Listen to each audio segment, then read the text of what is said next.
25. Mr. Speaker, on a more serious note, members have statements. These are all our own business. Members have statements. Truly speaking, the questions are our questions. So allow us to take the questions, take the statements of members, and then we can adjourn. Thank you, Mr. Speaker. Honourable members, we are now on item numbered 8, statements. Mr. Speaker, the majority we have the leader first statement is the leader. Standing in the name of Honourable Emmanuel Kwesi Bejra, MP for Whole West, on ECOWAS at 50. Honourable member, you have the floor. The majority leader is the leader of the House, and he has to carry out along. Mr. Speaker, we don't have a half human being, so he should withdraw that. We are 9.5. Who is half among us? So majority leader, withdraw that. Honourable members, please, we cannot have a problem over this, because I am aware that during the computation of the delegations and membership of the committees, some proportions will come to 0.5. And the issue that we don't have half human being has been cropping up. Therefore, the use of half human being for me is not an offense. Speaker, so that we equate it to a whole. Mr. Speaker, with all due respect, in the circumstances, it cannot be an insult. Yes, Honourable Nyindam. Thank you, Right Honourable Speaker. Mr. Speaker, I'm surprised you have added your voice to buttress what the majority leader said. Mr. Speaker, I am extremely surprised that the majority leader in one breath is claiming that committees are sitting. And if committees are sitting, it is not the majority side alone that is sitting. It includes both majority and minority. But he can conveniently find numbers behind him. And looking directly to us, he cannot see our numbers. He has forgotten that when committees are sitting, it includes both majority and minority. In the same proportion? Yes, in the same proportion. And for him to say 9.5, and Mr. Speaker, even in proportion, like you rightly said, we've never had a human being divided in this house. Yes. And said 0.5, so you divide and give half to this, half to this. Yes. It has always been the case that at the end of the day, it will be a whole. A whole, yes. So it is a whole human being. Yes. So I want the majority leader to also put on record here that he has said it here that even if we are not there, they can do business. That they don't need us. So today I'm extremely surprised that the majority of 187 is now relying on Honourable Nyindam, 88. I have not heard him saying that Mr. Speaker, he's on he record. doesn't He need said you it to and he has do admitted, business. although he said it and he has admitted that even if we are not there, they can do business. So, Mr. Speaker, I want the majority leader to do all of us a favor by letting the whole world know that we do not have 9.5 here. Our number is encouraging as the minority. If you want to do one-on-one, Mr. Speaker, they are 187, and they cannot even get 92 to form a quorum. But so they should be worried, not us. Honourable Matthew Nyindam, they should be worried, Mr. Speaker. What I said, yes, and what you are saying, we are speaking the same language. I'm telling you that during the composition, anytime at all, it is half, because we don't have half human being. It is a whole. That is what I am saying. So he shouldn't say we are 9.5.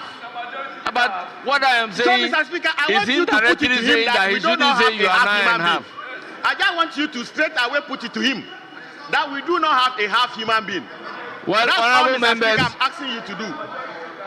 Honourable members, let's take note, we don't have half human being. Even in computation, where it is 9.5, we equate it to 10. We don't say 9.5. So, Honorable Bajira, you have the floor. Thank you.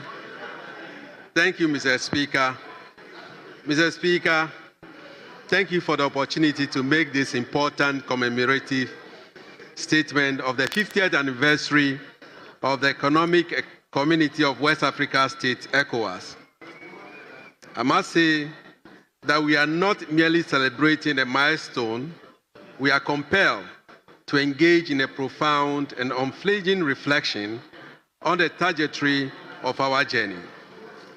This is a time for critical introspection, a time to acknowledge not only the considerable achievements that have marked our path, but also the complex and multifaceted challenges that now confront us, threatening to derail the progress we have so far diligently pursued. Mr. Speaker, as we celebrate this golden jubilee, we are reminded of our shared aspirations for peace, development, and prosperity. But we are also confronted with a sobering reality, one that demands not only reflection, but urgent and courageous action. Right, Honorable Speaker, the ECOWAS over the last 50 years has demonstrated its capacity to shape the course of our sub-region, from boosting regional economic integration to playing a frontline role in peacekeeping and post-conflict reconstruction. The community has only survived the political and economic turmoil that has afflicted our continent. It has at many points led the way. Remember the successful interventions in Liberia, Sierra Leone, and the Gambia, which stand as testament to our collective ability to defend democracy and restore constitutional order. We have also witnessed significant stride in fostering the ability to defend democracy and restore constitutional order. We have also witnessed the stride fostering regional peace and stability, the facilitating the free movement of people and goods across our borders, promoting trade liberalization to enhance economic growth, and implementing a diverse array of programs aimed at enhancing the quality of life for our citizens. From infrastructural development to agricultural initiatives, from educational exchanges to cultural collaboration, ECOWAS has played a pivotal role in shaping the destiny of our sub-region. However, Mr. Speaker, despite these successes over the past 5 decades, we cannot ignore the significant setback that currently threaten and to unravel decades of integration and cooperation. The West Africa sub-regional bloc, the ECOWAS, faces disintegration. We are witnessing perhaps more than ever before the growing fragmentation of our bloc. Recent years have seen challenges to the stability of the bloc, including political unrest, security threats, and the withdrawal or a breakaway of countries from the bloc. On the 28th January 2024, Niger, Mali, and Burkina Faso announced a joint statement that they were withdrawing from ECOWAS without delay. Following the military coups, the withdrawal was granted in January 2025, even though the tide can still be reversed until July 2025. Today, Mr. Speaker, other countries express their dissatisfaction with our union's ineffectiveness and responsiveness. The very notion of united, peaceful, and integrated West Africa now appears under siege. Right, Honorable Speaker, security challenges ranging from escalating menace of terrorism and violent extremism that spills across our porous borders to the scourge of transnational organized crime, including drug and human trafficking, and the persistent threat of maritime piracy that disrupt the trade and endangers the lives of our people, pose a direct and immediate threat to the safety and well-being of our citizens.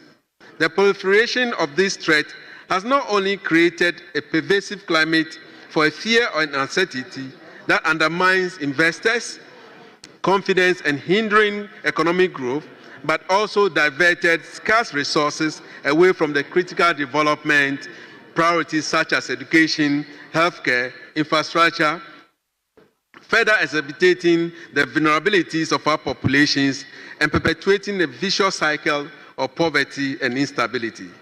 A significant factor contributing to this is the perceived, in some cases, the undeniable failure of national and regional parliaments to effectively address these multifaceted challenges. This failure can be attributed to a combination of factors, including capacity limitation that hinders our ability to conduct thorough oversight over the executive branch and formulate sound and evidence-based policies, financial constraints that limit our operation effectiveness, independence, and ability to adequately represent the interests of our constituents, and most concerningly, a lack of political will which undermines our ability to take decisive action in the face of difficult choices and to hold those in power accountable for their actions. We parliamentarians must accept our share of responsibility in this regard. We acknowledge that we have not lived up to expectation of our citizens, and we must commit ourselves to doing better. The erosion of public trust in our institution, including parliamentarians, that's ECOWAS Parliament, is seriously a deeply concerning issue that must be addressed with the uttermost urgency. We must strive to enhance legitimacy, strengthen our accountability mechanism, and improve our responsiveness to the needs and aspirations of our people we represent, ensuring that their voices are heard and their concerns are addressed. We stand at a critical juncture, Mr. Speaker, in the history of our region, a moment of profound decision that will determine the future of ECOWAS and the fate of millions of our citizens. The painful lesson, Mr. Speaker, of our past should serve as a stark and sobering reminder of the devastating consequences of division, discord, and failure to address the legitimate grievances of our people. In some member states, there exists a growing perception that ECOWAS is either slow to act or detached from the life realities of our ordinary citizens.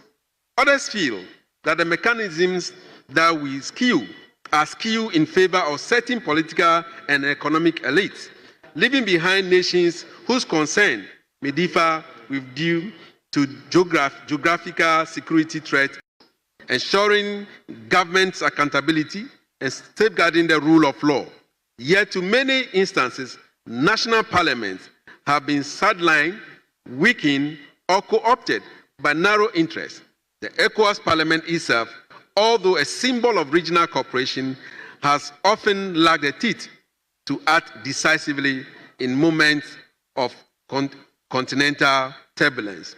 The ECOWAS Parliament, Mr. Speaker, and indeed all national parliaments, have a vital, indispensable role to play in ensuring stability, promoting good governance, and fostering sustainable development in our region. Our influence must be brought to bear through multi-pronged approach that encompasses strengthening our oversight of the executive branches of our government, ensuring that they adhere to democratic principles, upholding the rule of law, and respect fundamental human rights. We must proactively formulate policies that address the root causes of instability, promote inclusive governance that empowers all segments of our society, and foster sustainable development that benefit present and future generations. We must hold the executive arm accountable to the people they serve, ensuring transparency, responsiveness, and meaningful participation in decision-making process, actively engaging in conflict resolution efforts, promoting dialogue, mediation, and reconciliation as alternatives to violence and confrontation, tirelessly and with unwavering determination to restore among member states and between governments and their citizens, and above all, demonstrate political will to act decisively, collectively with a sense of urgency in the face of unprecedented challenges. This is not a time for despair, Mr. Speaker. It is time for leadership. It is time for moral courage, and it's time for vision. We, the parliamentarians of ECOWAS, must rise to this occasion, not merely as a political actors, but also as stewards of the region. Our people look to us not only for laws, but for hope, not only for policies, but for the progress, not only for debates, but for direction. In recent high-level convening held in Abuja, Nigeria, with the theme, ECOWAS at 50, a reform or disintegrate, which pathway for regional bloc? Among others, Mr. Speaker, the participants rose with a call to reform the ECOWAS Parliament to play a more legislative role in the community. 50th anniversary should not just be to celebrate our past, but to commit a future that is more united, more democratic, and more prosperous. In ECOWAS Parliament, we must play a greater role. Let it be said that in the face of regional fragmentation and rising uncertainty, the ECOWAS Parliament stood firm that we found adversity to resolve and to transform our institution, to deepen our integration, and to affirm our faith in a common West Africa destiny. Mr. Speaker, as I conclude, I urge you, the Right Honorable Speaker, to use your high office as the chair of Conference of Speakers to refer this statement to the Parliamentary Subcommittee on Foreign Affairs to further deliberation and presentation of the House to report to ECOWAS Commission in commemoration of the ECOWAS at 50, especially as West Africa seeks to redefine the future of regional integration and resilience. May this moment be our renaissance, not our retreat. Let this golden jubilee be remembered not as a time of decline, but as the beginning of renewal. Mr. Speaker, I thank you so much for your attention. God bless ECOWAS Parliament. May God bless the people of West Africa. Thank you, Mr. Speaker. Thank you very much, Honorable Emmanuel Kwesi Bajira. Yes, Honorable Muntala Mohammed, you have the floor. Thank you, Mr. Speaker, for giving me the opportunity to contribute to this but very important statement ably made by my senior colleague, one of the experienced members of parliament in the representation of the ECOWAS Parliament. Mr. Speaker, democracy is the only choice we have. In the 1990s, early 1990s, African countries and in the sub-region decided that the path we must charter will be that of democracy. And I do know that some have argued that we were compelled to democratize because the Western world demanded same, and that financial assistance was actually tied to our ability to democratize. There have been several disagreements to that position. And Professor Ali Mazrui, the celebrated academic and historian, when he delivered a lecture at the Great Hall of University of Ghana, Mr. Speaker, I was present as a student leader and a young undergraduate, and that was the year 2001. Professor Ali Mazuri, in disagreeing with those who have argued that Ghana and many countries in the West Africa sub-region had no choice than to democratize, he gave examples that other leaders in Africa, unlike Ghana and many countries within the West African sub-region, decided not to democratize because they had control over the military, they had control over their countries, and they had control over the systems. But Ghana, indeed, for our love for democracy and for good governance, we charted that part. Now, the expectation of those who wrote the Charter of ECOWAS was that by now, the challenges confronting us would have been challenges of the past. The ultimate objective of ECOWAS was to ease movement of people, goods, and services. Unfortunately, there have been inselbecks, and those inselbecks prevented ECOWAS from achieving the core mandate for which the Charter was written and ratified by member countries. That notwithstanding, a novelty that ECOWAS started was this ECOWAS Parliament, which is a symptom of the representation of sub-regional, aspirations of the people. Unfortunately, many of us in this parliament, even current parliament, may not have an appreciation what ECOWAS Parliament does. And that is a fact.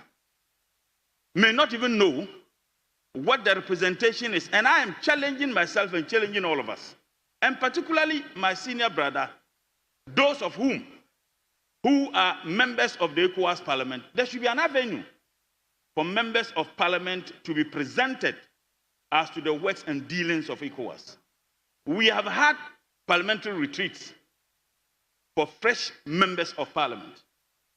I'm not too sure whether in the numerous retreats that I have participated in, there has ever been a program where new members of Parliament are taken through as to the representation either at the sub-regional level or the continental level. And for me, that is a defect.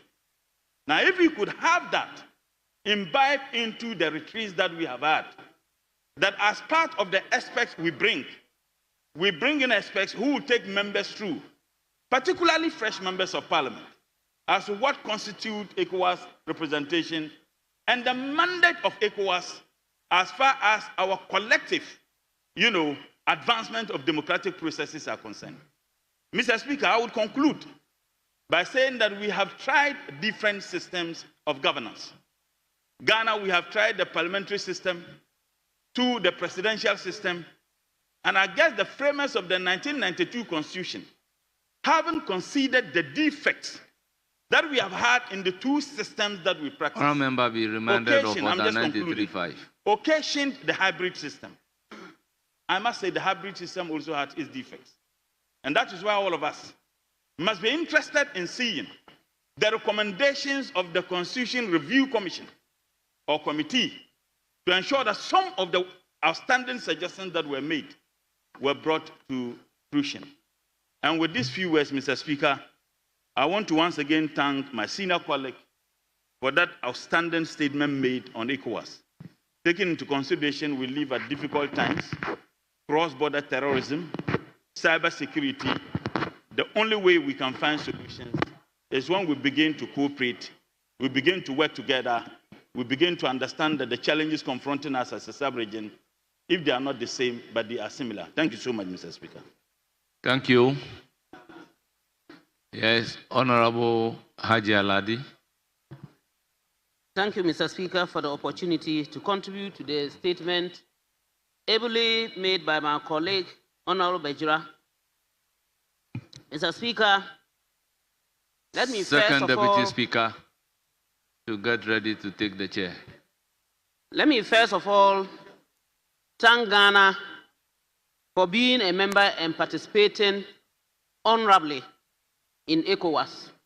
Ghana has always made sure it participates and has contributed by paying its dues and fees whenever the need arises as expected. Mr. Speaker, ECOWAS, as we all know, is basically supposed to be catering for the issues of democracy in the 15 countries that form ECOWAS. But what do we see, Mr. Speaker? Notwithstanding the successes that it has chalked, there are a lot of question marks. Today, we have 3 countries that are no longer with ECOWAS, although we are pursuing them, but it's quite difficult because they have their own reasons why they have decided to step aside. Mr. Speaker, the ECOWAS Parliament, for my observation and being a member, I have noted that there is a lot that needs to be corrected. The ECOWAS Parliament is not like all other country parliaments. No. The ECOWAS Parliament has teeth but doesn't bite. We are more or less people who sit back, listen, take decisions, give it out, and sometimes you are not even sure whether it has been implemented or not. This is a very big question mark. And I think that this should be made clear to the Commission that it needs to be looked at. Mr. Speaker, today we're talking about ECOWAS and celebrating it at 50. We are happy we have been able to establish, and we are 50 years old. But there's still a lot to be done. The regional integration, as mentioned, is partial because you cannot even get up from Ghana today and go to Togo without having maybe a passport or an ID card, which shouldn't happen. Our women are unable to cross borders and trade freely. We still refer to them as Togolese, and we refer to ourselves as Ghanaians, and it doesn't end there. There are gaps. Mr. Speaker, the ECO which we thought would come and unite us has still not been implemented for all these years, and it's quite worrying. The issue of democracy is a very big question that needs to be looked at again. And I would not run from the fact that a place like Guinea-Bissau, which is still part of ECOWAS and has its members coming and sitting in the ECOWAS Parliament, need to be looked at immediately, and then the problem that they have should be nipped in the bud, because a government is not formulated and yet there are members representing the country in ECOWAS Parliament as members of ECOWAS. And there is a gap. If we said that Burkina Faso, Niger, and Mali, because of the issues or disturbances there, we didn't want their members of parliament to continue to be in ECOWAS. What is the difference between them and Guinea-Bissau? What is the difference? I have asked that question. It's not today I'm asking, and I want it to be considered. I want that this message, if referred to the Ministry of Foreign Affairs, it should be taken by our government and looked at carefully. Otherwise, we will just be sitting and lying in the room while our legs are outside. We will be playing the ostrich. Mr. Speaker, the issue of security is a very big threat in ECOWAS, especially Nigeria, northern Nigeria. The issue of Boko Haram. And the pain is that most of those who are always in trouble are women and children. And the worst aspect of it is that not just women and children, but let me call them pupils or students. And I will say pupils because some of them even are at basic level, primary, and they are normally abducted. We don't know how they end, and we don't know what happens. We are faced with that challenge. In our own country today, the northern sector, and I'll not run away from my constituency, and for that matter, other constituencies around me like Boko, Tempane, and other areas, we have a lot of, we hear, though we haven't seen, we hear and we feel the impact of how terrorists are attacking people and doing whatsoever. We are unable to work on it. I think that this is no longer an issue of just the ECOWAS Parliament, but an issue of all countries coming together, because it wouldn't be affecting only the ECOWAS countries, but I can say that the whole of Africa. However, this notwithstanding, we have some good activities that the ECOWAS Parliament has undertaken. And the last one that we looked at, I am a member of the committee, and we were in Lome, Mr. Speaker, to look at the issue of our transportation, that is not only by road, by our air fares. And what we were looking at is the cost. Mr. Speaker, if you say you are going to Lome today, you will be paying more than 10,000 to go to Lome by air. And yet, we think that we are fighting for all of us. If I can pay, how many other people can do that? We looked at the issue, and it's about certain taxes that have been put in place. And we had about 186 taxes in place, some of them recurring. So we ensured that most of the taxes that were coming from governments should be taken off. We have presented our report and it has been accepted in order to reduce our air fare. We also looked at the issue of treatment of passengers, the way passengers are handled at airports, especially cancellation of flights, delay of flights, how the agencies or the airlines don't cater for passengers who are stranded. We also looked at that issue.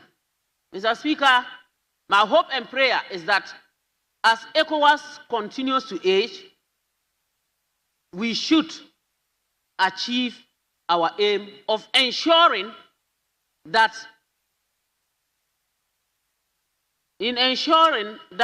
at the end of the day, the ECOWAS that we want is what we should have and what we should continue to groom. I thank you, Mr. Speaker, for the opportunity to contribute. Thank you very much. Let me move to Kade. Abrim, I'm sorry. Abrim. But honorable member, let's try to be brief a bit. So, Honorable Abrim, we are listening to you. Thank you, Mr. Speaker, for this opportunity, and also giving me the opportunity to also contribute to this commemorative statement made by the Honorable Member of Parliament, celebrating ECOWAS at 50. I think that the question that I would want to ask is, how is ECOWAS relevant to the ordinary person in my constituency, in Abrim? So if I go to Abrim and then I ask ECOWAS, I talk about ECOWAS, how is it relevant to the ordinary person? I think that at the outset, I would say that as compared to the other regional bodies, ECOWAS stands tall. You know, if you should compare ECOWAS to ECAS, to SADC, you know, in terms of what we've achieved, I think that we've gone far ahead than the other regional bodies, despite our checkered history. But there's still a lot to be done, because ECOWAS, per the founders, did foresee a situation where people can move freely, you know, within the West African countries. And largely now you can say that people largely, you know, you can travel from, say, Ghana to Nigeria, you can travel from Ghana to Togo, but there are still some hindrances that I think that efforts would have to be made to correct these hindrances, so that if we say that there are free movement of goods and services, there are free movement of people, people should be able to go about, you know, within the confines, within the borders freely, without, you know, people being stopped and then questioned. Again, one thing that I've thought about, that I think that if we're able to do, will make ECOWAS very relevant, will be the possibility of electing members of parliament directly to the ECOWAS parliament. You know, ECOWAS was modeled around the EU and then the other European bodies, regional bodies. Now, if you look at the EU, for example, people contest for elections to be elected on the EU parliament. So once, you know, national elections are being held, they also go around campaigning, and then they talk about European issues. So if we are able to elect people on to this parliament, people will go around radio stations, go around campaigning, go to their constituencies, talking about ECOWAS, the need for, you know, us, you know, to support the cause, explaining what ECOWAS does to the ordinary person. Like the minister said, now even in parliament, members of parliament, we don't even know what happens at the ECOWAS parliament. Here, we don't know. Because hardly do we even receive reports from our senior members, our members who attend these meetings. So I think that one thing that if we're able to do would excite people, you know, to know about what is happening within the parliament of ECOWAS, will be having people directly elected, so that people don't even have to come here and then be nominated to that parliament. Mr. Speaker, that said, I want to conclude by also saying that ECOWAS is all that we have. You know, they've done a lot within the regional body. Now, until recently, we used to have all the 15 countries having leaders who were democratically elected. Until recently, that we've had 3 countries, you know, going the other way around. But I'm confident that the leadership that we have, you know, within the body, will try and then get these 3 countries on board, you know, for all of us to recognize that the vision of our founders, you know, are being, or the vision is being realized, and that all the objectives that were set for the formation of ECOWAS are being realized. That said, Mr. Speaker, I want to thank the maker of this commemorative statement, and then hope that we all join the chorus in celebrating this milestone achieved by the organization. Thank you.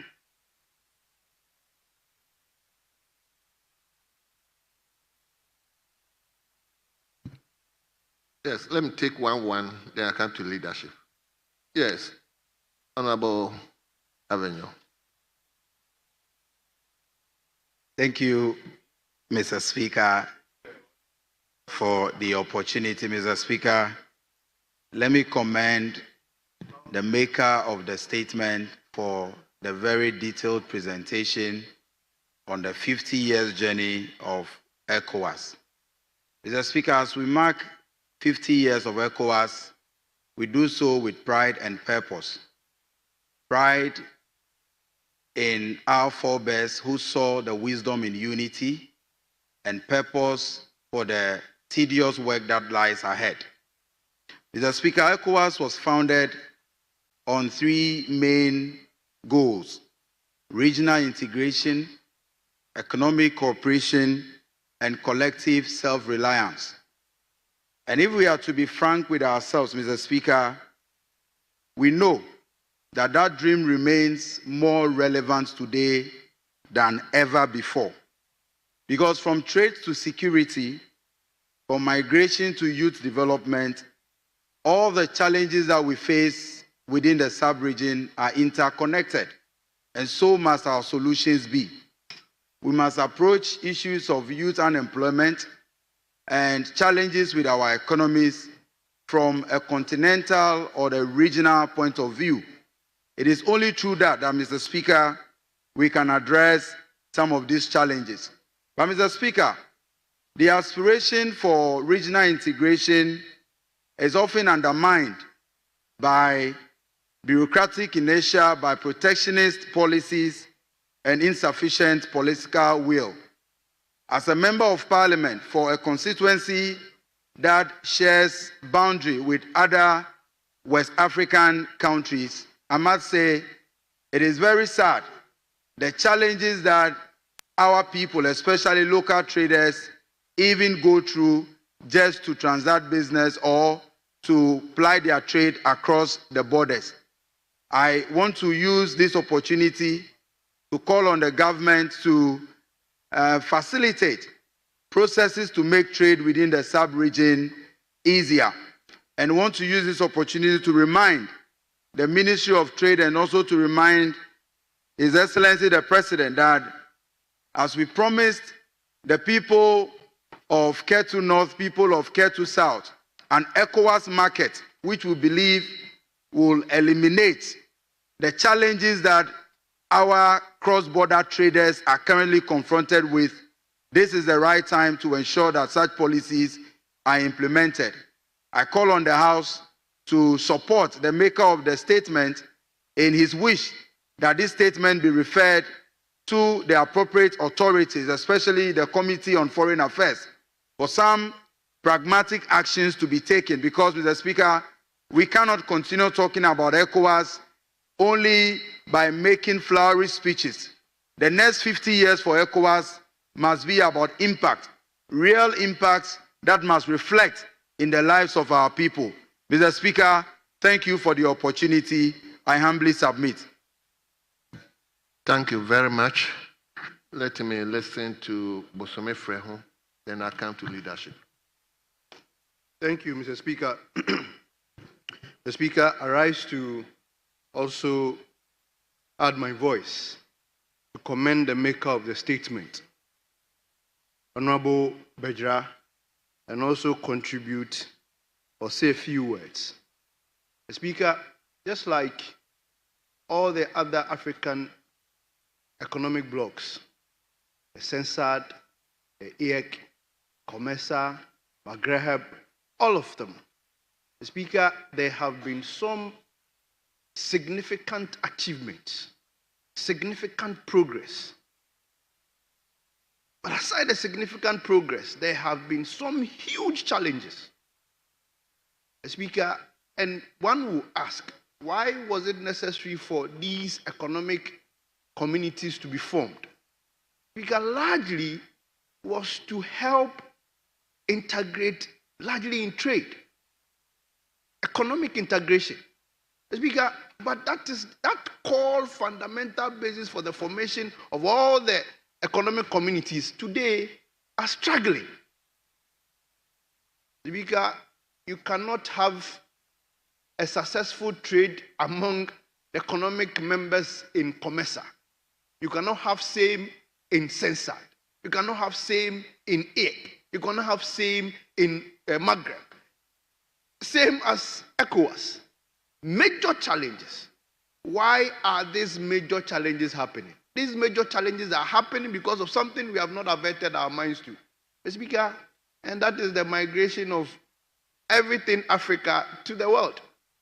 There has been a conscious effort by foreigners, by outside world, to tap into the trade that we do in Africa. You will see China-Africa Trade Conference. You will see Russia-African Trade Conference. You will see Europe-African Trade Conference. You will see US-African Trade Conference. What is the point? The point is to tap into the trade that we have that is helping, that would improve our system and economy and create jobs for our people, and rather we are having it with them. So our leadership are unable to build infrastructures that will help us have that trade smoothly. Because, Mr. Speaker, it is extremely, extremely expensive to trade between two African countries than to trade between an African country and China, an African country and Russia, an African country and US. Extremely. We have African countries that even when you are traveling to, you would have to move to an European country before coming back to an African country. Because when these things are happening, it will be difficult for the core basis and fundamental reason for the formation of all the economic communities be achieved. Mr. Speaker, one of the major challenges, now I'm coming to ECOWAS, is our leadership inefficiency to deal with the crippling terrorism, the crippling political instability in our continent. Mr. Speaker, just quite recently, we nearly saw another coup d'etat in Côte d'Ivoire.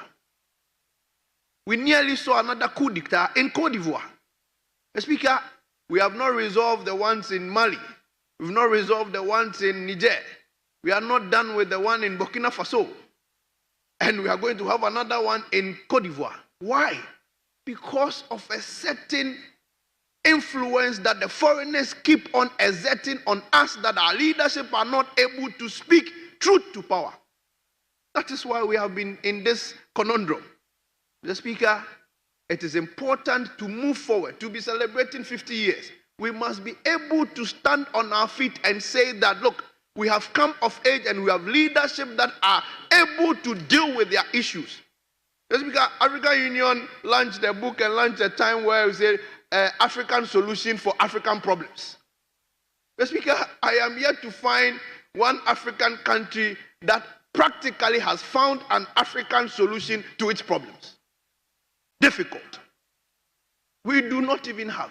We don't have the wherewithal, the political powers to do that.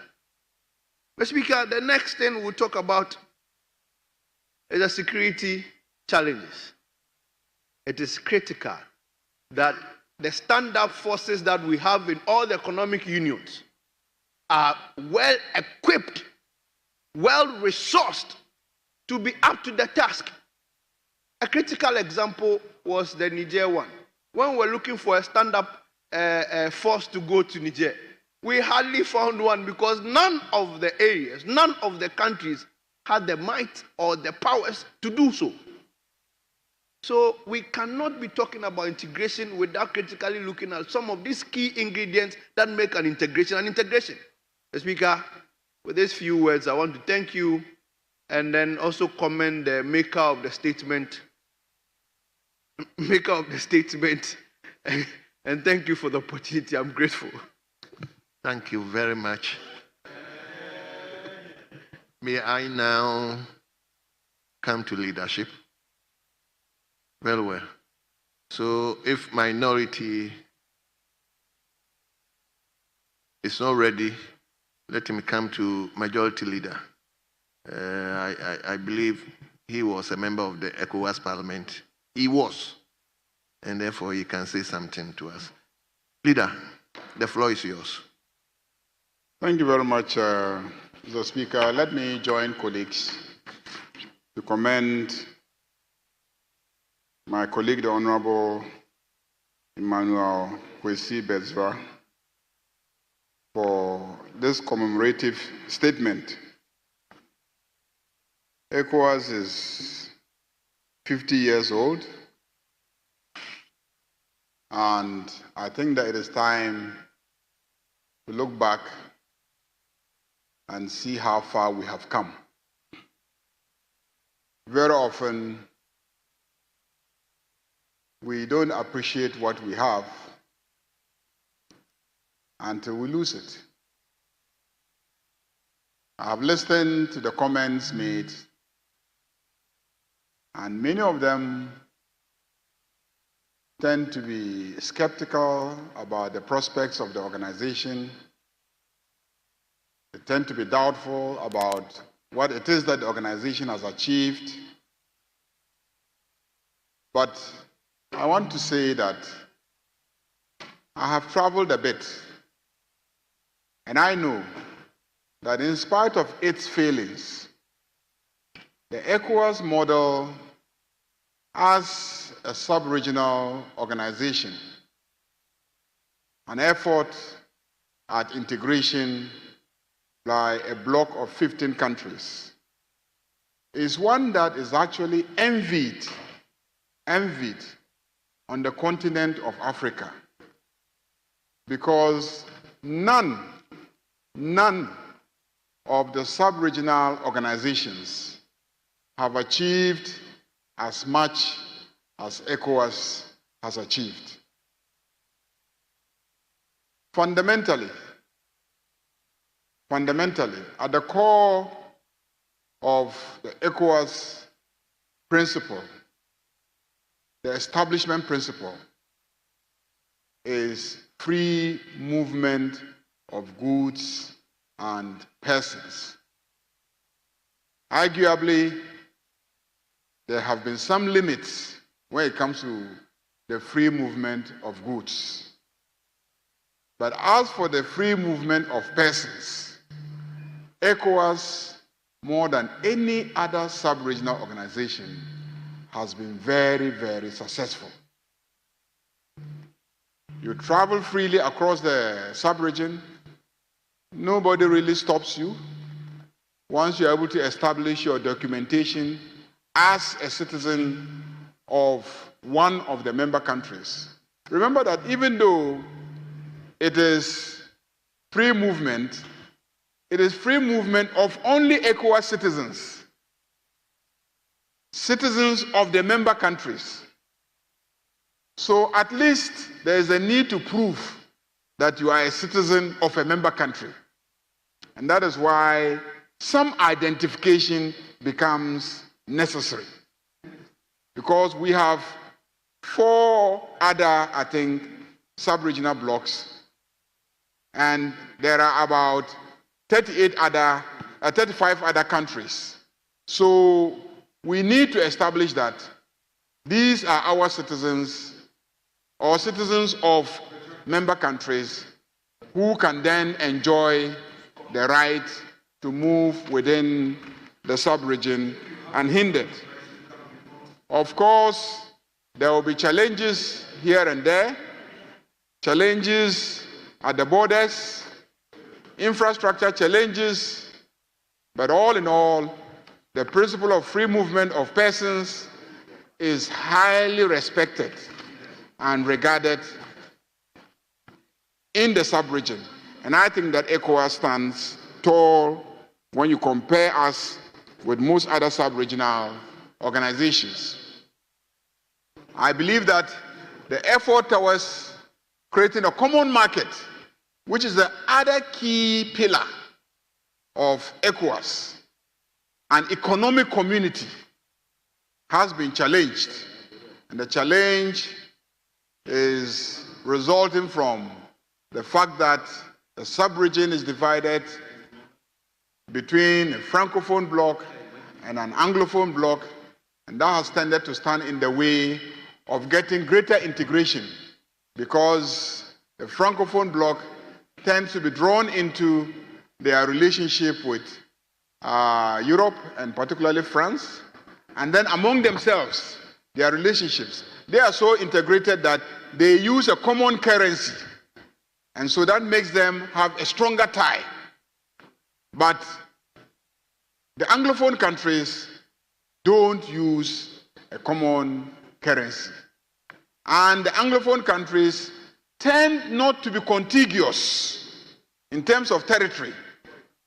But the Francophones somehow have been lucky and tend to be contiguous.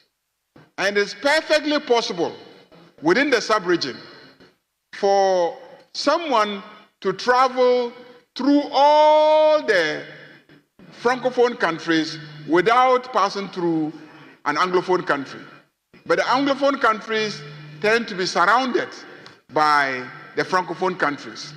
If you take Liberia and Sierra Leone, two very small countries, they are surrounded by Francophones. You take Ghana, surrounded by Francophones. You take Nigeria, surrounded by Francophones. And so the Anglophone countries are having a greater challenge in terms of uniting, in terms of working as a common bloc in relation to the Francophone bloc. And that has, throughout the various institutions of ECOWAS, permeated and affected the working relationship between the citizens of the various member states. Mr. Speaker, it is hoped that democracy, which has been adopted as the guiding principle in terms of the governance of the individual countries, would have done better. Unfortunately, it still remains very challenged, and the situation has been exacerbated by recent developments in Mali, in Niger, in Guinea, and a few other countries. Our brothers in Togo are struggling. There are challenges in Benin. Guinea-Bissau has issues. So democracy is seriously being challenged in the sub-region. And we need to work together to help one another to be able to do well. Fundamentally, the ECOWAS experiment would have done very well if one or two of the very strong countries economically were a very good example to the rest of the countries and use its economic capacity, military might, and resources to ensure discipline within the sub-region. Ideally, that candidate for disciplining, cajoling, helping the rest of the countries to do well would have been Nigeria. Unfortunately, Nigeria, with its size as a market, Nigeria with its size in terms of population, Nigeria with its natural resource endowments, would have been the anchor for a very successful sub-regional organization, both in terms of military might, ensuring discipline, resources, helping out brothers when they are in trouble, and opening up their markets so that industries will emerge in others, and then they will benefit from the Nigerian market and keep the economies of others also doing well, whilst Nigeria also benefits. Because Nigeria hasn't really lived up to expectation, the sub-region has been challenged. Ghana is emerging as a sub-regional leader, but of course, Ghana is challenged. Ghana doesn't have the advantage of population, the advantage of resource endowments like Nigeria, and the advantage of a market like Nigeria, and its military capabilities definitely cannot compare to Nigeria. Yet Ghana is the country that has, I believe, the moral authority within the sub-region today to offer leadership. That leadership is being offered.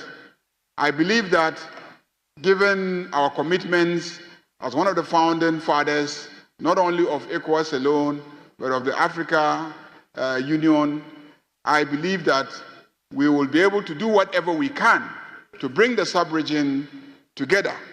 Mr. Speaker, I can go on and on and on and on, but I think that overall, we've done well. There are challenges, there are serious threats now, but I am very, very convinced that as a sub-region, we will rise up to the occasion, we will mend our fences, We will reunite, reorganize. We will make a more spirited effort to entrench democracy. We will share and open up our markets. And again, we will be each other's keeper, because that was the founding principle that guided our leaders when they met 50 years ago to sign that we should form a common market, a union of a sub-region of Africa. Thank you very much, Mr. Speaker. Thank you very much. I think we will listen to the minority leader, who incidentally is the third deputy speaker of ECOWAS. So you give him the floor. But leader, before I will ask you to take the floor, I think the member for Bosome Frehon made a statement with regards to Côte d'Ivoire. I think the records must be set straight. Yes. I think that rumor of attempted coup was not right. So I think the records must be set straight. So, leader, can we hear you now?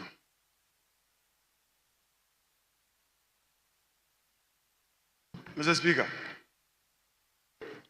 let me first thank my colleague, Honorable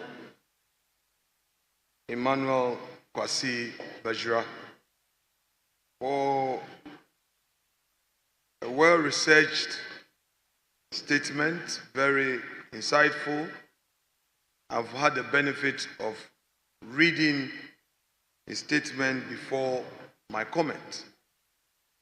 Considering the industry that went into the writing of this statement, I would want to take your leave and share some glory with him in Hansa.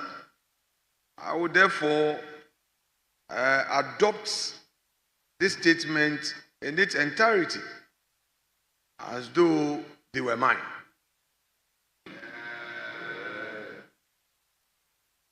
Having said that, I also want to anchor my submissions first on a very profound statement coming from my senior in ECOWAS, senior at the bar, senior in this chamber, and the leader of this house. He says, quote, Ghana has a moral authority in the sub-region to provide leadership. And why the moral authority in the sub-region to provide leadership? Because of our democracy. In my early days in the sub-region, when I arrived in one of the countries, I thought the airport was, we're doing transit. So when we got out and they said, oh, we've arrived, they said, this is it. And then we checked into a hotel, and the program was supposed to take place at a supposed 5-star hotel. And when we also got there, I said, is that the place? They said, yes. I said, hey, Ghana. In other words, Mr. Speaker, the Lord has blessed this country.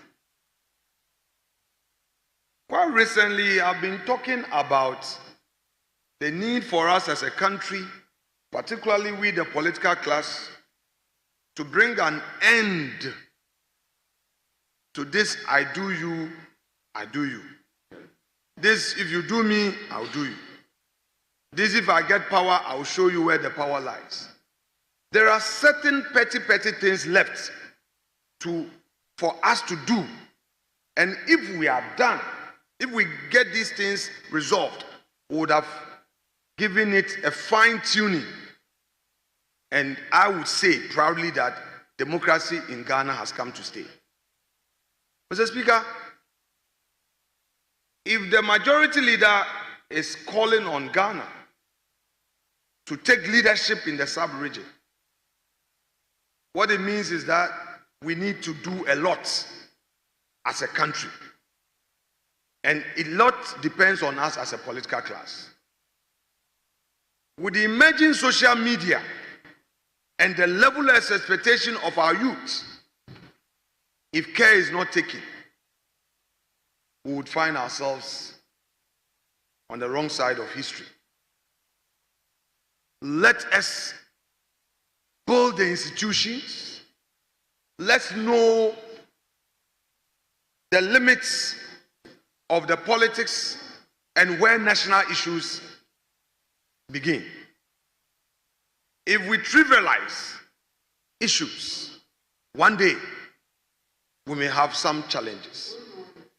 If you look at the 2024 elections and you study the data, particularly the Greater Accra presidential result, the turnout, Greater Accra is where all the politics is done. Yet, if you look at the turnout was 55%. What does that tell? What does that mean? Or what does this data tell us? That some 45% of our people have lost confidence in the politics of our country and have lost confidence in us, in we the politicians. They listen to us, yet they don't believe us. And when you are involved in this enterprise called democracy, and the very people you are serving don't believe in you, then they'll be looking for the alternative. And when looking for the alternative, they don't care about capacity. I repeat, in all the countries that suffered revolution in recent history, it is no more about who is coming. It's about we are fed up with the system. Let us be careful. And I've been cautioning this over and over again. And I didn't start this when I entered into the left side of Mr. Speaker. I started it when I was on the right side of Mr. Speaker. The expectation is high. The expectation is unbearable. But our conduct will give rise to certain consequences. Let me share a story with you, colleagues. Harun Eseku, of blessed memory, he was once upon a time a member of this house, particularly the Second Republic. He represented Awutu Efutu Senya constituency.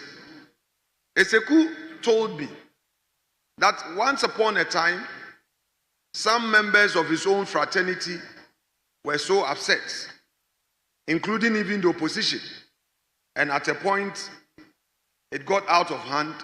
Eventually, when the interventionists arrived, it made no difference between the governing party that it was overthrowing and the opposition that it came to meet. They all met at Nsawam. You and I, when on the streets, the people will make no distinction. You think you are MPP or NDC? No. They will see us as politicians who have failed them. Let us be mindful of our actions. For now, you have the government. We will support you with our constructive criticism to make democracy better so that this country can provide the needed leadership in the sub-region. But you must equally tolerate us, accommodate us, and manage our views, because that is the beauty of the game called democracy. We cannot come and everything is being polarized. Everything is partisan. Ghana is not celebrating hard work, industry, and merit. It has to be whom you know. If I get power, I'm looking for who? Because I'm an MPP, I'm looking for who is an NDC for me to destroy. And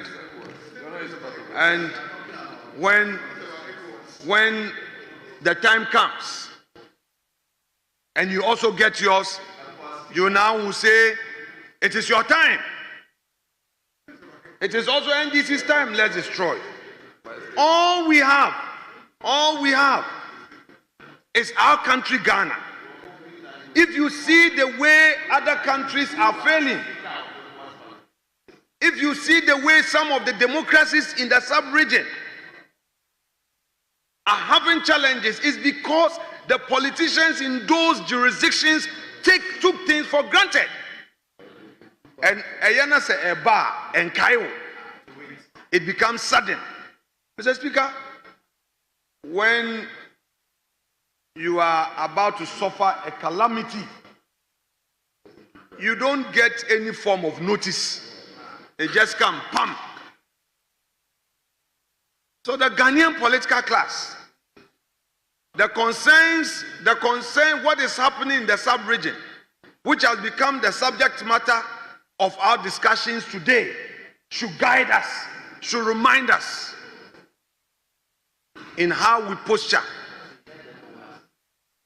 Mr. Speaker, whilst at it, let me commend those who came before me, were part of the ECOWAS infrastructure. Ghana indeed made significant contributions in the sub-region. Ghanaians who went to ECOWAS Parliament, Ghanaians who were part of ECOWAS Commission. I don't have the time to mention names, but any Ghanaian who entered the sub-region, be it an administrator, a parliamentarian, distinguished himself and herself.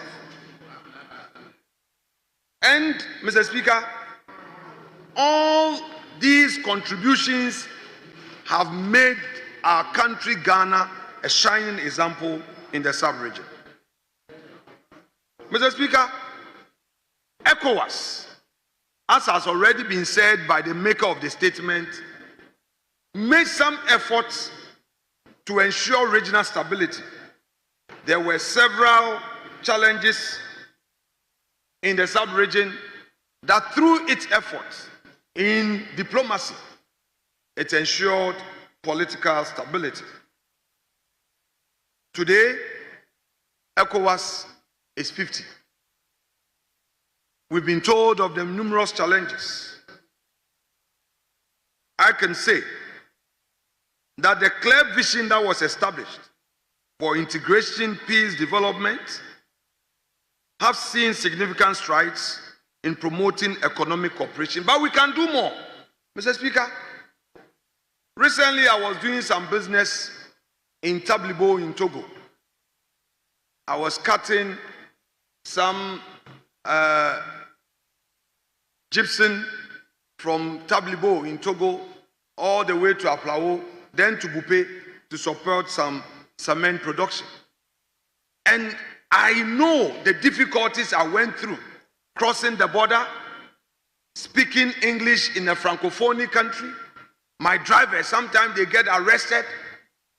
You show your ECOWAS card, nobody would mind you and all. So practically, our traders who cross all the way to Nigeria, those who cross the border by road to Abidjan, are they experiencing the integration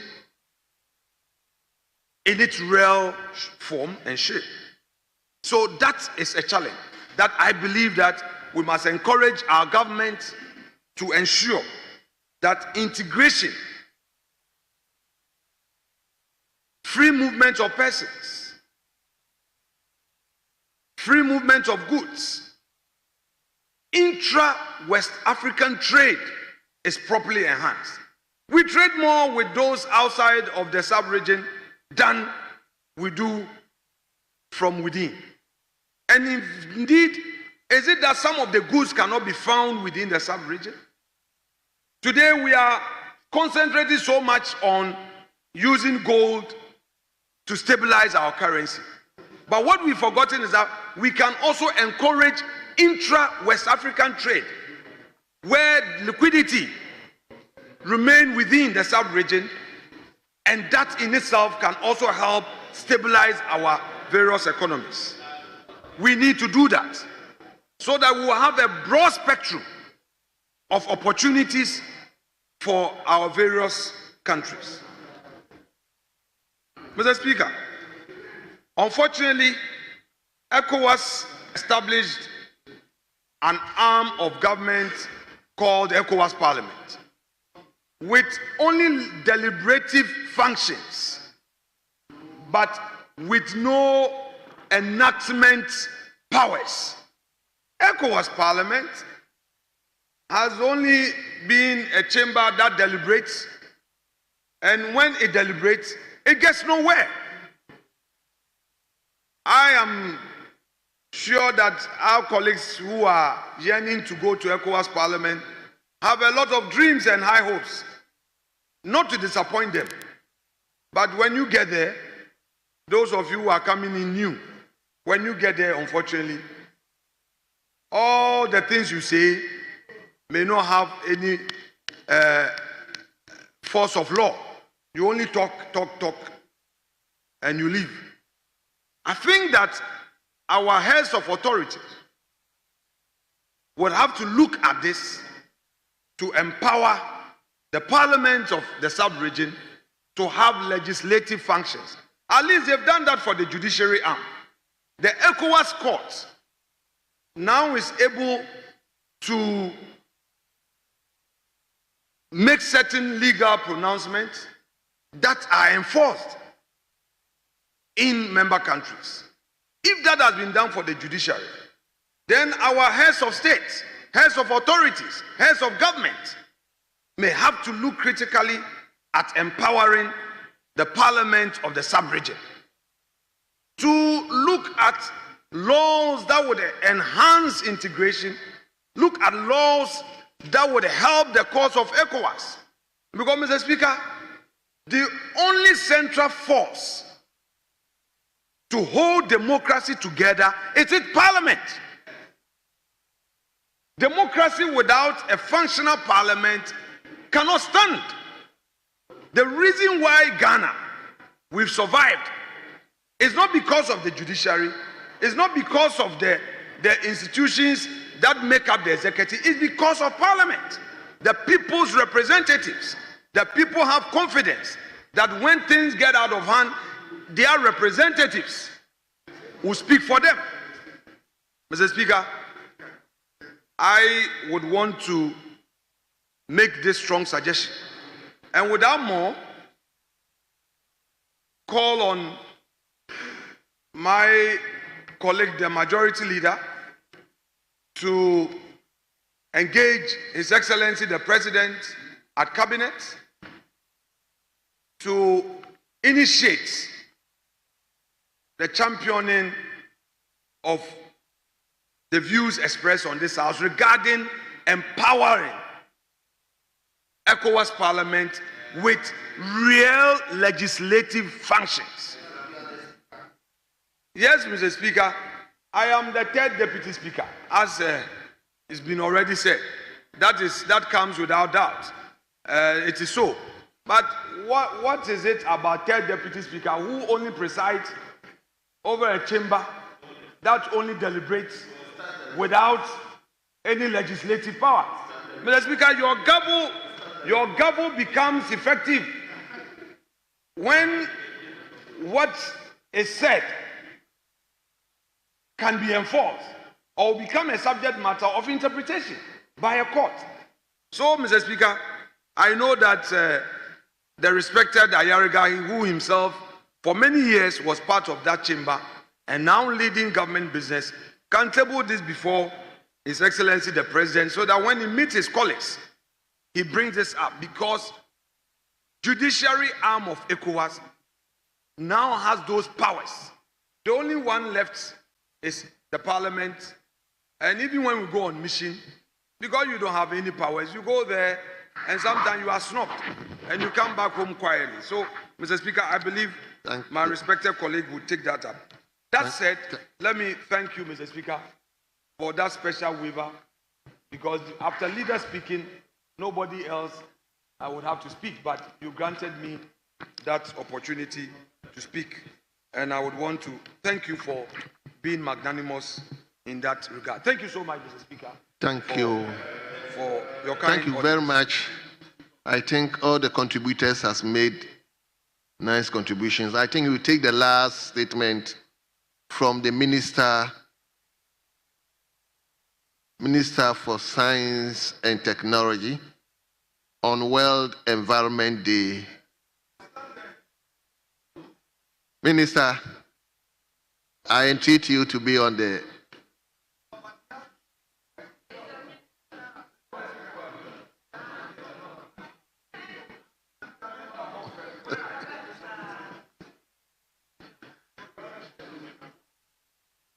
Yes, Minister, let's hear you. This is the last statement, please. Just indulge us.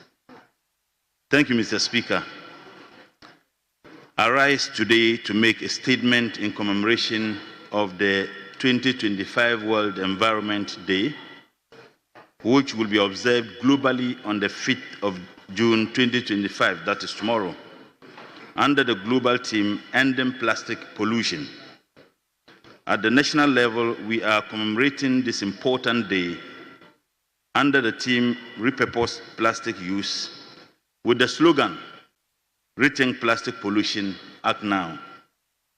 Mr. Speaker, plastic pollution has become one of the most pressing environmental challenges of our time.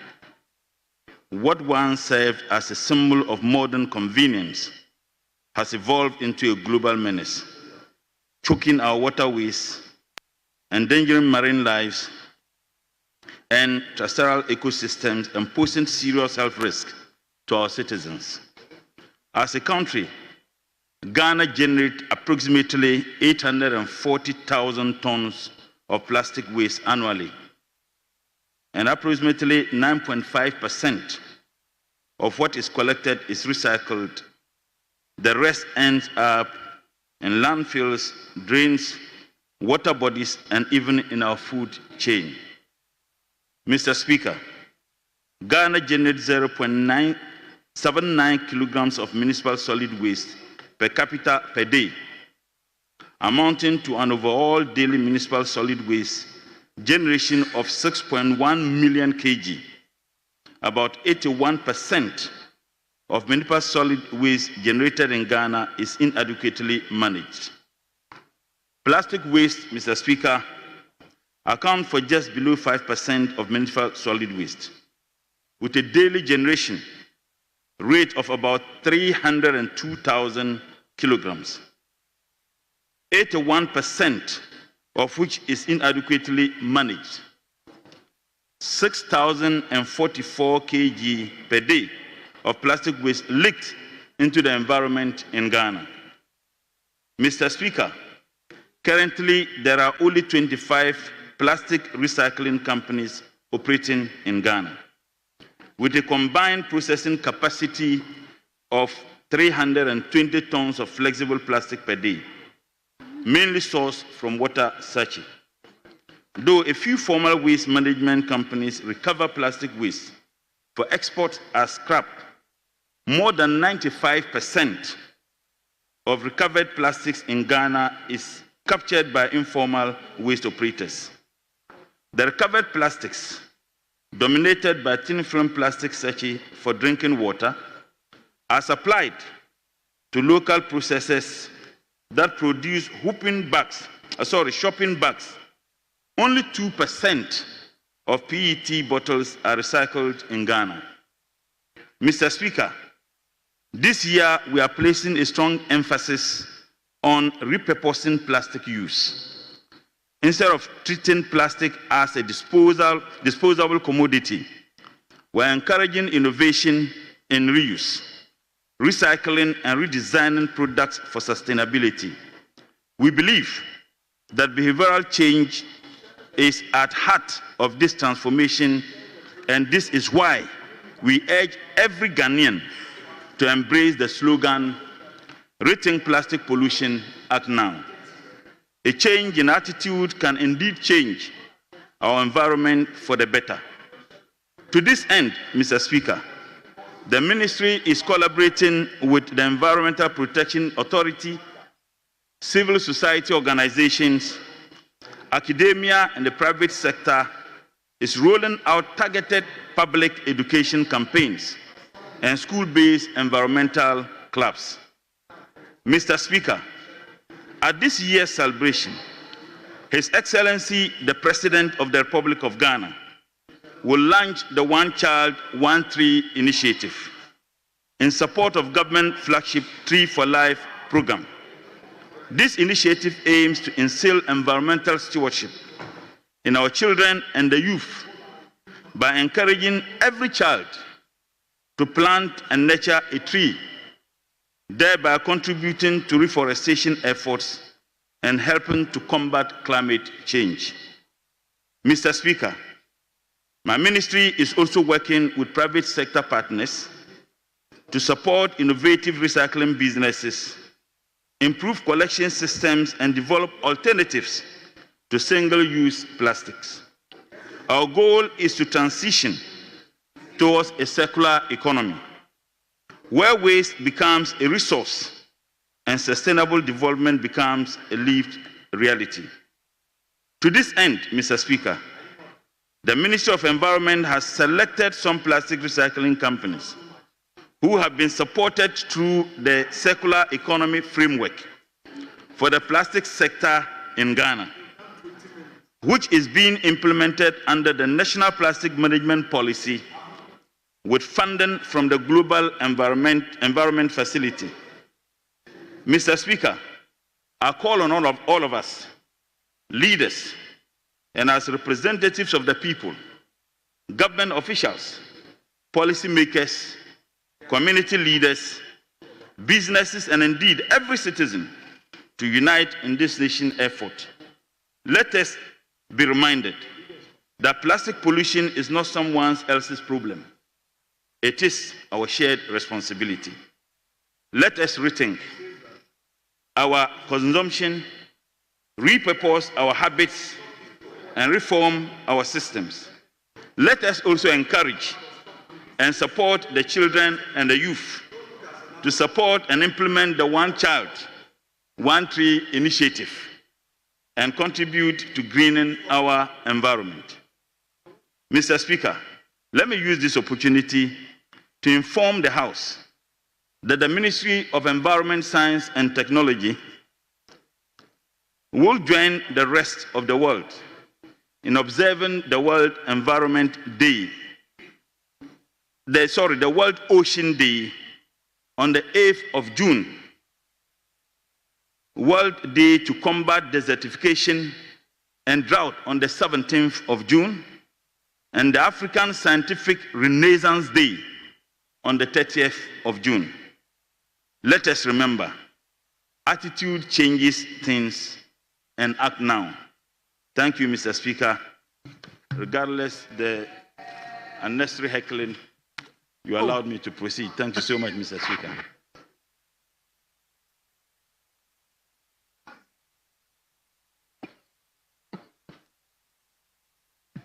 Yes. Let me listen to Honorable Member for Damango.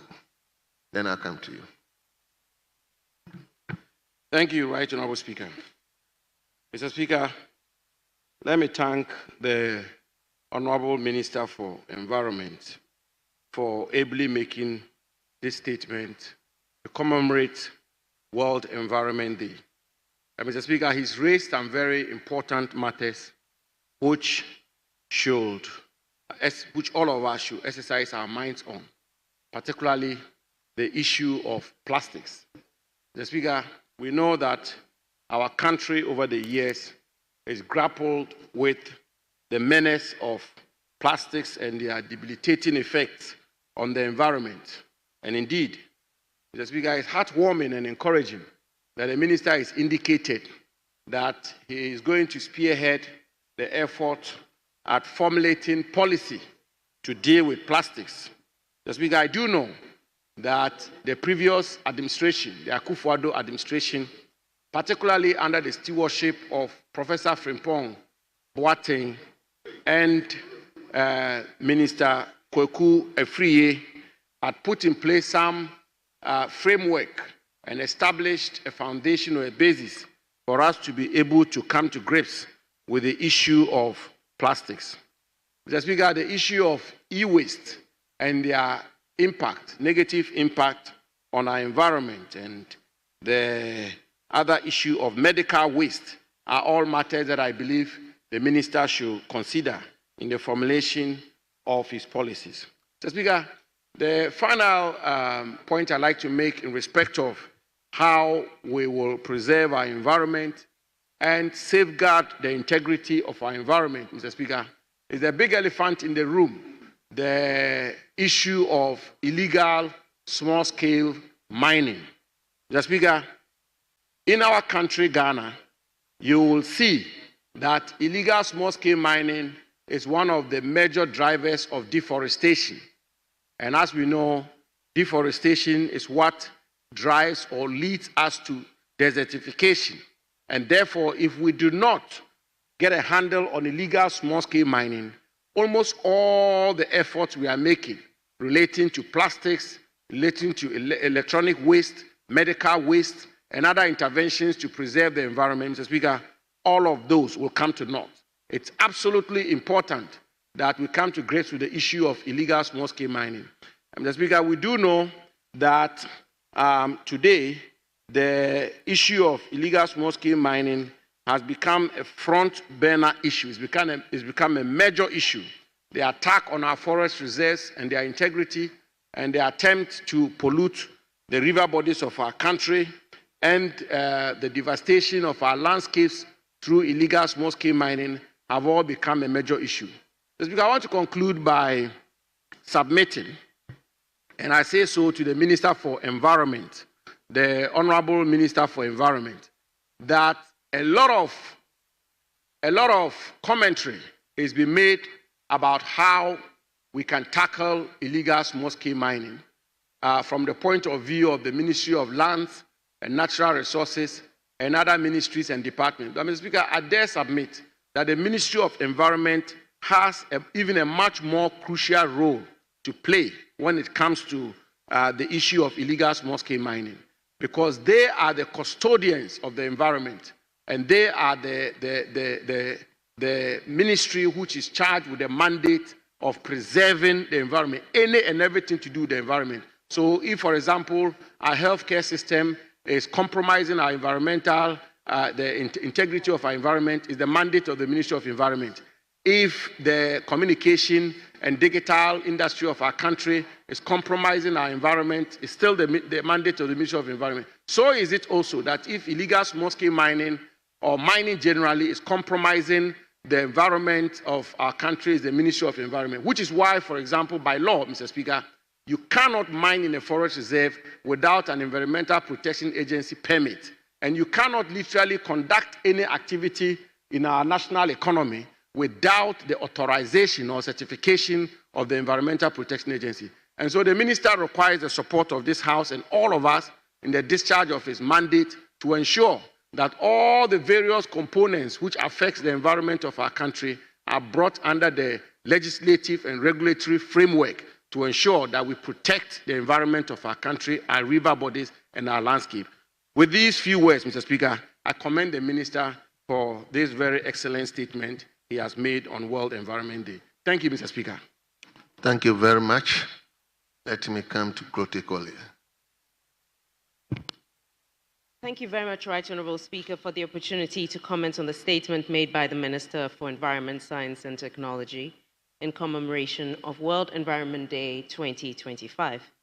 Mr. Speaker, the theme for this year, which is ending plastic pollution, is of particular interest to me because for the last year and a half, I have collaborated with the University of Ghana, and we have set up in the Osu Alata electoral area in my constituency, which is in a fishing community in a deprived area on the beach. We've set up a pyrolysis setup, which is meant to actually convert plastics to fuel. We have we don't discriminate. All types of plastics are turned back into fuel. We turn them back into gas, into diesel and petrol. And I would like to take the opportunity to invite the minister to come and see what we are doing there, because he talks about repurposing plastics and ending plastic pollution. This is a fishing community. It's quite deprived.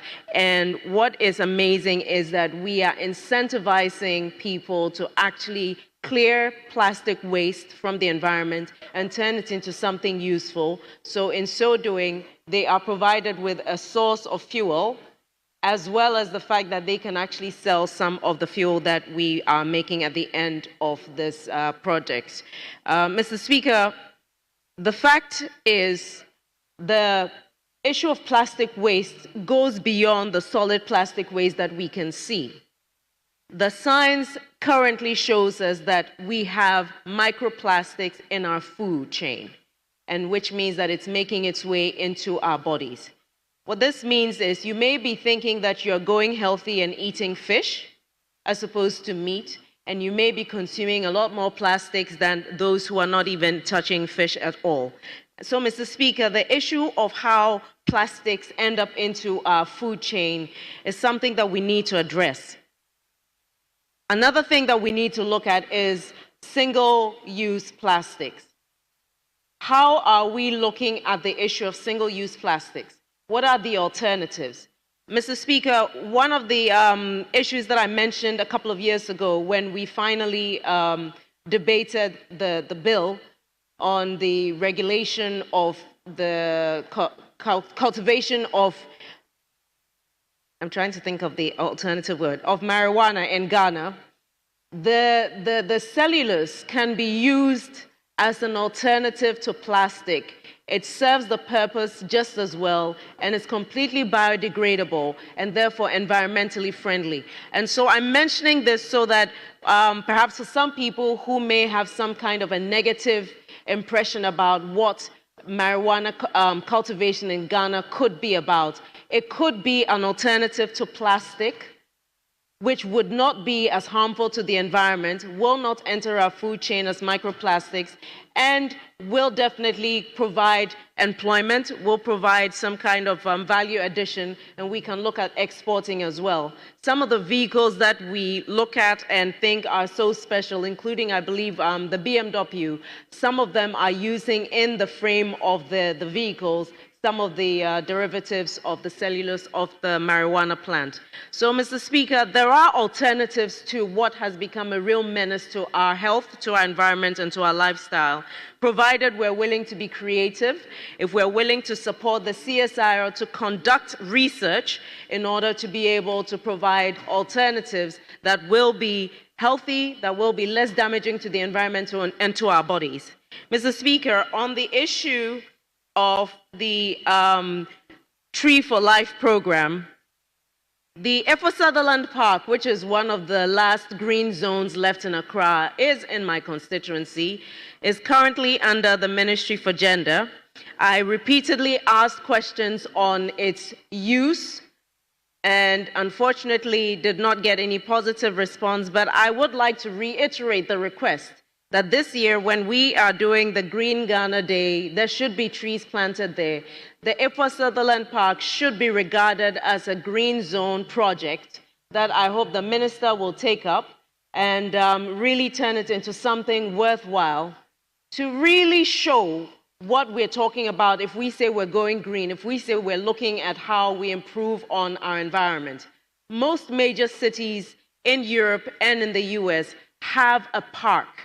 And the purpose of that is not simply for aesthetic reasons. It's also to absorb some of the carbon dioxide in the atmosphere to make it a lot more pleasant to breathe, to improve oxygenation in the air. But it also cools the temperature, because the more concrete surfaces you have, the more air conditioning you have in any area, the higher the temperature of that area becomes. And so some of these green zones that we have in an area where finding land to actually establish green zones has become so difficult, I believe is something that perhaps the minister could take up and make it a project that could really show the government's political will towards protecting the environment. And so, Mr. Speaker, with these two suggestions, I would like to reiterate the invitation to the Minister to visit my constituency, the Alpha Sutherland Park, as well as the plastics to fuel project that we have in the constituency, where you can actually witness the fuel, and we may sell some to you so you can put in your vehicle.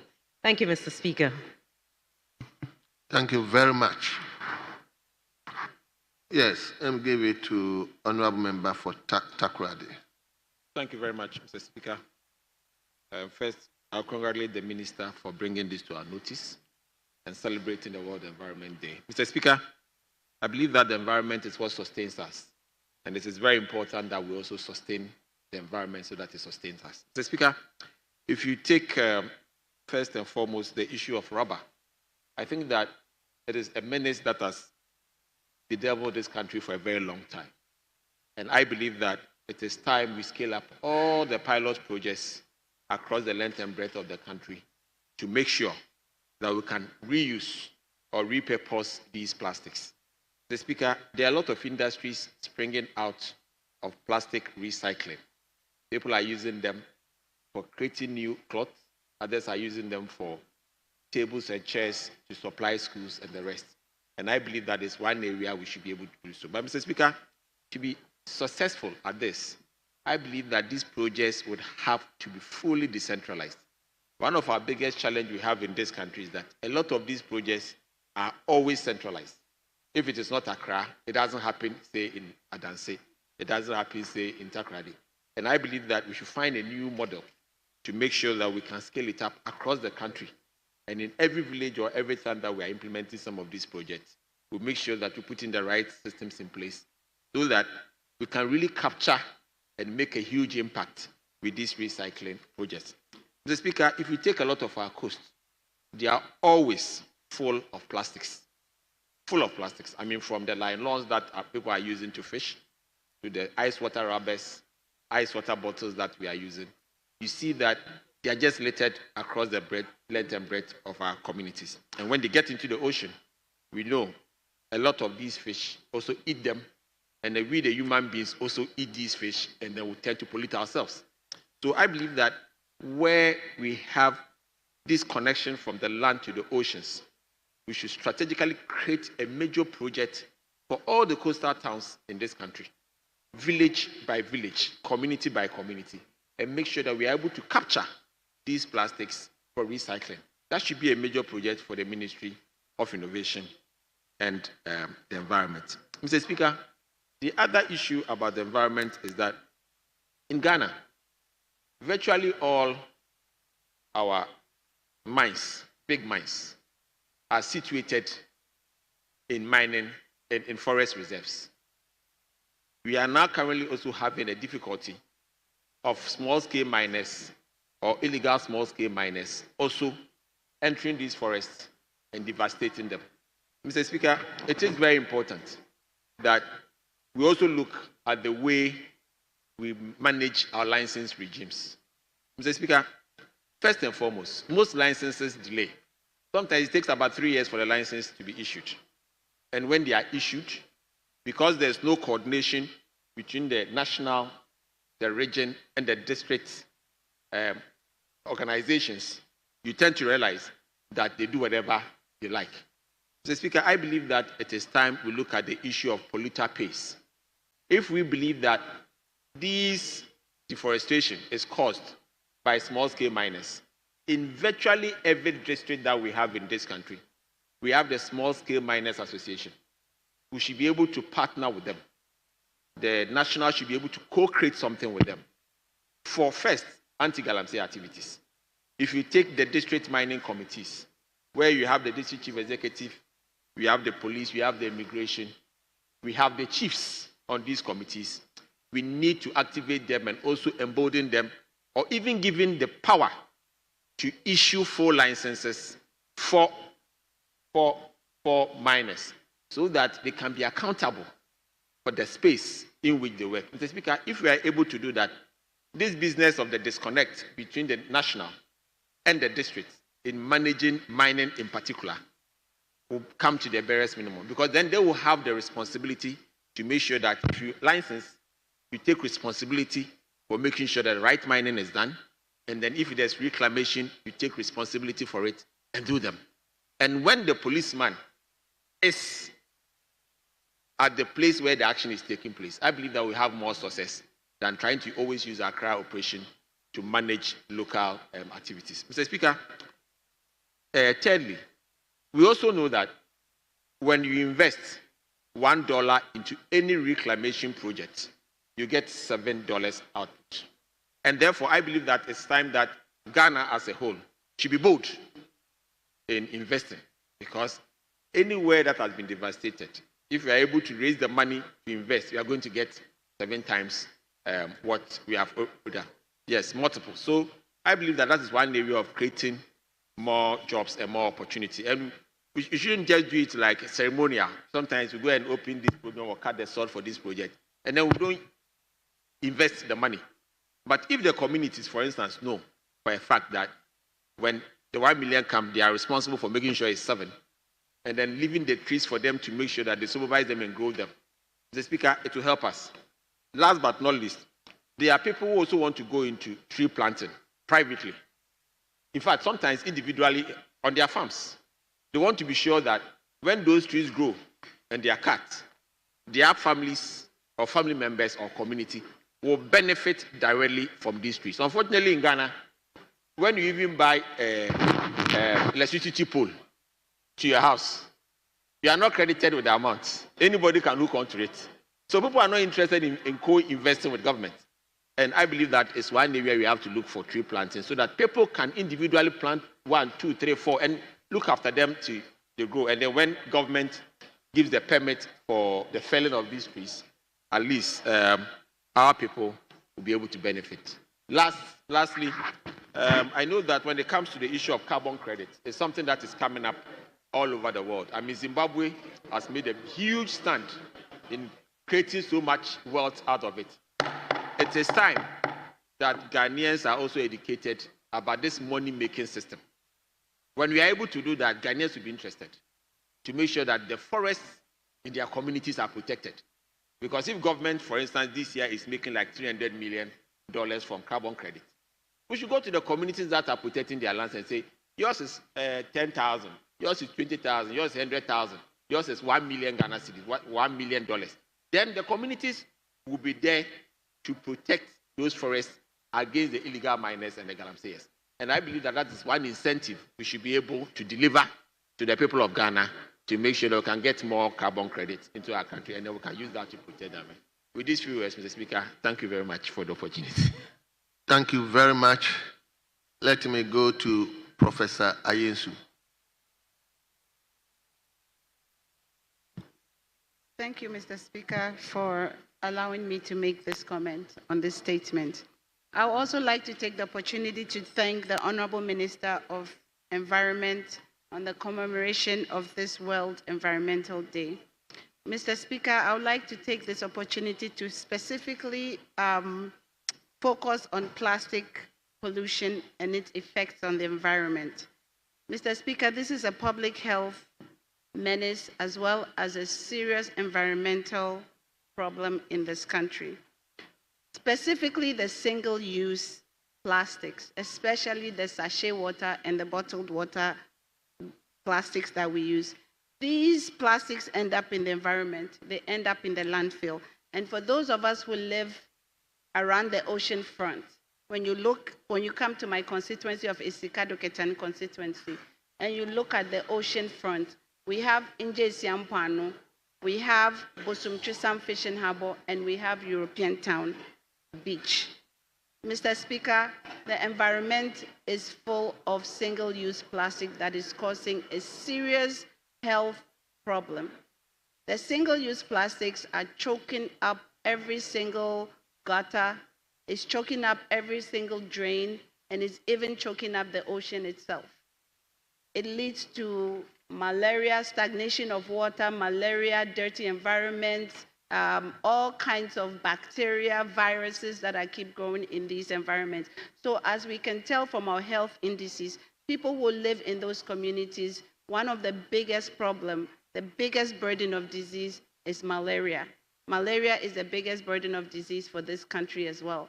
So I truly believe that eliminating these single-use plastics will actually decrease our burden of disease in this country. Not only that, Mr. Speaker, it also ends up in our ocean. It's very harmful to marine life, first of all. And then the fish gets entangled, suffocation, and also they ingest these plastics. The plastic end up with microparticles in the fish itself, and then we eat the fish. So it's even affecting our food source and then affecting our long-term health. Mr. Speaker, I believe that as a body, we can enact some policies that may help us. So I would recommend that we actually look into some of these recommendations, which is to really minimize the use of single-use plastics and opt for renewable options. Mr. Speaker, President John Dramani Mahama, in one of his flagship programs, is called Ejumara. Ejumara is a policy where he is going to give young people grants to start up new businesses, recycling, as well as coming up with renewable type of single-use items is one of the areas that I think that the Ejumara policy should push, because we can use things like banana leaves, we can use things like plantain leaves, we can use some of our local leaves to even make plastics and also to make disposable utensils.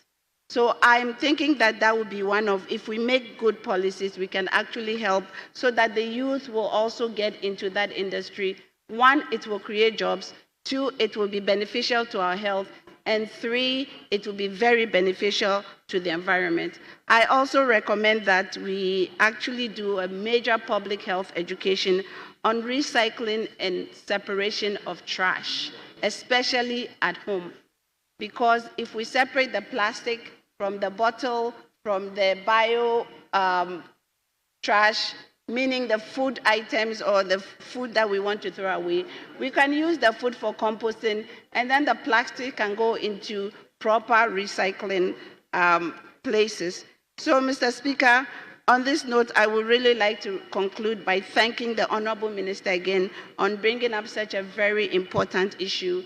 And I also like to be a part of championing some policies in this country that would limit the use of single-use plastics. Thank you. Thank you very much. Honorable members, I think I'll take one, then I'll come to leadership. Yes.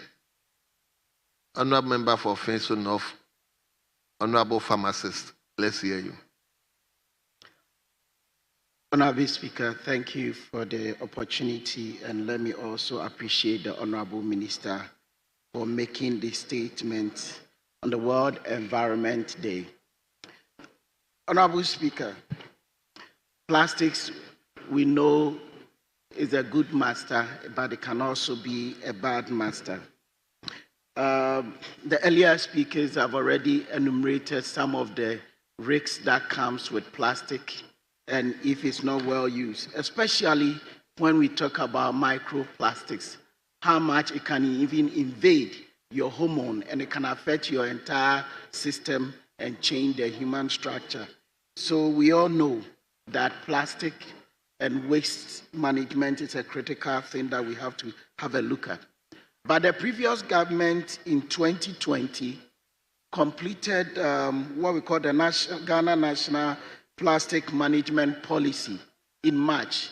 My question will be, what has been of this policy? Because many a time in Africa, we establish policies which really has enumerated detailed approach as to how we should manage plastics. But my question to the ministry is, what is the ministry's update on this policy, and how well have we utilized this policy? One of the major actions in this policy is behavioral change. If you want to talk about plastic waste management, you want to critically enhance your behavioral change. Because if you look around our environment, the aesthetic nature of our cities, our towns, and our villages are being changed by the way plastic is littered all over. And we can change it by starting with our behavior. If we can manage our behavior, then of course we can curb plastic management. Then of course we can also look at waste segregation. How often do we, even in this August house, segregate our waste? It's very critical that if we are talking about plastic waste management, then we first have to look at waste segregation. The proper waste segregation will lead to the proper plastic waste management. It's very critical that we also have a look at it. Then, Mr. Speaker, we also want to come to how we openly manage our waste. Then open management of plastic is something that is leading to some of the pollution and the harmful effect of plastic that we are experiencing. We can experience, and most of us do experience, that just around the corner you see somebody openly burning plastic, not thinking about the pollution nature that this plastic that is being burned around the corner is going to have on the impact or the health of their neighbor. So, Mr. Speaker, we can talk and talk and talk, but let's first go back to the policy that has been well crafted and approved and it's been put down that we are not utilizing. If we can go through this, then of course we can assess after 5 years how well have we utilized this national policy and how do we intend to update it or improve on it. So, Mr. Speaker, I believe that if we look at this policy and evaluate its implementation, then of course we deal with behavioral change. Then in addition, we manage waste segregation, starting from this August house and taking it all the way down to our small towns, like a small town in my constituency in Offensive North, where you think it's only farmers there, but we utilize a lot of plastic and it can be well segregated and be reutilized. Then of course we can also manage open burning of plastics in our country, because if we don't do that, as for microplastics, all of us will be exposed to it, and in the next few generations it will be able to change our physical systems. Thank you. Thank you very much. I'll take the last one. Thank you, Mr. Speaker, for the opportunity to comment on the statement. Mr. Speaker, Kusiga will not even allow me to call her. It wasn't me. Oh, let's hear you. Let's hear you. He said, let's hear you.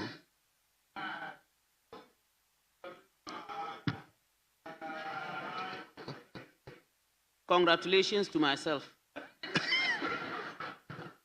Thank you, Mr. Speaker, for the opportunity to comment on the statement ably made by the Deputy Minister for Environment. Is he Deputy Minister? Minister. You see, I want to take part of the post. Mr. Speaker, I'm on my 4th term in Parliament, and I think year in, year out, we have been talking about plastics whenever this day is being commemorated. But what are we doing?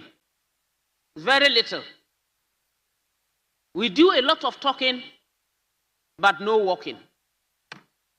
And I think it's a very big problem.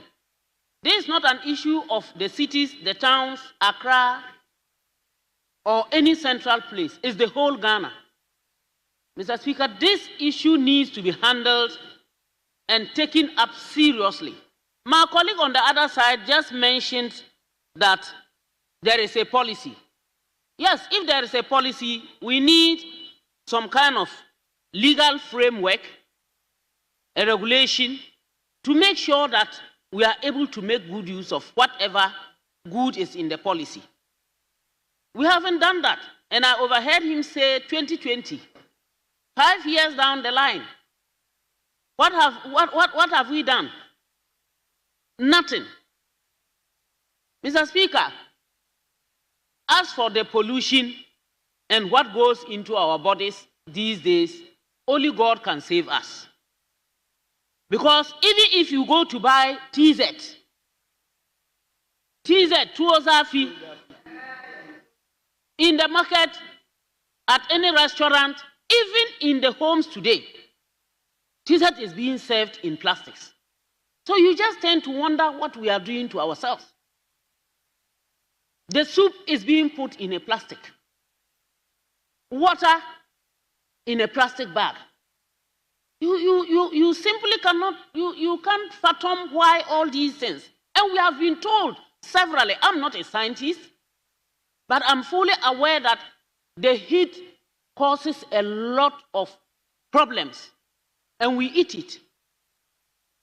Mr. Speaker, not only that, if you get to the northern sector, especially the 5 regions of the north, the kind of havoc that these plastics cause cannot be enumerated.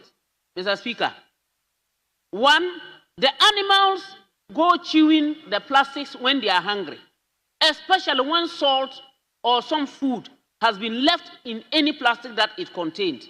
They chew it, it's not able to digest, and they die. Many animals. And when I talk of animals, not basically every animal. It wouldn't digest, so they eventually end up dying. That is one. Secondly, the farmers, when they plant, Mr. Speaker, the seeds land on the plastic and is not able to germinate. It becomes another issue. Fertilizers are applied, and instead of it going straight into the soil, it lands on the plastic, eventually melts, and has no effect on the plant. A whole lot of issues. My sister, the doctor, Ayensu, mentioned about the issue of malaria and what these plastics can cause. Day in, day out, we find women running helter-skelter with their children to hospital, and at the end of the day, it is that they are diagnosed with malaria. And we cannot find the immediate causes. We are not looking at it. We aren't looking at it. Mr. Speaker, in our wells, the well, I'm not talking of borehole, I'm not talking of pipeline, I'm talking of the local wells that are being dug in our villages. Plastics find their way into it because the very light ones are carried by wind and dumped inside. Mr. Speaker, I think that we have heard and listened to so many stories about how plastics affect us. Today, I am very happy I have heard from Honorable Zenato that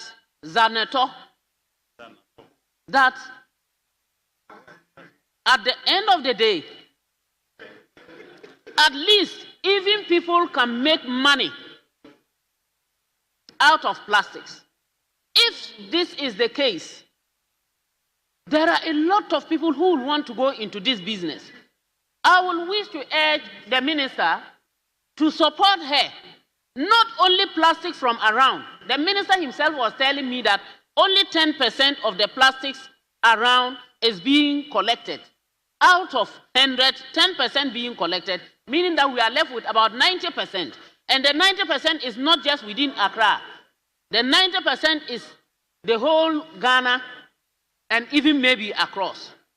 Could you kindly support her to ensure that these plastics, and if it's possible, then that machine or that project should also be taken in the other regions to make sure that we generate a lot and that most people get employment. Mr. Speaker, I thank you for the opportunity, but let me apologize for taking someone's chance. I thank you, Mr. Speaker, for the opportunity. Thank you very much. Honourable members, I will now descend on the leadership. Mr. Speaker, I want to yield to one of the backbenchers on this side. Our side, he says that leadership. And we want to give one of your men the opportunity to speak. But why? It should be allowed. I mean, what is wrong with that? It's a house. This is a house. Everything partisan. Everything partisan. Everything partisan. Honorable members. Partisan. Honorable members. Mr. Speaker. Honorable Majority Whip. Majority Whip, please. Mr. Speaker, sit down. Mr. Speaker, earlier on, I saw many of the young guys standing up. Our duty in leadership is to help groom these young ones. Because one day, they would have to come to the front bench. I looked behind. It's not about Dufia. We have to help you to build capacity. It's not everything that you... I don't hear you rise up to speak. Yes, you always... You don't. You're always screaming from behind. Rise up and speak. Rise up. The cameras are capturing you. Rise up and speak. Leader, please address the chair, please. Mr. Speaker, if you are a first timer, don't get involved in heckling your seniors. Mr. Speaker, our job is to help the young ones. But Mr. Speaker, I agree. What I have to do is to take the leave. This man, Mr. Speaker, he was my study mate. We were studying together at that place. I didn't know he was an NDC. He was always behaving like he doesn't like politics. I'm referring to Eche, the Fiamepo. We were study mates. We passed our law exam together. We studied deep into the night. When I wanted to be an MP, and you didn't show any interest at all. And then today, you are here. You are also the chairman of the National Premix Board. In charge of premix. In charge of premix. Mr. Speaker, today this man is pretending to be calm. The Fiamepo Eche, he's pretending to be calm. Today you are pretending to be calm. You are coming to start. Stay away. This is leadership. Stay away. You are coming to start. You Eche the Fiamepo, you are pretending to be calm. Mr. Speaker, I saw many of the backbenchers from inside, the very quiet ones. I know those who are troublesome, they are not in the chamber today. Those who are well behaved, I've seen them. Mr. Speaker, there is our side, we don't have any more contributions. So, Mr. Speaker, no, I checked behind. Is any of you ready to? No, the moment the leader speaks, that's all. Mr. Speaker, I have seen a young man, Mr. Speaker, he's always well dressed. He comes in very calm, quiet. He doesn't heckle his seniors. He is up, he wants to speak. Is it the one with bow tie? No, not the bow tie one. The bow tie, yes, Mr. Speaker, the bow tie, sometimes he sits with the young, he tries to mentor the young ladies. He tries to mentor them. The one in bow tie, he wears double-breasted, and then he sits at the back, he mentors the young. Eche, you...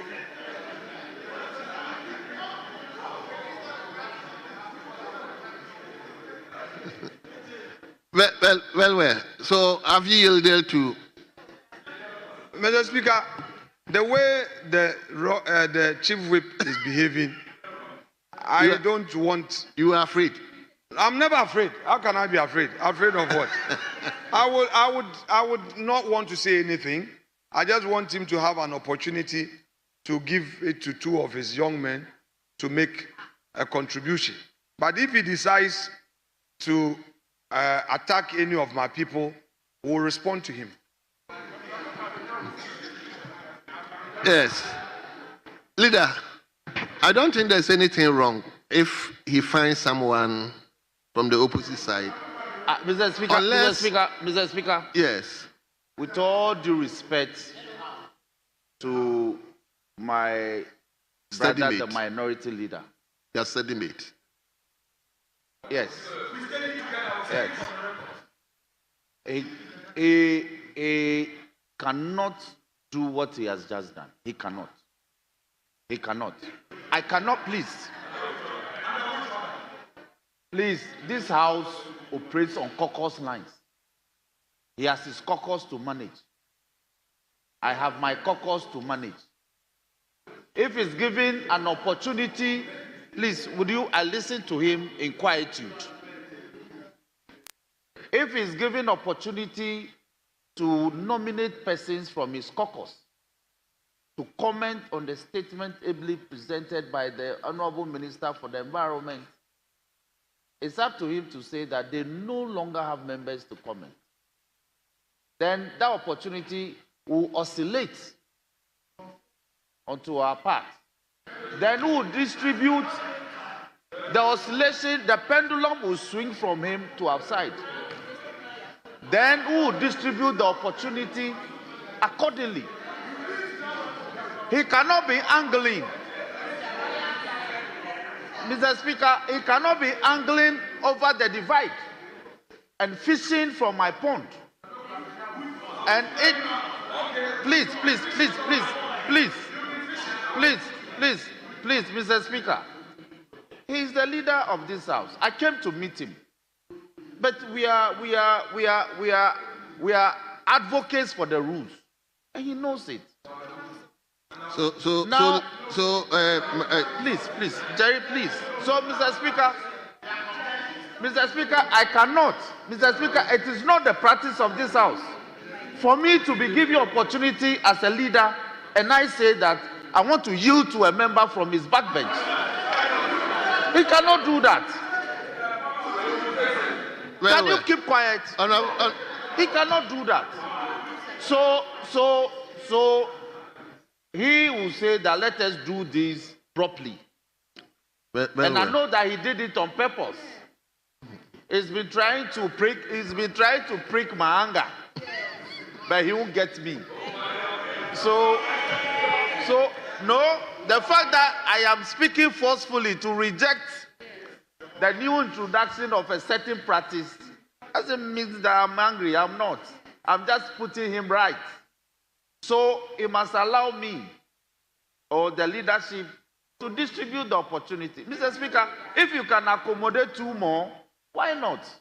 My members will speak to the matter. In any case, the statement came from our minister. It doesn't matter. It came from a minister of state. Our minister. It came from a minister, Yes, not your minister. It came from the minister. It came from the minister, Yes. the NDC minister. No. Oh, is it not the NDC minister? Oh, it is the NDC that is forming government. Oh, please. Honorable Chief Whip. It is only in this house. Mr. Speaker, let the record reflect. It is only in this house that the Constitution allows political parties to make presentations and send nominations. So he belongs to my caucus. Mr. Speaker, there's nothing wrong. Honorable member. If I describe him so. So, Mr. Speaker, we just about to adjourn, and then he goes on this tangent. So, Mr. Speaker, if you can accommodate two more from my side, Honorable Defiamapo. Yes. I allow the speaker to make a statement because the speaker is the minister of state. Yes. Once he's here, I don't think this issue of he's an NDC minister is relevant. Mr. Speaker, for me, he's a minister, and I will accord him that relevance. So let's leave that. Yes. Again, I think we are all studying. The standing orders appears to be silent on this. That a leader yielding his opportunity to speak to the other side. I think we are all studying. Personally, I've been here for a quite time now, and I've not actually witnessed this. So it's good that we are all witnessing this. Mr. Speaker, by practice, he cannot do that. He cannot do that. The standing orders. No, I'm saying by practice, Mr. Speaker, he cannot do that. He cannot. Honorable Dafiamapo, Because, Mr. Speaker, you were specific. None of my colleagues were on his feet. He got the opportunity. And then he decided to play mischief and decided to say that. Then he began to describe, he couldn't even mention the member's name. So how was he yielding to him? Well, let me come to majority leadership. When there's a mischief, let's say so. Let him come to majority leadership. So, Mr. Speaker, once you can accommodate two more. No, I'm accommodating. Now we have forfeited their side. Leader. Mr. Speaker, wait. First of all, Mr. Speaker, in his very lengthy submission, he says to us that my offer was an attempt to fish from his pond. Oh, fishing from your pond. That is very rich. Who has been fishing from the minority pond? Should I mention the name of the person to you? Should I? You've been fishing from my pond. I've caught you several times. Fishing from my pond. I have caught you several times and I stopped you. You are now afraid. The contest of this the premix. These are national premix, Chairman. He entered our backyard trying to fish, and I caught you. And you know. You want me to provide details when we meet at that place? I will tell you. I've already fished from your pond. In retaliation. That's what I've done. You are afraid of fishing from somebody's pond. Mr. Speaker, just to conclude, if he says it's okay, you've not been caught. Leader, you should sit down. You have not been recognized. You've not been recognized. Please, you sit down. You sit down. You are not supposed to speak. You said you won't be upset. You see? You're upset. No, I've seen the doctor sitting. I've seen you are upset. You are upset. You are upset. You are upset. You say you'll be calm. You are not calm. You are not calm. Are you calm? Give me a smile if you are calm.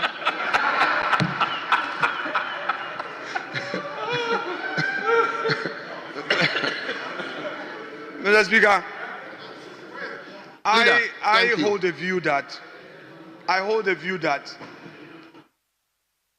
in view of what Hajia Ayamba has said, this issue of playing lip service to critical policy issues must really come to an end.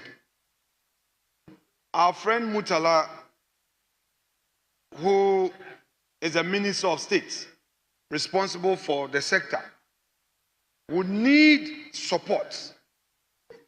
Mr. Speaker, we saw in the budget how enthusiastic government was in respect of the gold board matter, where sufficient allocation was made. I think when it comes to technology and issues about the environment, we take them for granted. I've been hearing of this carbon trade concept, carbon trade. I'm not an expert in that field. I wouldn't hazard any theory that I may find myself wanting. But I believe that carbon trade is one area that if the government invests in, it will help us a great deal. But unfortunately, whether we don't really understand the gains, we are not making sufficient investment there. Whatever that we can, we should, to support the minister. But Honorable Minister, the initiative would have to come from you through cabinet. I don't know of the Mahama government, but in the Akufo-Addo government, you come to cabinet, you must be ready for pound. There will be a full-blown debate. The fact that it's the same government would not mean that you just get your things easy. So get the support of your colleagues. And the issue that Hajia is talking about is true. We often hear about cocoa, that production has gone down. One of the problems, and there is a report that the seedlings that they produce, over 60% of them don't survive because the topsoil they use at the nursery level are full of plastics. So what she's saying is very true. I didn't know about the ordinary farmers in the 5 northern regions, but I know about cocoa because of the report that came that most of the seedlings don't survive, and they've been compelled to go a more expensive way by relying on cocoa pit, soilless media, where the the coconut husk is used as soilless media for seedling production. And it comes at a great cost, of course. It's high in nutrition. So the issues that are being raised as a result of your statement are very germane. But of course, I was not too pleased with the approach in an aspect of Hajia's submission where she tried to lace it with some partisanship. That was some 5 years, nothing was done, in response to an earlier submission by a respected colleague. You see, that is our problem too. That every now and then we become jittery and we want to use partisanship to justify. But the problems affect all of us as a country. If the oceans are full of plastics, those plastics do not know NDC, they do not know MPP. The farmers who are suffering in the 5 northern regions, cocoa board, that is suffering from production, and we play politics with it in this chamber, when the real issues are there, it affects the country. So, Honorable Minister, we are here. We promise you of constructive criticism, but it doesn't mean that we want you to fail. If you fail, we have failed. We want you to succeed. So assure this House, before you leave here, that you will prepare a cabinet paper to your colleagues for cabinet approval. And if it means we need to get the finance minister to support you, this House, I'm sure, will be ready. Because without the finance minister's support, you can't achieve anything. Yesterday, they hurriedly brought in this e-levy for fuel. E-levy for fuel. Because they felt that that would help them in managing the energy situation. What about the environmental issues? I believe that if you make a strong case, and it means some 50 pesos being looked at,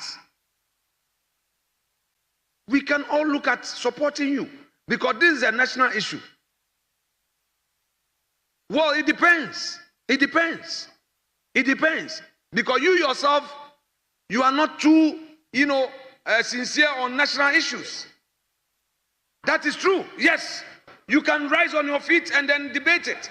You are not, because you said you are not going to increase taxes, going to introduce taxes and levies, and you did. You did. And we can you repealed e-levy, which was costing 1.6 billion, and introduced e-levy that is costing 5.7 billion. Honorable Leader, if you could... Oh, Mr. Speaker, on that line, if that line should be off, that's fine. Yes. That's okay. That's okay.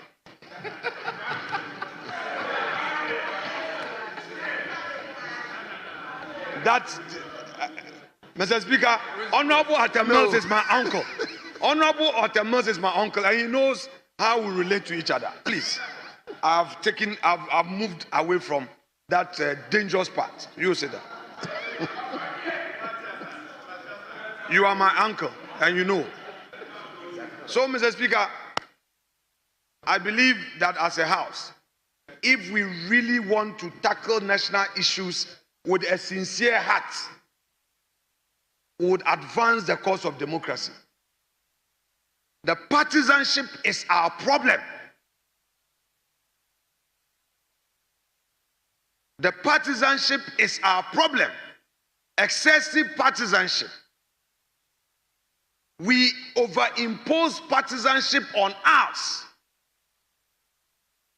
We allow partisanship to take over the better part of our sense of national judgment. That is our problem as a political class. We know it. Else we won't be here talking about plastic waste and the challenges that we face in that area. Else there won't be less allocation for the Ministry of Energy. Have you looked at the budget? And how much, the environment? Have you looked at the budget and how much was allocated to the Ministry of Environment? Have we? They have so much to achieve. Are we supposed to rely on the benevolence of, NGOs and other international organizations for our survival? And Nigeria has warned us. We are all consuming that waste, that poison. And unfortunately, when the cancer starts to show signs, then we are blaming a certain old lady in our family. Thank you. Mr. Speaker, that said, I would want to encourage the minister to rely on this house for support, but to make his own advocacy at cabinet. And I'm sure when that comes, we are going to give him the needed support. Thank you so much. Thank you. I'll come here. Yes, majority leadership.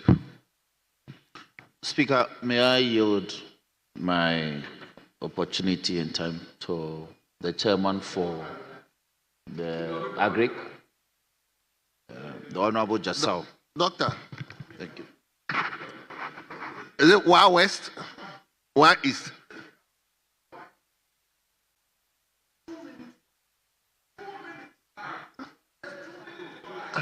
Does he want to talk?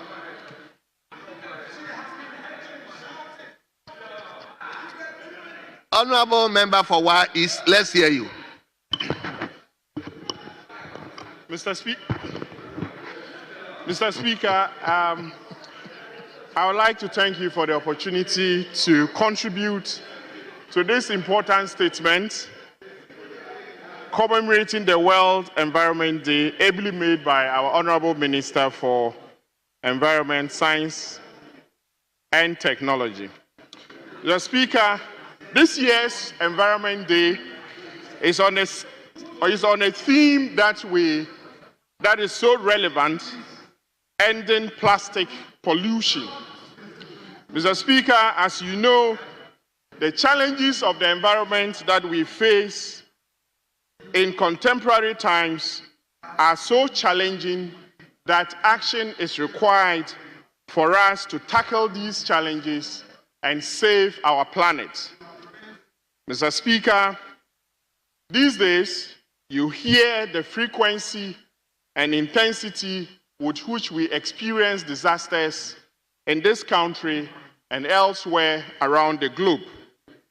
Mr. Speaker, these phenomena are such that we will need to appreciate that most of them are anthropogenic, and that is, these are man-made.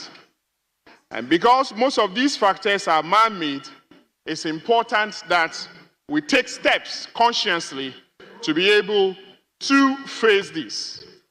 Mr. Speaker, as these events are occurring, we are also witnessing other evidence of climate change. Mr. Speaker, plastic waste pollution is a huge contributor to this phenomenon. And so the sub-team, Rethink Plastic Pollution, Act Now, is relevant and timely. I look forward to the Minister for Environment proposing policy measures that are practical, that are actionable, and rallying all of us to be able to contribute to supporting him and his ministry in these efforts. Mr. Speaker, other contributors have made very relevant contributions already. And so I just have two salient points to add. One of it, Mr. Speaker, is that when you travel, particularly to Eastern African countries, i.e. Kenya, you notice that there is a deliberate ban on plastic use. And so, Mr. Speaker, in hotel rooms, conferences, etc., bottled water is served, Mr. Speaker, in shops and so on, other material bags are served and not plastic bags. Mr. Speaker, how come we cannot replicate this kind of model for our country? I urge the minister responsible for environment to consider this seriously and consider taking steps that can introduce this kind of policy. And if you require a legislative support to be able to implement this, I'm confident that if we do the proper education, you'll be able to rally the Ghanaian community around this effort.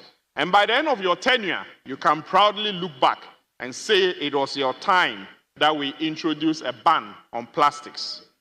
Mr. Speaker, I know that industry and businesses around this will not allow you.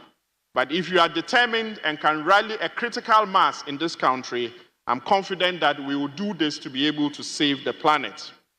The scenery around our seas and oceans and blue economy is not pleasant. Mr. Speaker, you have a lot of choking of this resource that is affecting marine life, our fisheries and food subsector that is so enormous that life at sea is at risk because of our very behavior and the way we handle plastics. Mr. Speaker, I therefore think that one other thing that I propose that the Minister and the Ministry of Environment consider is to see to what extent you can begin to inculcate the younger generation in our schools on how to handle these.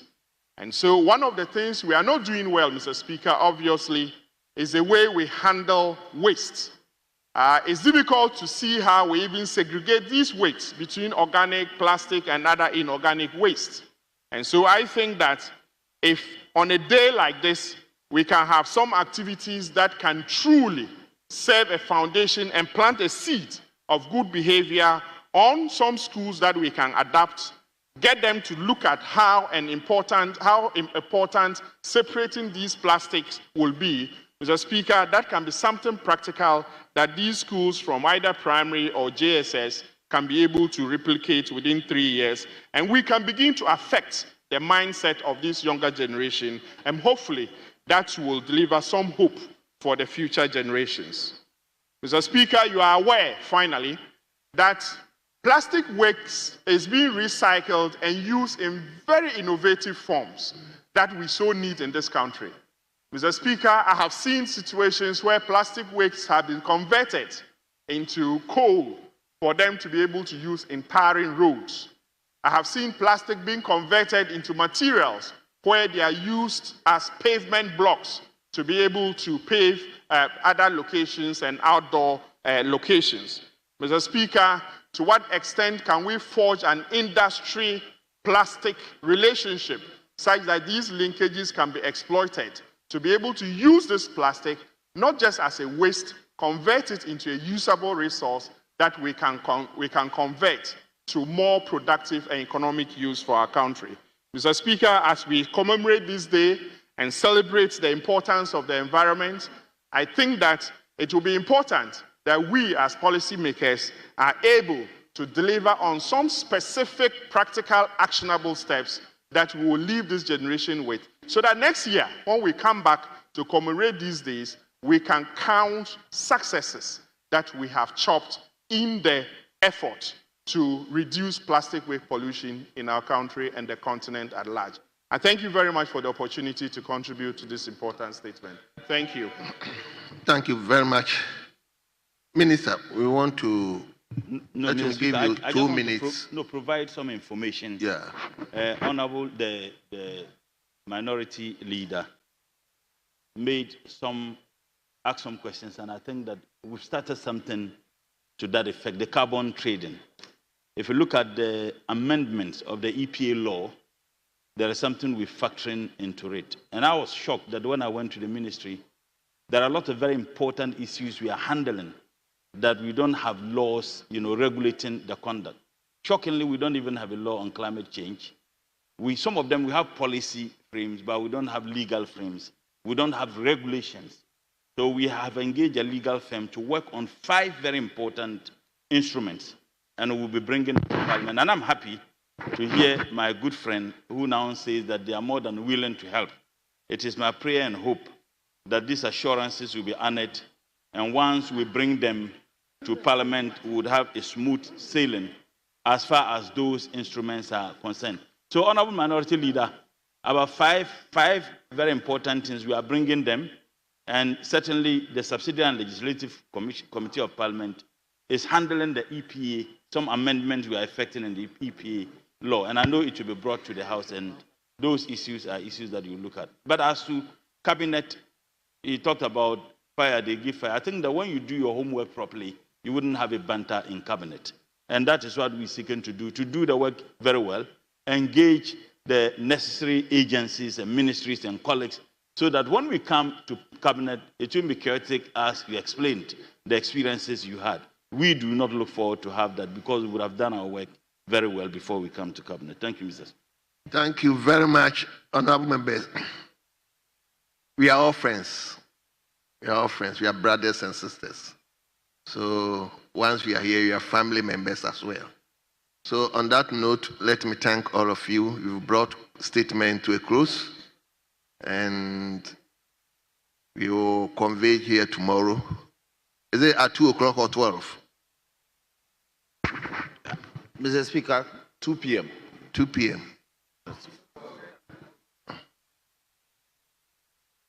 The Speaker Asuo Moto. Please. Mr. Speaker. Very well. So he wants to Mr. say Speaker, you have not spent 5 hours. So, sorry? Leader, let me give you the opportunity to move Mr. a motion. Speaker, you were in full flight. So, what is this? Mr. Speaker. My brother Eche, just move the motion. You see, I am not taking advantage of the Speaker. The record will bear me out that Mr. Speaker was in full flight and was asking for indication as to time. So, please, stop this. So, Mr. Speaker, as agreed, tomorrow we'll start at 2 p.m. as agreed, Mr. Speaker. So, is it a motion? Is it a motion?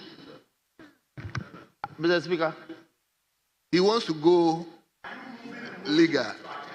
Mr. Speaker. Please, I invited you, Mr. Speaker, but he wants to challenge my invitation. You had seized the opportunity. If you had given me the opportunity to move the House, I'll do so.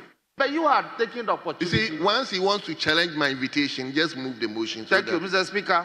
On that note, there be no further business for consideration. Mr. Speaker, I move that the House be adjourned till 2 p.m. tomorrow. Thank you very much. For the opportunity. Yes. Honorable Minority Leader.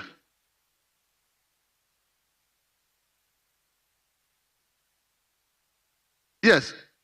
Mr. Speaker, today we have some questions for some ministers. They couldn't come. The majority chief whip, who is the avant-garde of government business, is moving this house to adjourn. Yesterday, we had a program for the day.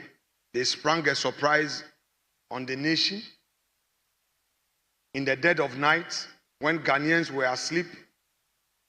They introduced a new levy. They came with e-levy, where now when Ghanaians buy a gallon of petrol, they are being charged 4 cedi 50 pesos. Then this evening, he is telling us that there is no government business, so we should adjourn.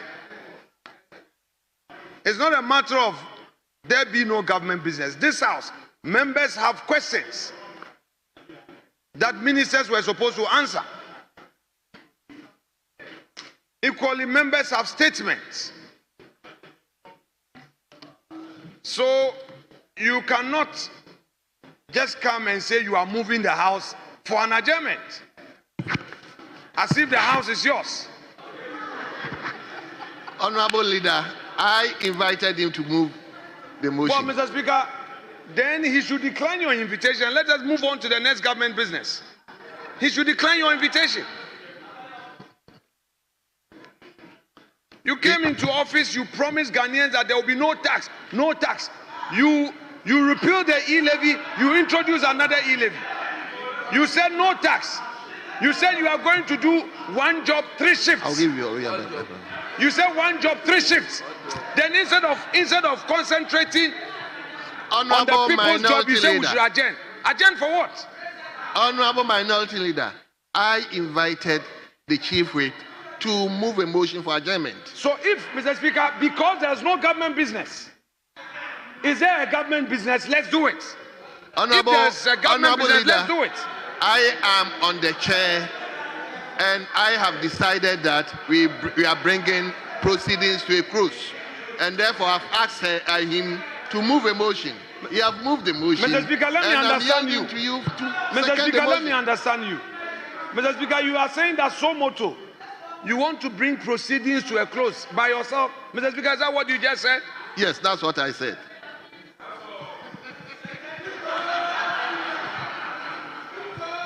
Mr. Speaker, obviously, there can be an act to find the mines construction through the forehead. It's okay. Mr. Speaker says he is taking the adjournment. So he invited you to move a motion.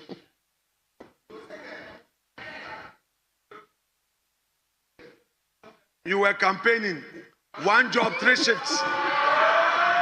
You said, one job, 3 shifts.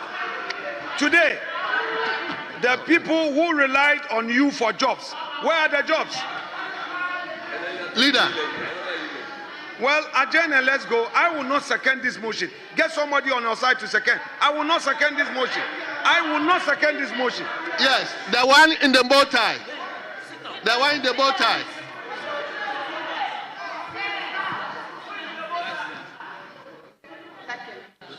Speaker, let the record reflect that on today's order paper, from item number 1 all the way to item number 10, say for item number 10 and item number 6, every other single business had been taken. He was not here. So how do you come and suggest that there's no government business? The order paper for today's business had been exhausted. So please, the excuse was given in your absence. In your absence, the minister has submitted. Please, Speaker, please. The minority leader is such a senior member of this house. He's a policy maker. So he can't threaten me. So he's a senior member of this house. He's a leader. He's a policy maker. So he should be very mindful of some of the comments he makes. This is the order paper for the day. The business on the order paper completely exhausted. The matter in respect of his urgent question, the minister had come to say that he will bring a formal letter to that effect. But the information he was requesting for him, he has written to a couple of agencies to solicit some further information so he can come and properly answer to the question. It was done in his absence. He wasn't here. Then you came in and you are trying to create mischief and say all sorts of things. If you are looking for an opportunity, it will come tomorrow. But certainly today's business is exhausted on the order paper. And procedurally, what we do is that we move for an adjournment. If you are not minded to second the motion, so be it. Here, we are ready to second this motion. My brother in the bow tie, please second the motion for me.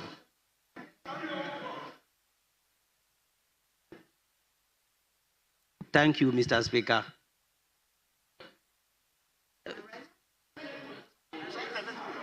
Thank you, Mr. Speaker. I rise. No, I wanted to also give a lecture like the way leader has been giving his lectures. I rise to second the motion. Thank you very much. Thank you very much.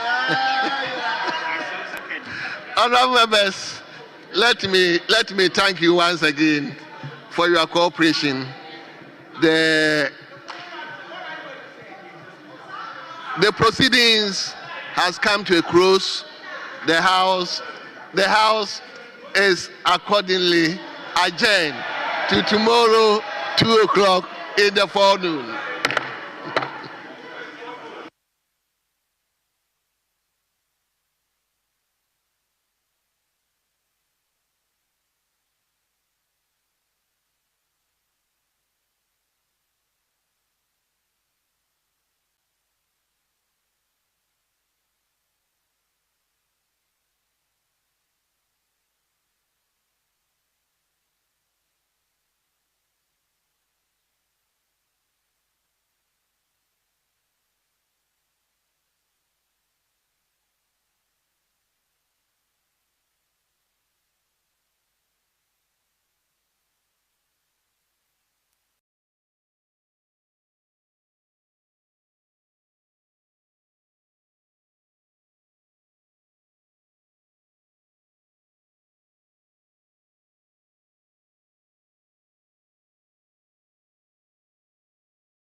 Snell.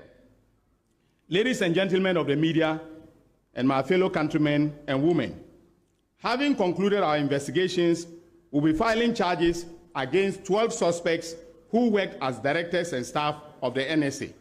I've already listed them, but for the abundance of doubt, let me mention them again. These are Mustafa Yusuf, a former executive director, Osaya Sibe Entry, former director general, Gifty Owari Mensah, former deputy executive director, Kweku Ohinijan, former deputy executive director for operations, Abraham Bismarck Gezi, former internal auditor, Kweku Dechi Eje, an accounts officer, Idrusu Ibn Abubakar, former head of accounts, Stephen Kobina Jemfi, who is, I've asked that he should be rearrested because we've discovered some new accounts that, contain some deposits, and so he was picked up this morning. So he is currently he's undergoing further interrogation. Koforidua, he's the Koforidua director, then Prince Agofa Ewuku, a district director, and Jacob Yorsin, management information systems administrator in the northern region. We will also file charges against the following persons who are vendors on the marketplace on the central management system of the NSA in the eastern, Greater Accra, and Ashanti regions. Isaac Osei Asamani, the owner of Stalwart Option Buy Ventures. Charles Ohomening, the owner of GH Ohek Ventures. Philomena Arthur, the owner of Brainwave Ventures. Rose Hamilton, the owner of Marine Ventures. Kweku Opare Agbofa, the owner of Franlisa Ventures. Solomon Jamina, the owner of Afarita Ventures. Haruna Mawulaya, the owner of Alfaida Enterprise. Sylvia Ntriwa Opare, the owner of Silsona Ventures. And then Peter Mensah, a legal practitioner and the husband of Gifty Owari Mensah. We have made the decision to enter into non-prosecution agreements with some of the persons who were involved in this criminal enterprise, especially the vendors, and these have agreed to provide compelling testimonies as witnesses for the prosecution. In this regard, we have agreed not to disclose their names or their details at this press briefing as part of the NPA, that is a non-prosecution agreement. Because this is going to inure to the efficiency of the prosecutions that will be mounted. And in every prosecutorial decision making, we have the discretion to take decisions that will inure to the benefit of the Republic.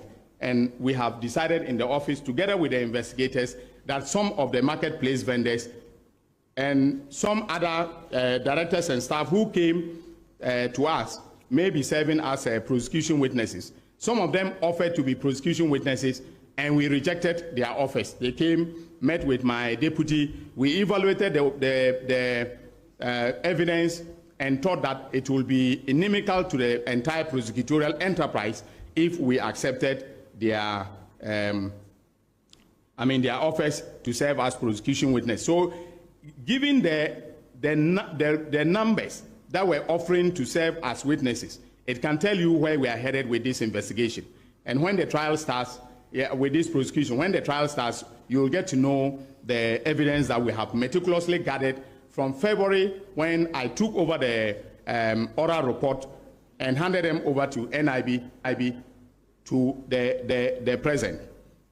Having provided this factual background, our position is clear that these persons are reasonably suspected to have committed crimes and shall be charged accordingly with the following crimes: stealing, contrary to Section 1241 of the Criminal Offences Act 1960, Act 29. Conspiracy to steal, contrary to Sections 23(1) and 124(1) of the Criminal and Other Offences Act. Willfully causing financial loss to the state, contrary to Section 179A(3)(a) of the Criminal and Other Offences Act. Using public office for profit, contrary to Section 179CA of the Criminal and Other Offences Act. obtaining public property by false statements, contrary to Section 5 of the Public Property Protection Decree 1977, SMCD 140, money laundering, contrary to Section 1, subsection 2C of the Anti-Money Laundering Act 2020, Act 1044, and conspiracy to commit money laundering, contrary to Section 3 of the Anti-Money Laundering Act 2020, Act 1020. In conclusion, ladies and gentlemen, as part of the oral agenda, I have ordered that a comprehensive investigation of the assets of these persons be conducted. That investigation is ongoing, and we shall be pursuing the suspect to retrieve funds attributable to them and assets they have acquired using those funds. So I want to thank you very much once again for covering this press conference. God bless. March 2023 and 24th May 2024, suspect Gifty transferred 22,925,518 Ghana cedis and 69 pesos to Amiacom, 1 million Ghana cedis to Scaffold, 1,572,000 Ghana cedis to Oche, and 5,200,000 Ghana cedis to Aristo Logistics and Training. We have this on record. We have all the bank details. We have everything, in the docket. Investigations, however, established that Eric Nyako, from 2017 until April 2024, and Idrisu Ibn Abubakar, April 2024 to December 2024, were responsible for preparing and transmitting NSP payroll data to GIPS for payment of allowances with the approval of the former NSA Director Generals, Mustafa Yusuf, who is now an MP, Gifty Oware Abuaji, acting from February 2021 to September 2021, and Osea Sibe Inchwe, September 2021 to January 2025.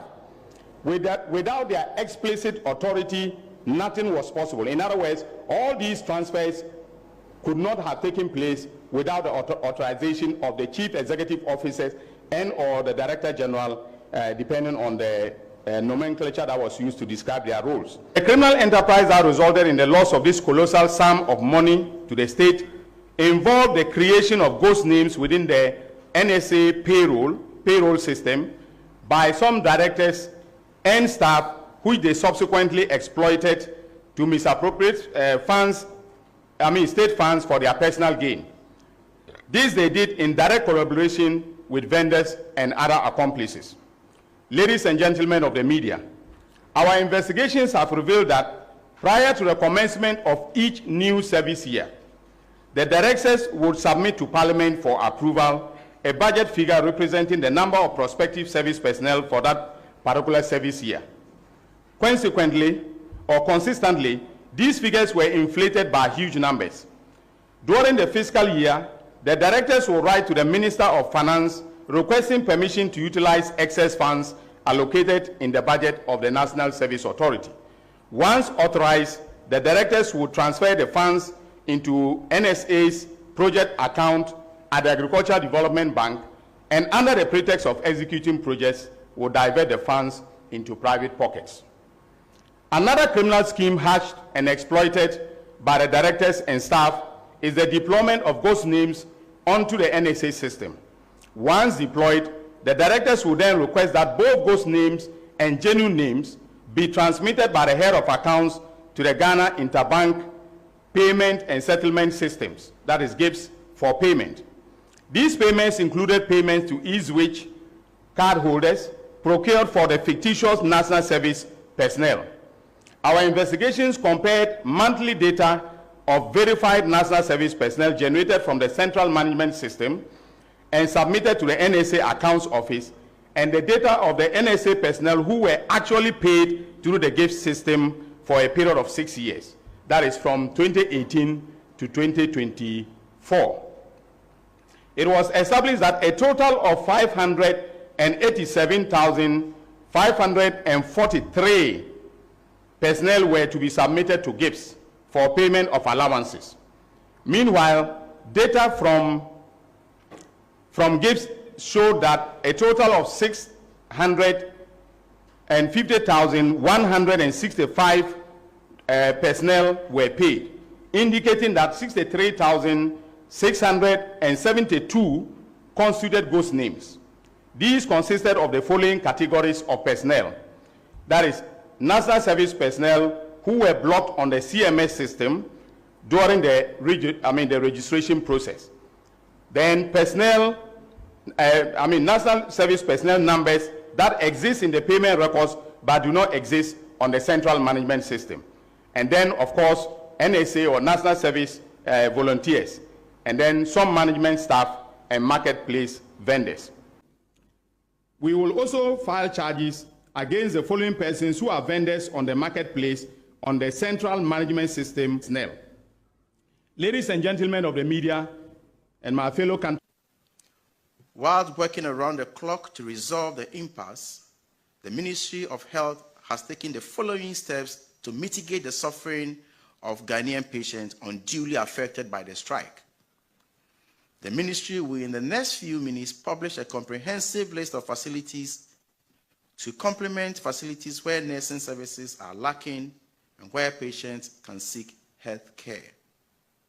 Given the urgency of the situation and suffering of the patients, government appeals to public-spirited retired nurses and midwives to volunteer their services for a brief period pending the resolution of the impasse. We further express our deep appreciation to practicing nurses who have opted to remain at post to help suffering patients and urge others to show similar fellow feeling and assist our ailing compatriots, even as efforts are made to address their concerns. In conclusion, government reiterates its commitment to dialogue with the GRMA with a view to resolving this impasse for full nursing services to be restored. Yes, such as Gifty Owari Mensah created and executed a meticulously detailed plan using NSP, National Service Personnel Allowances, as security to obtain a loan of 30,698,218 cedis, 69 pesos, from the Agricultural Development Bank, ADB, at an interest rate of 23%. She achieved these results by using other people's information to register a company called Blocks of Life Consult without their knowledge or permission.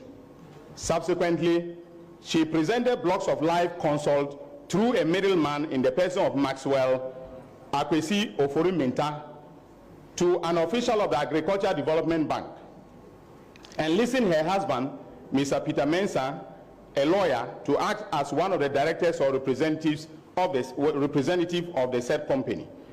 She told ADB that the company specialized in supplying home appliances to national service personnel and proposed that ADB finance the company to enable it to supply these items on hire purchase basis to the service personnel, with the NSA being responsible for handling the deductions and repayments. During the period, suspect Gifty was the acting director, Gifty Owari Mensah was the acting director of the authority.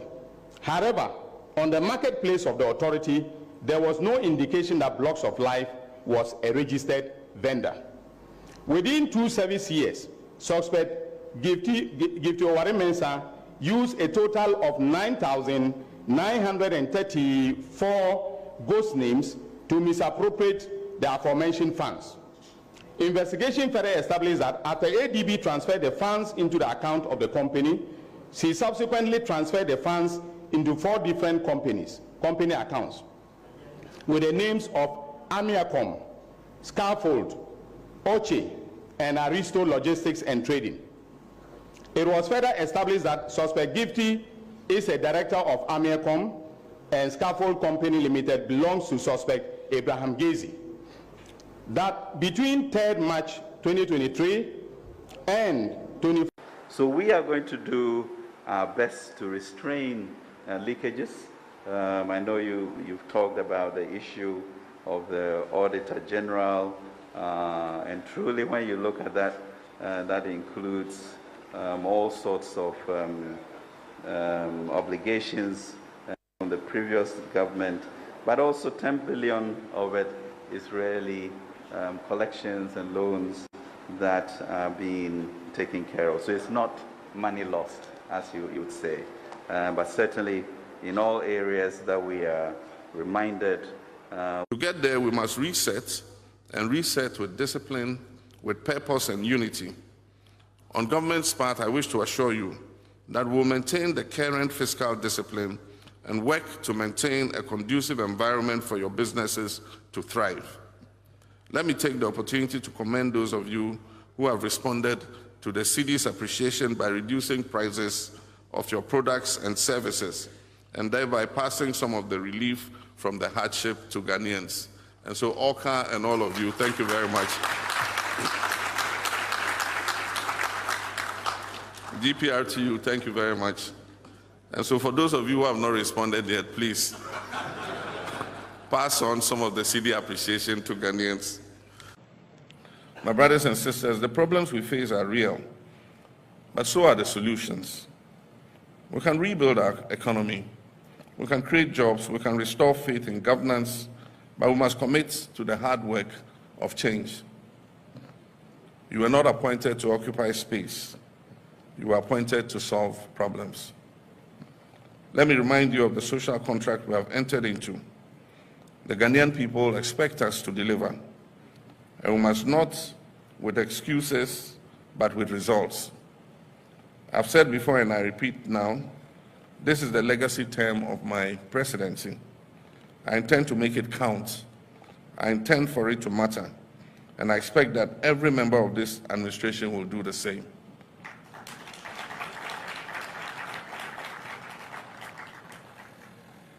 We must work with a sense of urgency, and President Jonathan spoke about the 4-year term. Our young people are tired of waiting interminably.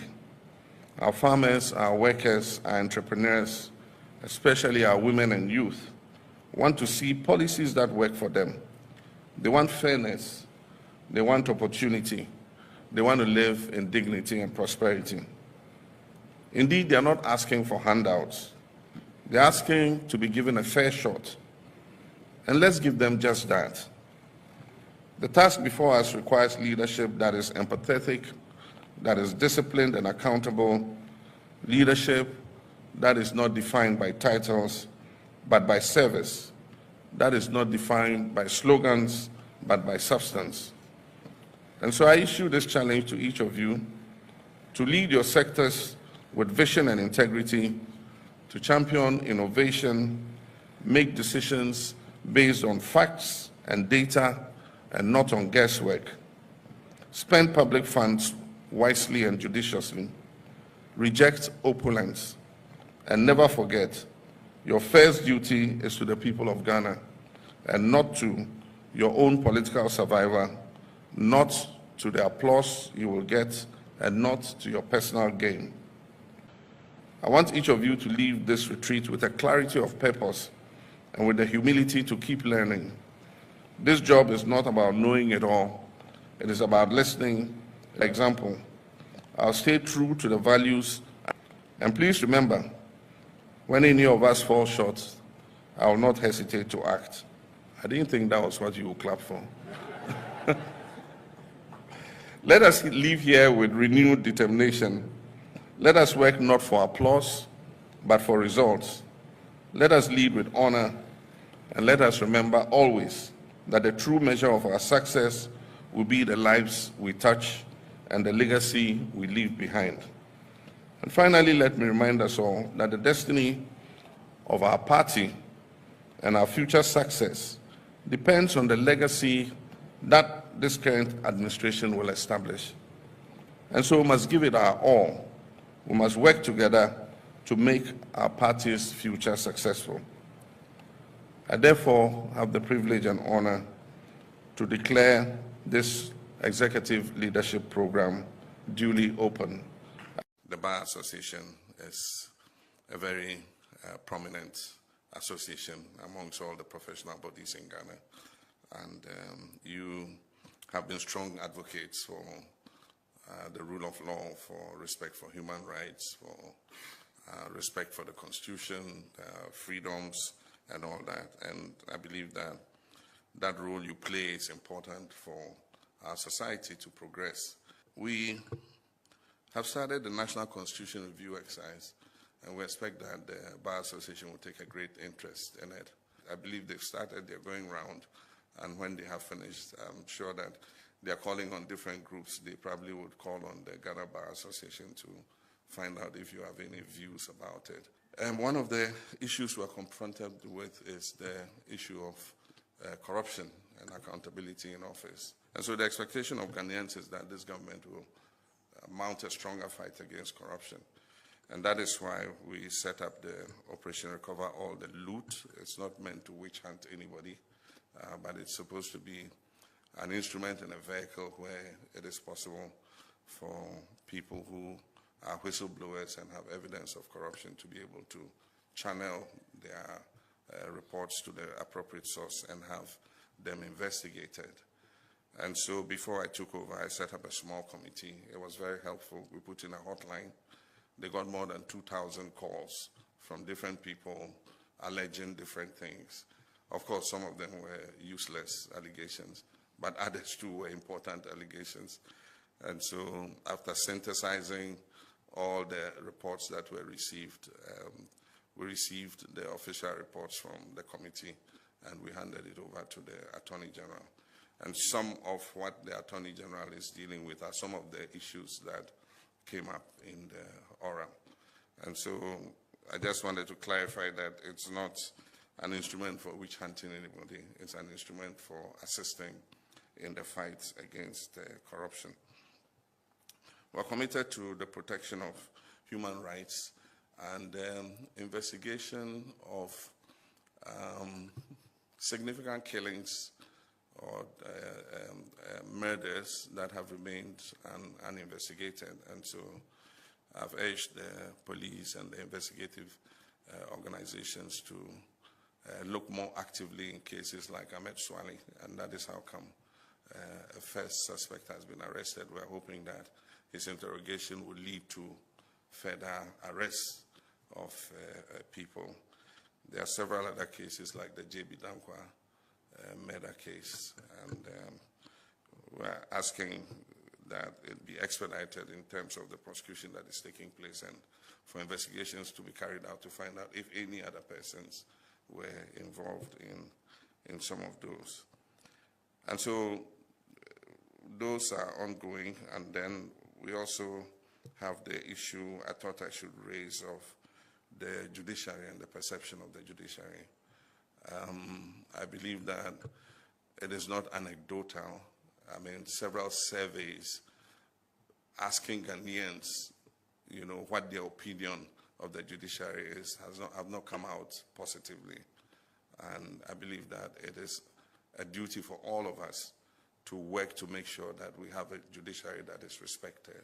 Year in, year out, you hear 12 billion cedis misappropriated, 15 billion cedis misappropriated. And how we deal with these cases are very difficult because of the constitutional procedure, parliamentary accounts committee and all that. But after that has happened, we must have a fast-track court where we're able to deal with this so that we deter people from just misusing government funds like that. Government is open to working with you, particularly on our side of the political divide. There's this perception that we have a problem with the legal fraternity and things like that. I think that if you look at the kind of people, Marietta and all of us sitting here, we're not people who have any such animosity towards the judiciary and the legal fraternity. So our doors are open, our hands are open, and if you think that there's anything that you should bring to our attention, don't hesitate at all.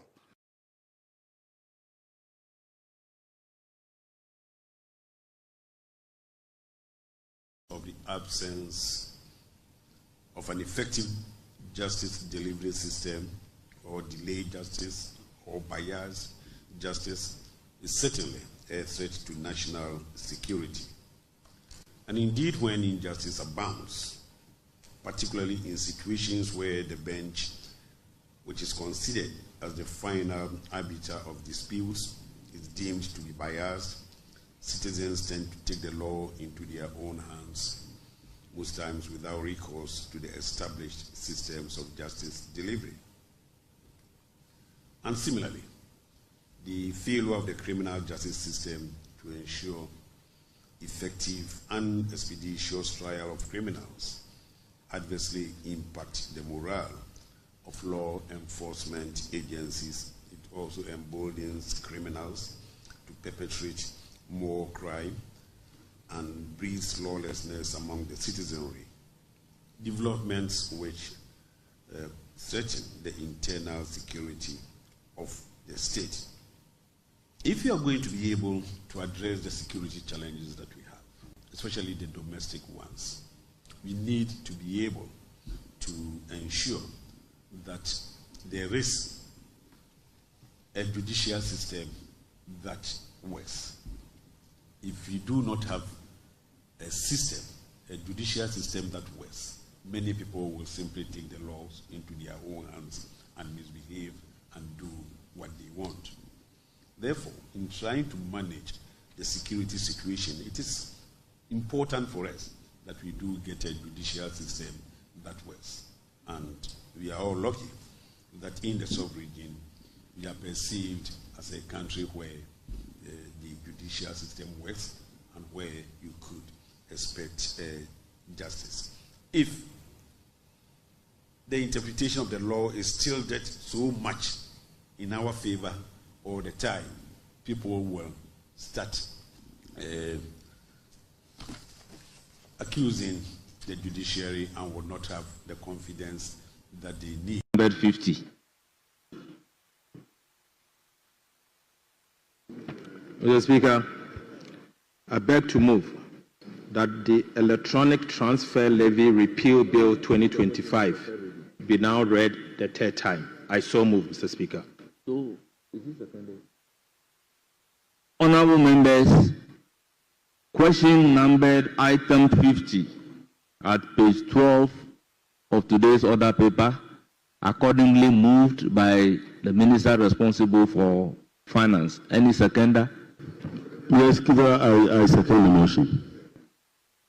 Honorable members, the motion is moved and seconded, and it is for the consideration of the House. Honorable members, motion accordingly adopted, and the Electronic Transfer Levy Repeal Bill 2025 is read the third.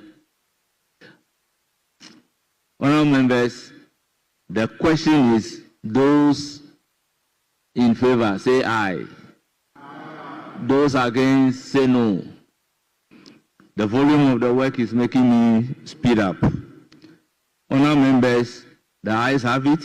An Act to repeal the Electronic Transfer Levy Act 2022, Act 1075, and the Electronic Transfer Levy Amendment Act, Act 2022, Act 1089, and to provide for related matters. Honorable members, the motion is adopted. The Electronic Transfer Levy Repeal Bill 2025 is now read the third time. Yes, Majority Leader. The people of Ghana are asking for accountability. And we must create a situation where everybody who agrees to serve must know that he will be held accountable to the people. We can't afford to fail. We've seen some things that are happening in other countries. And let's not think that Ghana is immune from that.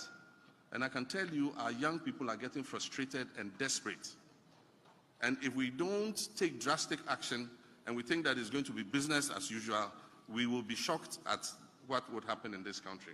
And so, it's not my demand, it's not a threat, as Nana Jane said, it is a promise that will hold public officers accountable. Today, I wish to reaffirm that our commitment to the people of the Savannah region will never shake. Despite the work we have done in stabilizing the economy, Ghana is not immune from the shocks of global events. Recent events in the Middle East, which involve an exchange of missiles between Israel and Iran, have started to escalate crude oil prices dramatically. I've asked our Minister of Finance and Minister of Energy to keep a close eye on the development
that if only your faith will not tarry in Christ Jesus, you shall certainly get to your full potential someday.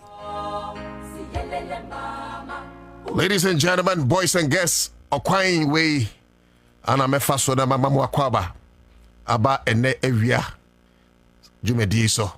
It is always nice that we change the tempo. And how's today? Yankwe akwaba.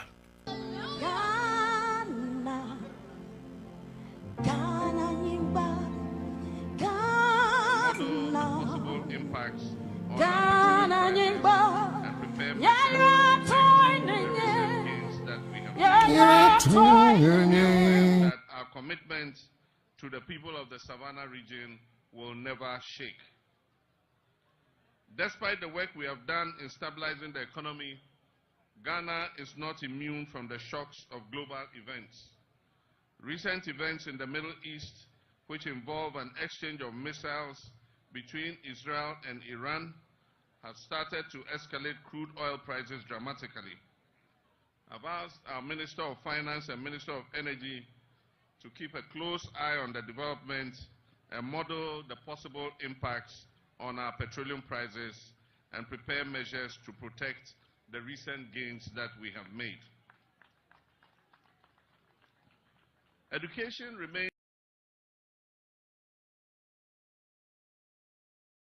Snell.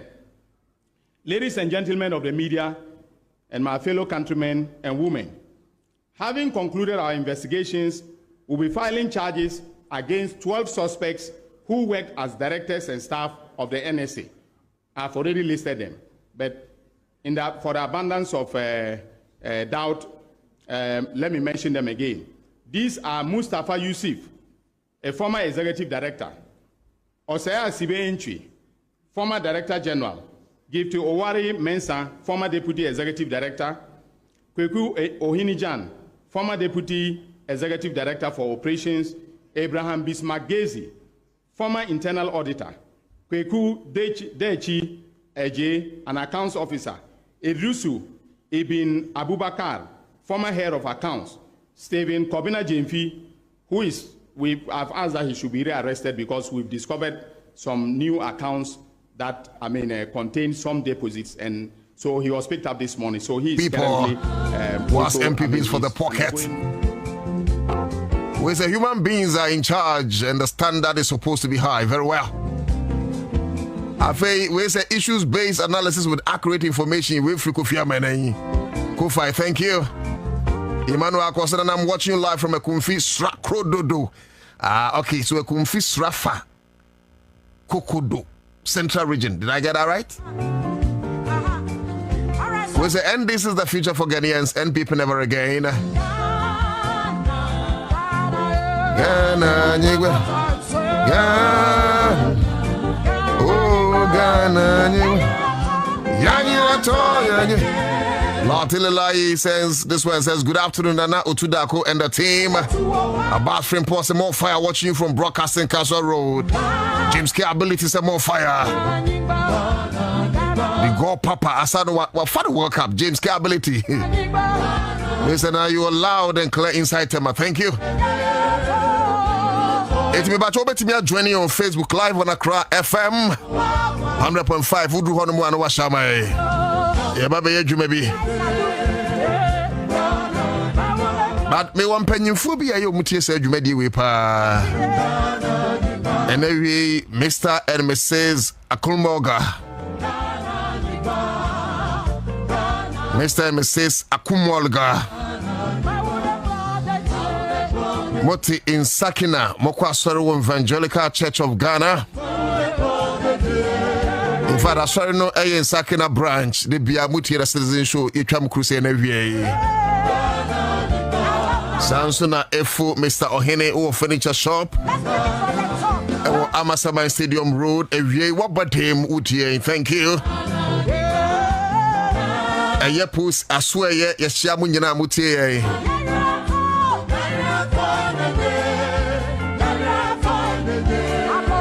Me free Jubilee bedru yenche me ba omuchi Accra FM nti obi bia owo eye the presidency Jubilee House Flagstaff House say am friend bi amfa Thank you for doing the listening. Military base ahodoɔ, camps ahodoɔ, to say Burma camp, all the other military camps are must be them say. Port and harbors, all government agencies. Now program way and a different stations edu mamudi no met unti we beti dey way.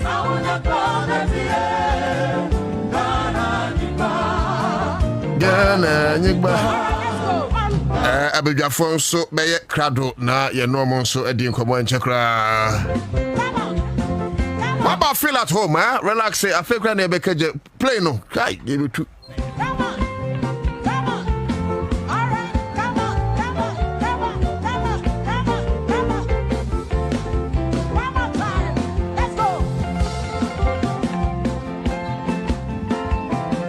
And then so minim someone more suspended Chief Justice Maame Tukunu say on Ghana for wasemka.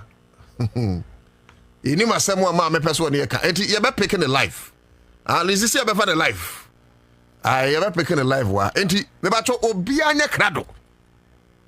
Wenti anu a unya obabia. Suspended Chief Justice Maame Iraba Tukunu say on Ghana for wasemka. Ebi say Maame be resign and I'm say oh sir. What be resign say? Some go investigations. Ebi say there be Maame wasem a wo pese wo chire mu. Eti for now we cannot preempt.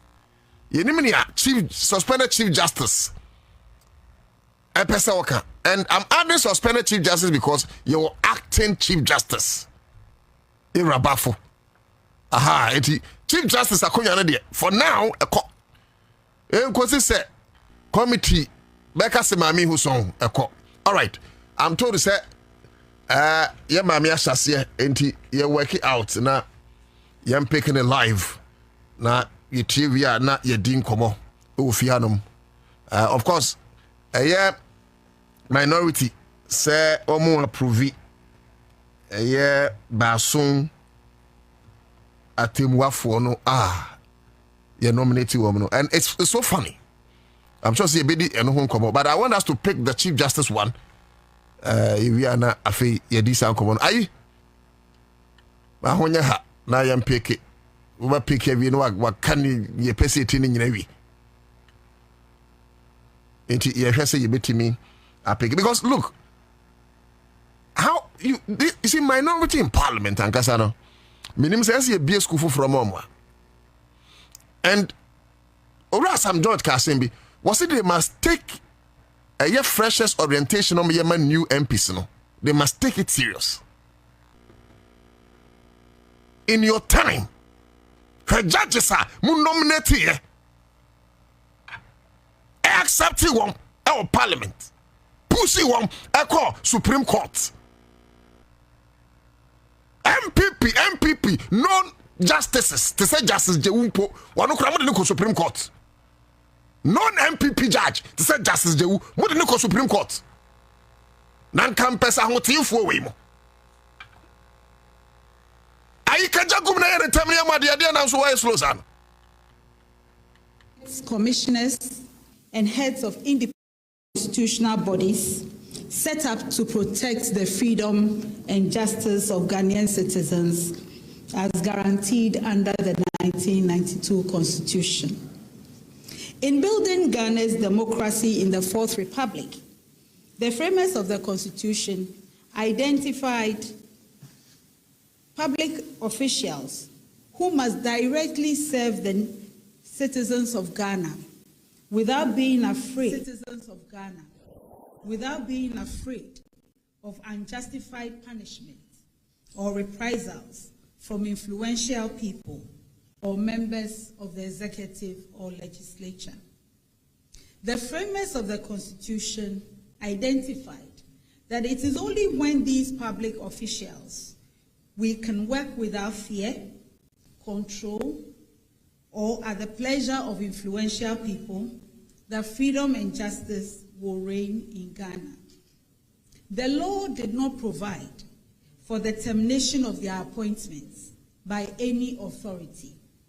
The Constitution set up grounds and processes for removing them from office under Article 146.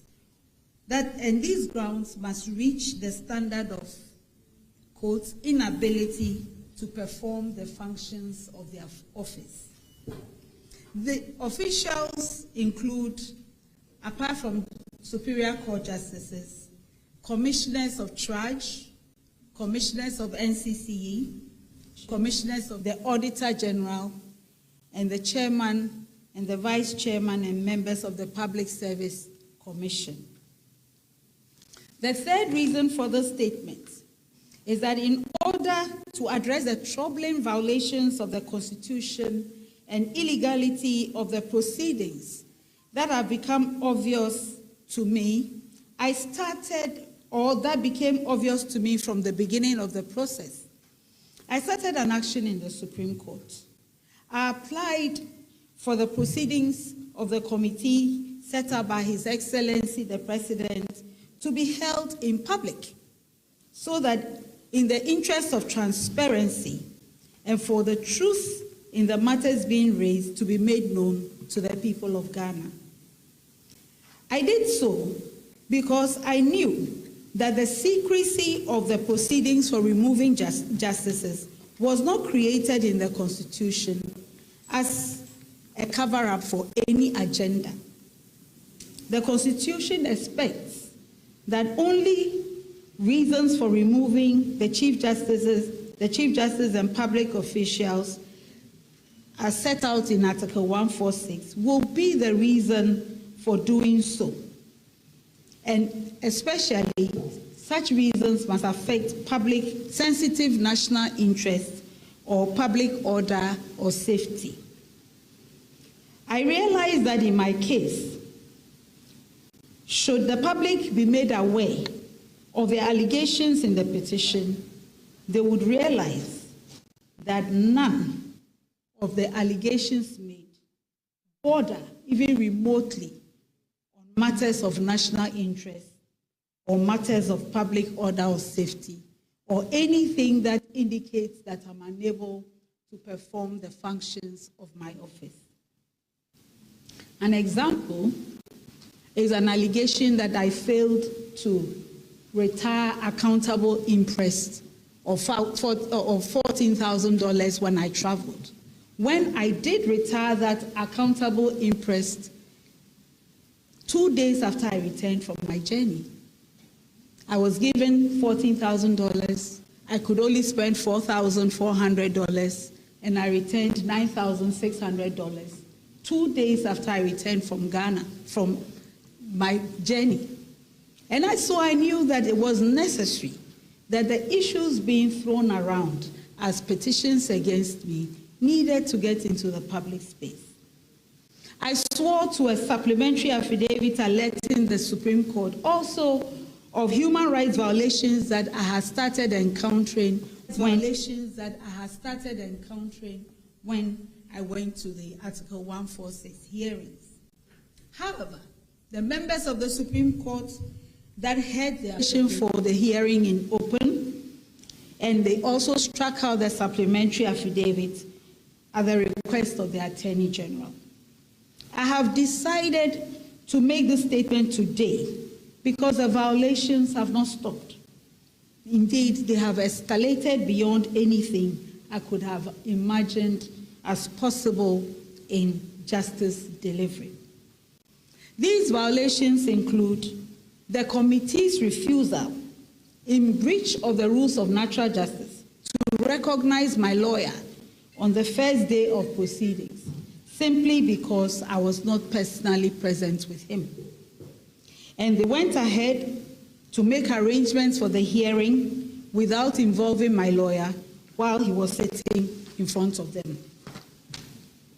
The committee has also failed to indicate the specific charges that I'm supposed to be defending myself against in order to allow me to adequately prepare a defense to the charges. The committee has gone on to permit two of the petitioners, Mr. Daniel Ofori and Shining Stars, not to testify at all or present what case they brought to them at the hearing. The committee has refused to allow me to go into the hearing with any family member.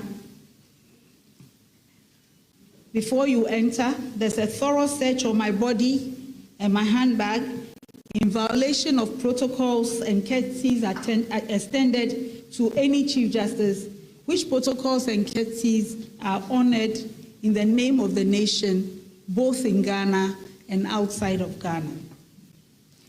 And then the work of the committee is being conducted in a cordoned high security zone on Castle Drive, Osu, when all Article 146 proceedings since 1993 have been held in facilities of the Judicial Service. It is hard not to reach the conclusion that the choice of venue against the backdrop of secrecy of proceedings is intended to intimidate me and to prevent any citizen of Ghana from knowing how the proceedings are being conducted. The Edu Lodge facility that the hearings are being conducted in featured very prominently in the planning of the murder of judges on June 30th, 1981. And this can be read about in the special investigative report on that terrible event in our nation's history. It will be recalled that there was a Major Samakwa, a military officer who was killed with the 3 High Court justices, who was the Director of Human Resource of GIHOC. He was my uncle and my guardian when I entered the University of Ghana in September 1980. I was also living with him at the time he was abducted and murdered. Was Edu Lodge chosen for my inquiry to make me feel insecure? I think so. And I continue to hold the view that there's no reason why a judicial hearing is being conducted behind the high walls of Edu Lodge. At this Article 146 hearing, no rules provided by law to regulate the fairness of hearings and trials in this country are being followed. As we all know, when a citizen is summoned before a court or any administrative or disciplinary committee, it is the duty of the committee or court to give the citizen a copy of the complaint that they are presiding over. You cannot be summoned without a writ, a petition, or a complaint. It is also the duty of that committee or court or tribunal to give copies of all documents that have been filed with them before the hearing is started. How does anyone defend themselves without a copy of the complaint that is they have been summoned to come and answer to? This Article 146 committee has refused to give me copies of the petitions that His Excellency the President gave to them.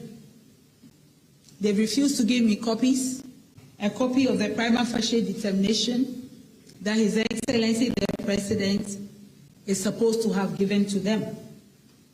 They claim that they know that the President sent me copies on 27th March of the petition on 27th March 2025. And so they do not need to show me what the President gave to them. They also claim to have copies of the responses that I gave to the President, but they will not provide the petitioners with copies of my responses. The difficulty with this is, because they are the independent body charged with the duty to conduct the hearing, what I have in my hand from the President could be different from what they have. And I cannot assume that the two copies are the same. Indeed, no tribunal does that. No tribunal will tell you that before you came here, we know that your landlord wrote to you, so we are looking into what your landlord wrote to you about, and so that is what we will be inquiring into. They will give you what the charges are that they are supposed to be inquiring into. Second, the petition itself has not been admitted into evidence and subjected to cross-examination by me or my lawyers. In this case, because they have permitted the petitioner who has so far given evidence of whose petition we are supposed to be dealing with, Mr. Daniel Ofori, they have permitted him not to testify and confirm on oath what his petition is. There is no petition on the table. There is no evidence given by him on oath. He has not authorized anyone to testify on his behalf. So what are we inquiring into? Even though there is no constitutional instrument passed to regulate the proceedings of an Article 146 committee, Ghana has a constitutional instrument regulating the work of all commissions or committees of inquiry. This is the Commissions of Inquiry Practice and Procedure Rules 2010, CI 65. And in Article 146(7) of our Constitution, if a committee is set up for the removal of a Chief Justice, the committee is supposed to, quote-unquote, inquire into the petition, the answer, and the prima facie case. Therefore, we are dealing with a committee of inquiry. In spite of this, on 15th May, the committee decided, without listening to my lawyer, that it will conduct the hearing not as an inquiry, but as litigation. So they rejected the use of CI 65, which was created for the regulation of inquiries, and said they will use the High Court Civil Procedure Rules, CI 47. Then they decided that each petitioner can conduct his case as he sees fit. So they don't need to present the petition to them. Then they decided that the petitioners can call public officials to confirm what they themselves have not testified to. So, ladies and gentlemen, because the proceedings are being conducted as if it is a normal litigation between the petitioners and myself, their lawyers now choose and pick which parts of the evidence that public officials present to put on the table. This is also in violation of known rules regarding proceedings of a committee of inquiry, because a committee of inquiry must have its own lawyer. And when it starts the proceedings, the petitioner becomes no more than a witness for the committee to prove the allegations that led to the setting up of the committee of inquiry. So the public officials who have been summoned supposedly on subpoenas without the issue of subpoenas just come and swear oaths and present documents to the committee as exhibits. The witnesses themselves do not have the petition. They do not know the allegations in the petition, and so they cannot answer questions on the petition. And when they finish submitting their documents, my lawyers are called on to cross-examine them. Since 23rd May 2025, this strange process has been followed up, and witness after witness has been called, like Nebuchadnezzar's situation, in which he demanded that the magicians in his court should tell him his dream and also interpret it. My lawyers are left to guess which allegations in the petitions that I received on 27th March are supposed to be the subject matter of the testimonies that the witnesses have referred to. Anyone who has been to the Circuit Court or the High Court and made subject to the rules CI 47 will know that those rules never conceived that a hearing can be conducted without the claims, the defenses, and the issues being carefully laid out before the parties and accepted by all of them before a hearing starts. Ladies and gentlemen, it is this total absence of compliance with all known rules of fair hearing that has caused my lawyers to file applications for judicial review in the High Court to declare all the proceedings void. Because the clear danger is that through this flagrant violation of CI 47 and the darkness of the current proceedings being held in camera behind the walls of a Edu Lodge, my lawyers and I can come to the end of the proceedings. The evidence will show that every one of those allegations in the petitions that were given to me on 27th March is unfounded and untrue. And yet, the committee can dig up some allegation from whatever documents they claim to be having from the president, which they have not shown to me, and purport to enter a recommendation for my removal on that basis. Allow me to say that this is totally unknown in the rule of law in this country. If it was lawful, I would have no reason to alert the nation of the dangers they represent.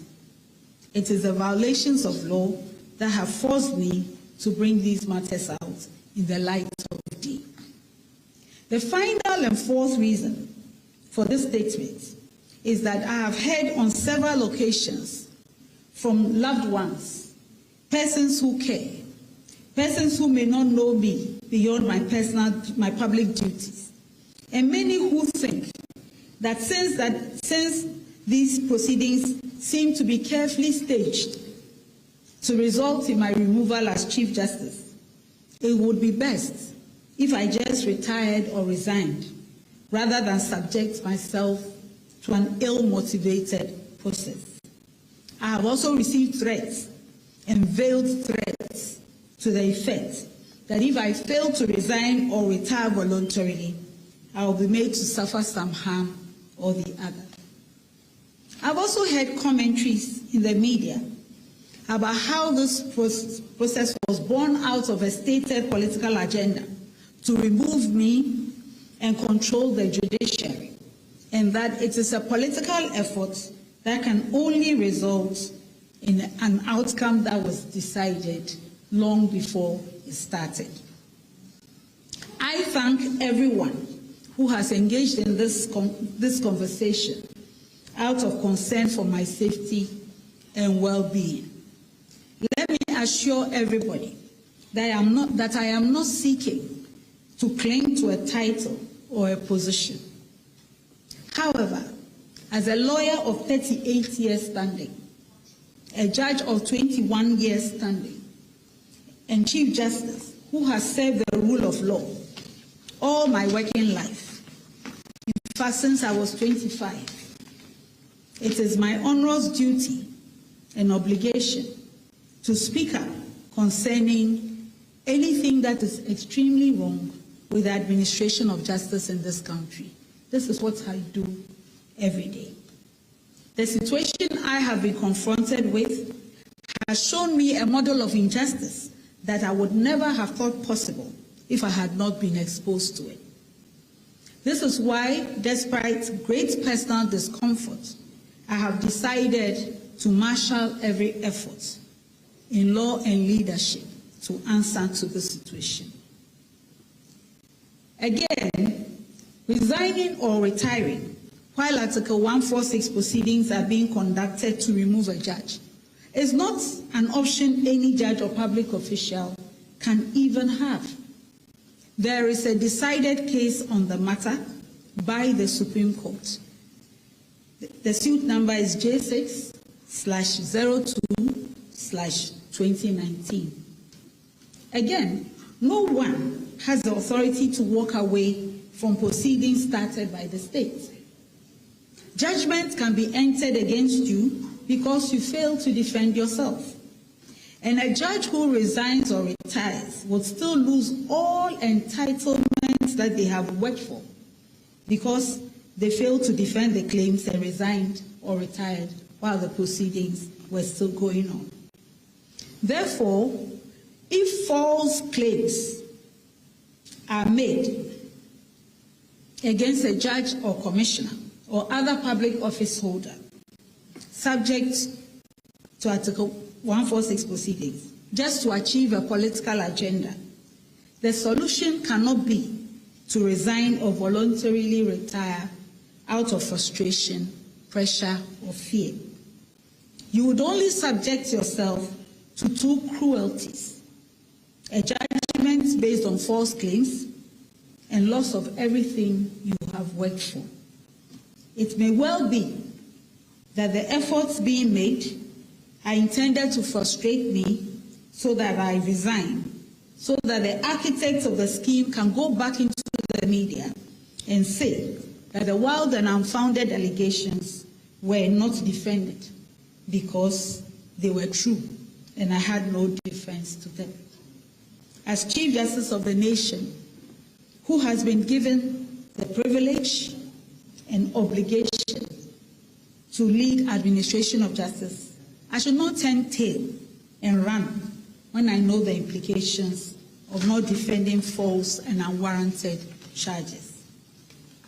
If I resign under these circumstances, I will be saying that this flawed, unknown, and opaque process is acceptable. It is not. Finally, let me respectfully say that the current bizarre proceedings I have brought to your attention present a twist to our nation's democratic journey that we all ignore at our own cost. My humble view is that Ghana has come too far in the 33 years of the Fourth Republic not to be concerned about the unconstitutionalities that have been designed not to affect just me personally as Chief Justice, but all judges and public officers subject to removal processes of Article 146, if this one is successfully carried out without being questioned. Behind me is every judge in the country. Behind me is every commissioner or head of an independent constitutional body in the country. If this is successful, it will be tried on anyone. I am not countering these processes for myself, but on account of the leadership burden that I carry. If the nation is willing to accept these developments in its democratic journey, it must be understood that I sounded the warning and the nation took the decision to be passive about it. I cannot share the burden of those involved in designing and implementing this enterprise of pretending to use Article 146 proceedings to remove a Chief Justice through unknown and unlawful means, by keeping quiet about the violations of law and due process. Neither can I make anyone's burden lighter by resigning or retiring, instead of proving that not even one of these wild claims in a collection of petitions is even remotely true or meets the standard required for removing a judge. Now, allow me to take a bit of your time to walk through these petitions. They have been in the public domain for some months now. They are actually available on the internet, so I'm not addressing anything that is not known in the public space. Many negative things have been said about me through public commentary on the petitions, although the petitions were responded to 7 days after I received them. And so anyone who cared to acknowledge my side of the story would have had no need to keep repeating the petitions without discussing them with the answers.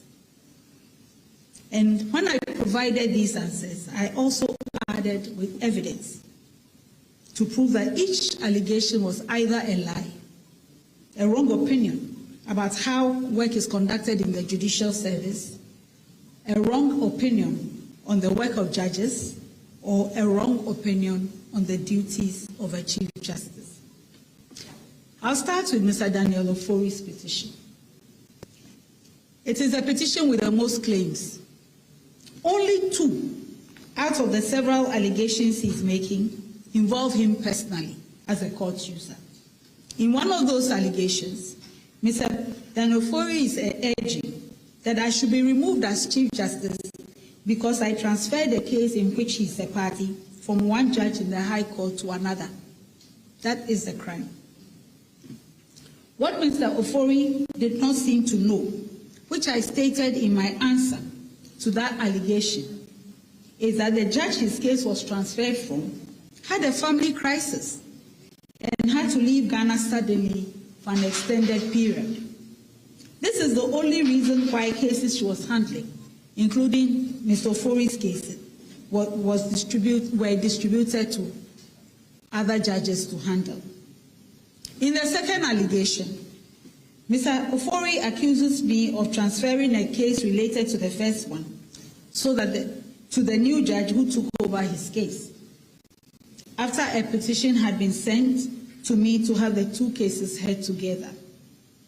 Any lawyer or registrar could have informed him that it is a policy written into the rules of court to have cases between the same parties involving the same issue to be heard by one judge, so that we don't have different decisions from 2 judges on the same matter. So there is no basis or truth to the allegation that I transferred his cases to a new judge because I had an interest in his cases. Indeed, in the year 2020, I wrote a dissenting opinion in one of Mr. Ofori's cases in the Supreme Court. He won that application because my dissenting opinion was a minority opinion of 3 judges. The other 4 judges supported his application. After this, his lawyers applied that I should not sit on his cases again because I had presided over a different case involving him in the High Court when I was in the High Court in, I think, 2010, which he had also lost. Since then, I have not sat on any matter involving the gentleman. But what is disturbing about the current Article 146 proceedings is the fact that the cases that he is complaining about in the High Court, the ones that were transferred to one judge, started from a judgment in the Supreme Court written by His Lordship Justice Kwaman in favor of Daniel Ofori. How can Justice Kwaman, who gave judgment in favor of Daniel Ofori as part of a panel of Supreme Court and whose opinion I dissented with, which has made me a target of Mr. Ofori's anger, preside over processes to remove me as Chief Justice because of complaints that Mr. Ofori has? I have already protested that there is a conflict of interest for Justice Kwaman to chair the committee trying me or hearing me on Daniel Ofori's petitions. What Mr. Ofori's allegations seem to suggest is that a court user can attack the Chief Justice and ask for the removal of the Chief Justice if the Chief Justice does not agree with his case while sitting as a judge, or if his preferred judge is unable to hear his case. And now the judge who supports his case gets to preside over the removal process. Apart from these 2 allegations, Mr. Ofori has no interest, no personal interest in all the other allegations he's making. And he should not have been allowed to conduct a litigation against me under the disguise of an Article 146 proceeding. In 2 allegations, he is complaining that I misappropriated public funds to buy a ticket for my husband and my daughter to travel with me. In answer to this, I handed over my letter of appointment to prove that in my conditions of appointment as Chief Justice, Ghana graciously gave me 2 vacations in a year. In the Judicial Service travel policy, since 2010, the Chief Justice can never travel alone for security reasons, and the Chief Justice is always allowed to travel with a spouse or another person of their choice. So traveling on my officially given vacations with my husband on one occasion and my daughter for the second vacation is part of the official conditions of my appointment as Chief Justice. I was also not responsible for buying the tickets in question, such that I could be said to have misappropriated the value of the tickets. Indeed, if the Judicial Service was not allowed to buy the tickets for my vacation, the remedy was for the Auditor General to surcharge me to refund the money. Anyone can check out the 2023 accounts of Judicial Service and know for themselves that there is no surcharge against me or anyone for the tickets that were purchased for my vacations. Mr. Ofori seems to be alleging that I should have traveled with my police escort alone on vacation and not a family member. And this is why he wants me removed from office. And I'm being tried or held behind the walls of a Jew lodge. Ladies and gentlemen, the question to be asked is, why would anyone demand that I go on vacation given to me as Chief Justice with my police security, instead of going with my husband or my daughter? And how can this be a reason for subjecting a Chief Justice to a committee of inquiry? In the petition I received, Mr. Ofori also complains that my family members should not have been given per diem when they traveled with me, and I have misappropriated the per diem they were given. But anyone reading the Judicial Service travel policy will find that it provides that when the Chief Justice travels with anyone, whether police escort, another judge, secretary, or a spouse, that person is given per diem. And the rate of per diem is not set or administered by me as Chief Justice. It is regulated and administered by the Finance Directorate and the Judicial Secretary. I've already told you about the retirement of the imprest. In an arm of government where there are almost 8,000 staff that I oversee, Mr. Daniel Ofori's petition contains allegation that I transferred one member of staff to work on a different schedule, and that is why I should be removed as Chief Justice. He also alleges that I have refused to reinstate 2 members of staff whose appointments were terminated around 2015, 10 years ago, when I was nowhere near being Chief Justice, and whose issues are still being heard in court. He goes on to allege that I should be removed for terminating the appointment of 2 staff members who went through disciplinary proceedings that were initiated by reports against them before I became Chief Justice. Though it is not clear to me why Mr. Ofori should demand that the Chief Justice should be removed for transferring a member of staff or be the final authority to sign any termination letter, I handed over to His Excellency the President records covering every administrative step on these matters, supported by the due process administered by the right officers. And yet, without issuing a prima facie determination, a warrant of suspension was signed, and now I'm defending myself where there is no petition on the table. Another allegation of Mr. Ofori is that I appointed the former Judicial Secretary as Judicial Secretary when she was a judge and so I have made her inefficient. Now, anybody who cares to know the records which I handed over to His Excellency the President was that she became Judicial Secretary in 2018. She became a judge in 2019. I was nowhere near being Chief Justice. I was appointed in June 2023.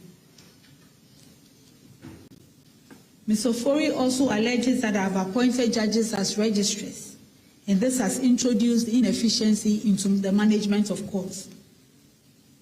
Again, the records will show that the Judicial Council decided in May 2023, before I was appointed Chief Justice, that lower court judges should be appointed as registrars of the Supreme Court.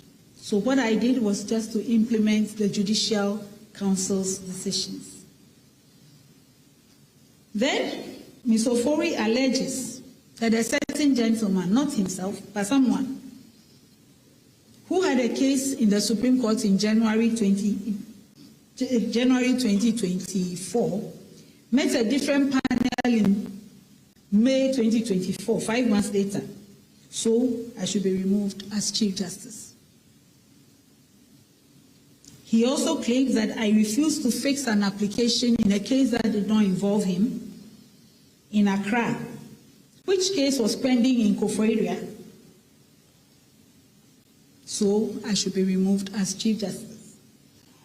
He complains that I supervised the Judicial Secretary to administer a decision of the General Legal Council, which was taken before I became Chief Justice. So I should be removed as Chief Justice.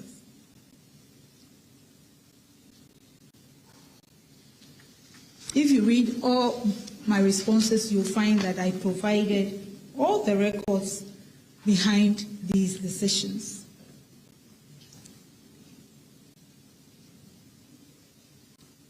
Then he complains that I recommended judges to be appointed to the Supreme Court. So I should be removed as Chief Justice. Now, anyone who knows how appointments are made with recommendations from the Ghana Bar Association, the Attorney General and the Chief Justice will know that this last complaint only shows ignorance of a very long-standing tradition. It has been the settled practice for decades that in the recommendation of justices for the superior courts, it is the Chief Justice, the Ghana Bar Association, and the Attorney General who have the privilege of making recommendations for those who are to be nominated. The recommendations can be refused or accepted by the President. I encourage anyone to read the judgment of the Supreme Court in the case of Ghana Bar Association and others versus the Attorney General, 2015-2016, to Supreme Court of Ghana Law Reports 872, when this matter was even discussed, and other academic works that discuss this practice that has been around for decades. How has it suddenly become unconstitutional or wrong conduct or incompetence for the Chief Justice to recommend to the President to consider for nomination judges who, in her view, satisfy the constitutional standard of high moral integrity? Yet, despite all the evidence provided, there is a hearing being conducted at Edu Lodge. I have taken this walk through Mr. Ofori's petition to show that the allegations have no bearing whatsoever on any sensitive national issues or public safety or order, or my inability to perform my functions as Chief Justice. They also do not have any basis in law or truth. They are just an attempt to gather a lot of complaints together, regardless of whether they are true or not, whether they are justified or not, just to have an excuse for the conduct of this inquiry that breaks all the rules of fair hearing. I'll be done soon, don't worry. There's also a petition from a gentleman called Mr. Ayamga Akogo. His complaint is that on 14th November 2024, after the Supreme Court had given a ruling which went against him, I, as presiding judge in the Supreme Court, ordered his arrest without any reason. He attached an exhibit to his petition, which was a media report from a group called the Law Platform. This media report says that after the Supreme Court panel had ruled against Mr. Akogo, he started to shout in the courtroom, and that is why he was taken out of the courtroom. Essentially, therefore, his own exhibits contradict his claims. Mr. Akogo goes on to claim that when he applied for a copy of the case proceedings, which were signed by all the judges that presided on his case, he did not see a record that he had been arrested. So I should be removed as Chief Justice. What is significant about this petition is that Justice Puaman sat with me as one of the judges who heard Mr. Akogo's case and was named as a witness that Mr. Akogo will call. But His Excellency the President has appointed him to chair and inquire into this petition, and he has accepted to do so. Ladies and gentlemen, Article 1273 of the Constitution indemnifies any judge against any action or suit for any act or omission by him while exercising judicial power. This provision was just last week cited as a reason for declaring a petition against a Supreme Court nominee frivolous. And yet, I'm supposed to be defending myself on the petition of Mr. Akogo for work done in the Supreme Court with 4 other judges. The last petition is from a group called Shining Stars. Searches have shown that no such group is registered in Ghana. Yet, it has petitioned against me, and they claim that during the hearing of the case of Afenyo-Markin versus Attorney General and the Speaker of Parliament, when I sat as a judge, I failed to hear the side of the Speaker of Parliament before the Supreme Court made an order, so I should be removed as Chief Justice. Again, I can only point to the fact that no judge sits alone in the Supreme Court, and the court's decisions are the decisions of all the judges who sit together. So you will see that every decision I took that is complained about by Mr. Ofori, Mr. Akogo, and the group calling itself Shining Stars was done as a part of a panel of at least 5 judges that made up the Supreme Court. And all judges in the panel are indemnified by Article 1273. How tenable, if I can respectfully ask, can it be that a petition to remove the Chief Justice from office can be entertained on these grounds? Every administrative decision is supported by my constitutional obligations, and I have shown with exhibits, or I showed to His Excellency the President with exhibits, that each decision that was listed was taken after the due process. And yet, a warrant of suspension was issued against me without given reasons. Interestingly, there have been some recent suggestions about rules being made to safeguard judges from frivolous attempts to remove them from office. It sounds that means have been used to remove me. Conditions will be made safer for those who help with it, or those who may be afraid by the current occurrences. Despite the interesting new discussion of rules for removing judges, to experience the bitter harvest of what I am reporting. And if this nation descends into the kind of proceedings behind closed doors that break all the rules of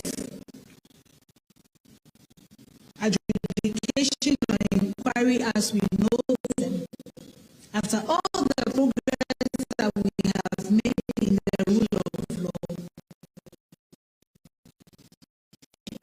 we will be safe from compromise created by fear, intimidation, threats, or a desire to please. A new standard would have been set where judges comply with what influential persons want or stand the risk of losing everything, including their career, that can accompany the process.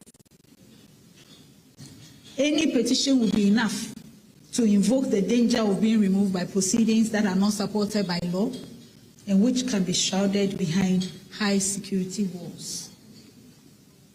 Lawyer, as a judge, and now as Chief Justice, there is no one person in this country who can look at me in the eye and accuse me of taking a bribe to decide the case. This is the personal treasure of integrity that I live with. So what if these current proceedings are being carefully staged to result in my removal as Chief Justice, even if there's no lawful justification? All I have stated shows that any such action would have been done on the basis of lies and violations of law and due process. As a career judge who has served under 4 presidents, from High Court through Court of Appeal and Supreme Court, I could never have imagined such irregularities possible if I had not personally encountered them. I am also a mother, and I am a grandmother who must hope for better than this for our country, its rule of law and its democracy. On my part, I chose to respect His Excellency the President's warrant of suspension, even though it was clear to me that it was not supported by a prima facie determination that is required by the Constitution and decisions of the Supreme Court. I have chosen to honor the process set in place to hear the petitions, but I do not choose to hide from the nation that perversion of law, rules, and due process, as we all know, them are driving the proceedings, and this renders the proceedings unconstitutional. I choose to trust that such darkness will not totally engulf this nation. May God bless our homeland, Ghana, and make our nation great and strong. Thank you very much.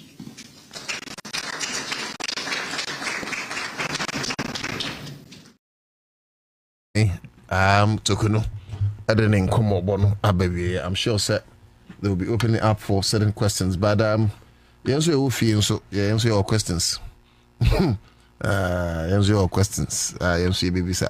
Menkai at your phone every for sir. Nepoku list also Abe joining, but in just 2 minutes before Nepoku Bebamuno, I just want to say, sir, on my way, we have to be serious. Chief Justice on Semi. Chief Justice on Semi. The difference in the creation of law, but on your gun and in Semi. Ontimin popuna ni mame sunchre Ghana for ya traho ya chire wo school ya friend appeal to pity. Uhunu ne ba. No ashada ke ka wani meso. Anyi bia Ghana for ebisu bia boa. Obi anim nyansa sese ya. Enti mame se na wadwen ye wo se. Wo be kan borofo asu a chire yen. Na Ghana for abeka bia ma wa. List over onye committee member. Utu Darko, minya committee member. But you see, the story always favors the narrator.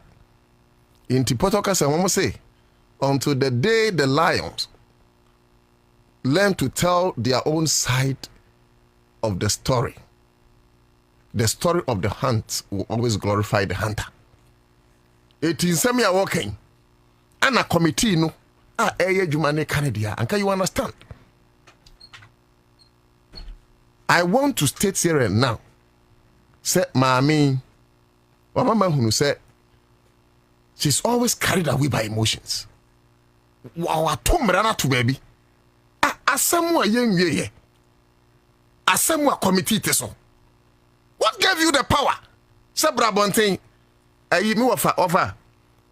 I didn't want to make a man from who can we say being a judge in your own, but I cannot pay all the canoe penament to come also. Nemo Judas in Cosa Sua. Engineer Fakan. Send me repeat the obwa. But, meet my trust. Nene say you can't be a judge on your own case.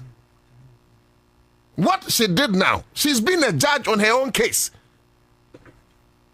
As he actually crampo for contempt, and I know I've had the committee. How can you preempt the committee? Say, near Quadia, Osha, what for preempt the committee? No, me yanka, yes, be the contempt of BB. Et me saying Kukuroka say only a Chief Justice of the nation. We are suspended Chief Justice of the nation. You will act Chief Justice of the nation. Yeah, over a fancy bonnie. Of house when you're doing impersonation. Impersonation? Yes, she's not a Chief Justice. But also she's the Chief Justice. She's impersonating. It's a criminal offense to impersonate. It's where we must charge her on criminality. Yes. We must charge her on criminality.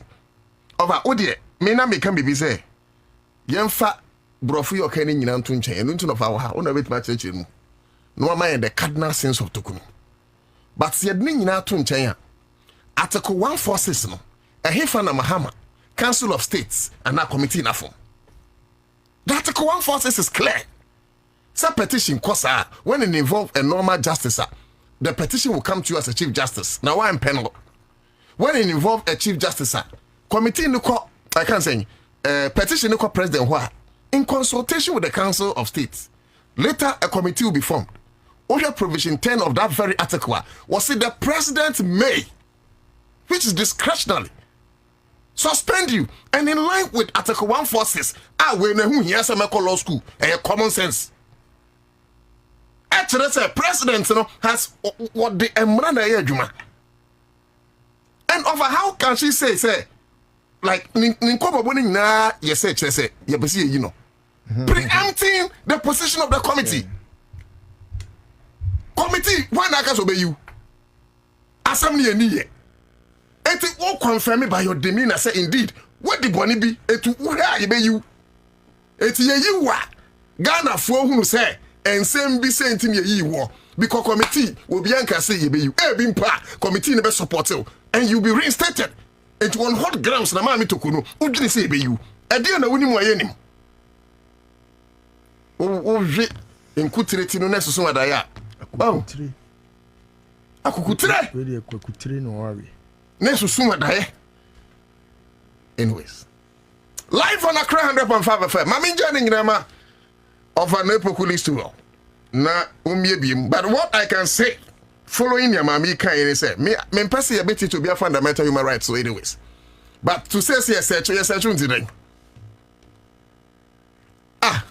Me say now the tuition who I bet you. Say we a Chief Justice say they say like how? Now me say to me. Are you a more Ghanaian than me? Madam Chief Justice. Well go men say we are. Please, do your small corner. My committee ni nyene djuma me say before. You can cry blood. The law is the law. Ava, Kejegu. Mami emfa kwanya we so na menchia tiefo na menchia ahwefo nso menchia ya dofo ni atamfo nyina na ohene ba na otuda ko memo aba so nso ni dwuma so a wodi ebo a my Ghana afa bebre nim se me ohene ba o ye ohene ba na sebi enye se ohene ba se wo papa ti ase enko abi o ye ohene eba kwa me wate se o papa ye ohene a I am a prince onye ohin ketwa sebi onye dikro dabi we man hene ti yanko fa ma me mo abaso so ni adwuma so a wo ye that's it na otu lukwenya me animu ni I say I'm very happy the way Ghanaians decided to reason, at least if not for the first time, in this very dispensation, Ghanaians have shown, say, they know between the two, power and law, and they have chosen to follow a partner a bit aboama ya reset on my way na enioma dada na etwamu no mi team biem na enioma dada na etwamu no ebi ensi biem kopim se reset na ura mahama de asina ni so no ebe wie peye amagana ya fa ye ntoma papa a sebio eye kente ntoma no efra na I'm one person. I don't respect those who think they have power. No, I respect persons that abide by the laws of the land. Persons that abide by the dictates of the law. No, many omo ena sebi ekon nakrana. Obi a ofi say okura tumi bi the year adwuma no. If you have watched me carefully, most often than not, I make sure say obi a ofi say okura position bi, it is our position no man to me bi mane the year adwuma bi no. I make them look like fools in my submissions because power has always resided in the hands of the people, and you may be one of the people, but it does not reside with you. Oh, sometimes people misconstrue authority to mean power. What do I say? Yes, there is power in authority, but authority is not power. So you can have power, but you may not have authority. Yes, and there are people who have authority. They must deny themselves having power because the power always resides with the people. The people. What do I say? And until that omanpeni sebi ye to abani wie ye no. Na ko betimi aba be kaso na e Ghana manpeni by default of the fact that he has won an election. What do I say? Okay. But he had to hold a sword and swear to the people of this country and pronounce, say, he would abide by the dictates of the constitution. And baby, I know Jinano, one say the Speaker of Parliament had convened Parliament and members of Parliament, and to the extent that they are our representatives, they were representing the masses, the 32 million population of this country. You know, they were there in our state. What I say? Because yen timi nka se Ghana fo nyina mu mehia na mo mampani enso afenemu no nso ankyeremo. Even though we could use technology to do that, we still wanted people to represent us so that they will put their signatures to his swearing in, no, to make him now hold that, your friend is saying, sacred office, no, and hold that authority, no, and not the power. Okay. What do I say? Okay. So there be a me catch nipa say. Over so there's a power in the way they unyada. No, you don't have the power. Nobody has the power. Maybe not. Yeah, what power? Na yama who authority. We give you the authority. Very well. To act in our state. So, for example, law. Emma obi. She kasano. And Emma. And Chimuno.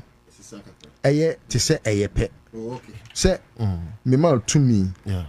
Say, ya dear mammy. Into to me, no. Authority, any power, you know. You're friendly to me. You're friendly to me, you know. And I'm for a dream, you almost say, yeah. To me, authority, no. But authority, no, say, oh, they back the verb a year, I authorize.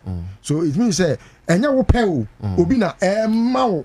And now, if you better make a say, power ne eya more ding. Yes. And the other one, authority near to me. Okay. And power near to me. I mean, to Kasa ni yedia. I want to power no. Because as a Chikasa no,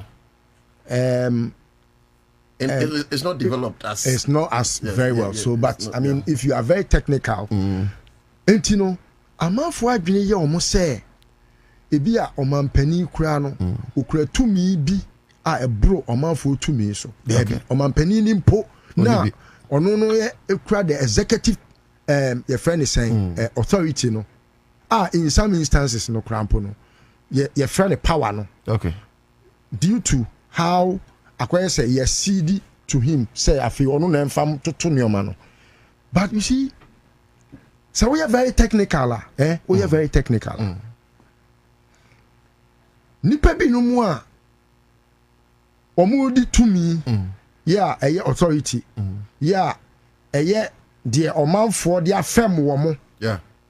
Omadwe ye omo say, omo momu no ebetimi atrɛ omanfo sebre tio na omo we afi sɛ sebre na all tremu amana kwa wie sɛ wasese omanfo sebre no ono ne we afi sɛ wɔka ho anu tira mpanifo tabu baby sɛ owe ofo nsa ɛyɛ ahwɛwo de ne nsa num ehia sekan wonso wonsa num ehia sekan enti sɛ wokɔ na sɛ bi wokokum aboafo na owe ne namo a ne aka kyerɛ sɛ hwɛwo de. Now to the substantive case Edayenim. Who is talking? In the first place, Adia me observe ye.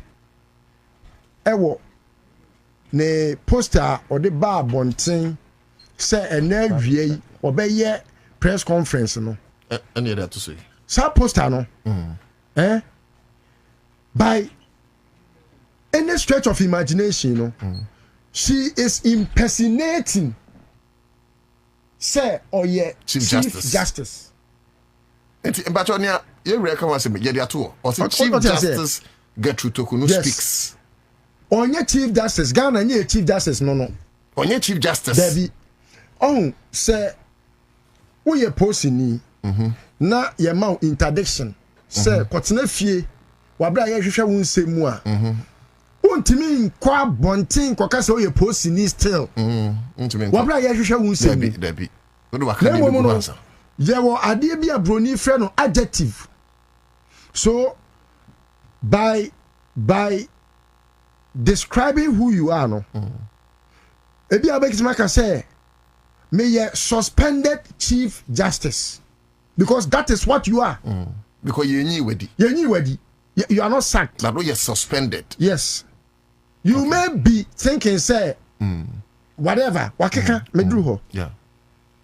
But idea was say so trimine say who you are as defined in the public space, no, must be the reason why I was say, oh yeah, and no quickly, no. I am confused here. When a year, or no year now. Wait, mean I'm a year. I had the entry must say, wait a list to because quickly, no, what I say. One what trust with Chief Justice. I want to maybe. To where ye, ne poku. Me who say, Mameno, aye, a dear yen yamono. Okay. And I may tro to stroke a cracker say. Oh, correct, no what? Oh, to me, mamma deceive public say. We Chief Justice. Or your Chief Justice. Okay. Chief Justice Gertrude Tokunu speaks. On your Chief Justice, where you suspended Chief Justice. Yeah. Why you suspended? Until she cannot be holding herself as though on the Chief Justice Wagana Hawabra, you were an acting Chief Justice in a very high personality of Paul Justice Paul Bafuboni. Into your Chief Justice. The most competent. And the Ghana what Chief Justice are all acting. Okay. Onumpono on about to throw his weight about to say Onu Chief Justice. Tio, were you so a very descriptive word all through we have documents as I say ukokota ye de biba ba nyina na what tremu say me acting Chief Justice and this anko so pa ko betime deceive public say just because omanpani man to me say onyina Ghana for nyina name as Chief Justice nimpo wabra or acting no ko betime aka say me Chief Justice betime so Chief Justice legally so and ko betime a defend say after all me juma no as Chief Justice as me ka say Chief Justice so as like what yes enutina oya na atro age acting yeah now who na ye to asen no te say obi okọ Pentecost ya born asen yi de any there was say ba so no no she is misbehaving in public of an enemy. Total misbehavior. Misdemeanor. It's a highly intolerable behavior. And that can even account for her sack. The behavior she has put out today is a total misbehavior that must be punished. It's punishable by law. Because one, everything that is governed around her removal or otherwise, and you're governed by the laws of the land. The law is superior to any individual. That is why I began my description of power and law, where power is being misconstrued with another adjective of authority. What am I saying? Now, that said, to the substantive and Samuel Walker. Before you go to substantive, let's recognize Solomon. Senior. Akwaba. Senior Kwane ni tree. Emu du. Ote ya ose ya kronto. Senior ni abreno. And the senior church him. Toko no dey say mudileji ona match adu abana. Oh, to the very substantive. A dear asem na aba. Menua. Ewiase. De bia unamwa. Obi a wutie me. So ye penny so ya akwala. Se sebi unim nyansa na sebi wadwiri mu ha. Obi a wutie me bia. E wo so de hye utirimu se. Entatia ne kumso no. Ntatia. Ne kumso. Ne ba. Me kura me nka ono amu ne ba. Ne kumso no. Na obia wakan wosono ne ntatia story a sebi o ye de aye literature manfo de aye poetry ne nyoma no. Enya de kese ne kum ade kese. Na nka sebi o ewiase. Yase dadie bi twa dadie m. Won saw blade da. Hacksaw blade. Yes. Won say hacksaw blade no. Ena de na ma for de aba eye electronic. De ba ko no bi na. Fadada no. Eno any iron rods de hin ne so. Say hacksaw no so. Ba iron rods hacksaw no. Iron rods no. Wo hwe ne kese sei. Na wo hwe hacksaw blade no. Ne kese a ano no. Of all kind of tetreten na. There be hacksaw blade na no na ye di twa no. Ano na saw no side no. Any iron rods. O the iron rods no crampo ketu ewo mu no. Any hacksaw blade no ano no. There hin na iron rod no so. Enso so when we say iron rods be atwa hacksaw blade mu da. There be. Nyansa ne di tire so enye Jimmy. Oh, make Jimmy, I try to let people know, say, don't think yourself a butterfly when you are a bird, when you are a butterfly. What do I say? Manyansa ni nye juma abribia. Yes, I body ne bebre. Body ne bre. Say mami we ojina we to say body na bre pa because nyansa ni nye juma. Emotions. Oh, emra ni yeka. Osunu na ono no na adwene ye ne se oye no. Ya de mra na ye adwuma yo emra na eye entatia no so no so a church na mra mu emra na o church mu no like you said there's a superior argument that forms the basis say wan kasa wuntimi nye otemuafo wa wan kasa wa asemu mu because se ba se wan kasa wu bu wa wasem ho aten a wo famla no nya adwuma de atenka wo de wo watenka ana afei wo de abegina mra na namu de wo ka bienu a wo mra mu because who appeal to the sympathies of the general public na ye sympathy a ye wo ma wo ewu ye no eyemfie petepe achepa esa say abda ubedi chief justice na ye hu say wo famra nya adwuma and as useless as that we didn't want to give you any listening ear who converting me better studio ha and me be tuufo na me catch you say Ekufodo only certificate oye lawyer ni fine means me nka so onye lawyer ni na emma wo ho kwan emma oyo lawyer ni dey so certificate there be only certificate pacho ye wo lawyer fo a omuko here understudy e wa lawyer fo fufuro bi ho ono ni papa wo certificate but oni bi o intention emaye nko bi emaye nko oni bi o dem nko now Ghana Bar Association pe and be legalize and now be license obi dey say Kufuor do Ghana they say Kofi Asante be there too who be say okọ university the first degree onyan we oni bi enso a lawyer ni we oni bi o enye say me kadi agro oni bi he has no first degree only undergrad certificate biada but a lawyer. It's only Ghana Bar Association, that useless association that have always made it look in the eyes of the public, you know. And the betting alliances will be way. So Ghana Bar Association useless. It's a very useless association. Now, me too on the phone. I didn't know, sir. Already know her mind was made up. Sir, or no, or babe yet the bidding of the elephant.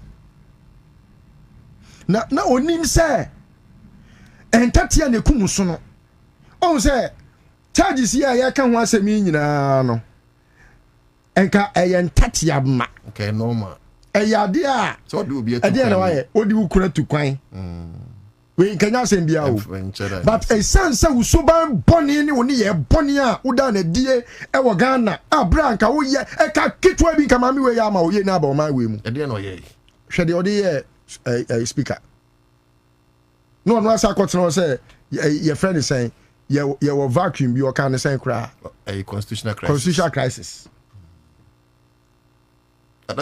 sorry obi a ono no obi a ono no ni certificate ono wansua mra no wo na papa no maame wo papa no o kofrodu as a tech boni a okodi ya ye pam oni free school mu ho because of wo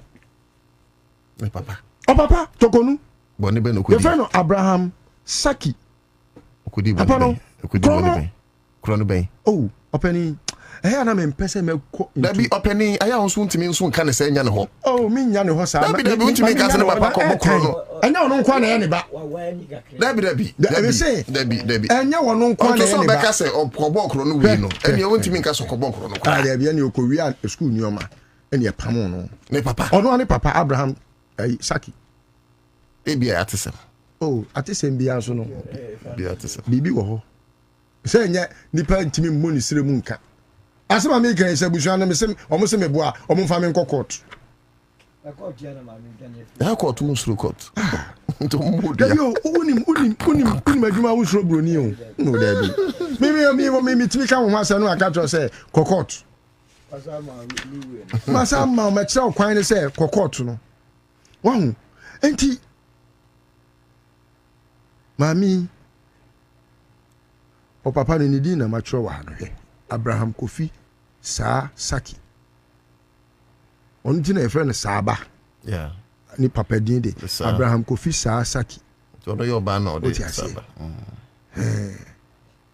nse matro wa oh yani din be he de tokonu no ye ni kunu no oh ka tokonu asem ni papa be ni papa no me kire o papa wu nti wakwa bokro no me apam na free school ama what is not proven fine what they say platform media yeah eso what ha we be fraw because papa no your headmaster no nya moa and na or your headmaster over them it is school for no and e bo manie school for no your headmaster over them no and every fraw and omo no e bo amanie so omo bo a me so me ye den me bo anyway enti no so papa timia tutini mo rem abomu kro no nyina me yi na di ya hwe wo school na ma betra studio high too for say jai se wo ma wo ho kwan ya ma political party bia ne kandi for wo no woni certificate school ya wo ko bi wa ko bi enti jai e ma wo ho kwan e ma ne yusu wa bra ne ho asem sabi asem a e koso yi e ya asem bi ho ya wo now e di asem no wo ka Abrantie Daniel Ofori asem ya odi ye petition wa waje atum se wodi oman sika etwa ticket ma ukunu ene wo ba ana wo ka tse Ghana for say ewo wo krata ye de ma wo se fa bedi dwuma ma o man no mu se wo betimi anya 2 vacations krata na ye troma wo no ene o man ne mra no de ne mu odu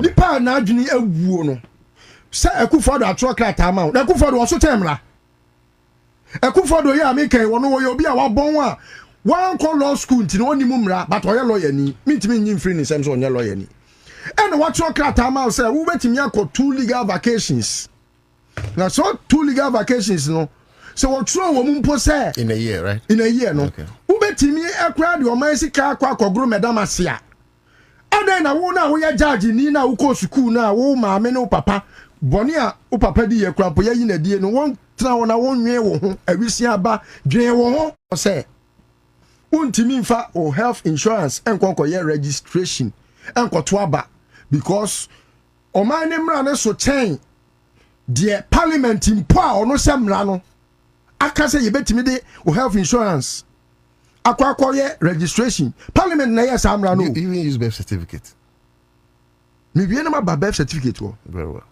sabre no na Charlotte say ena ye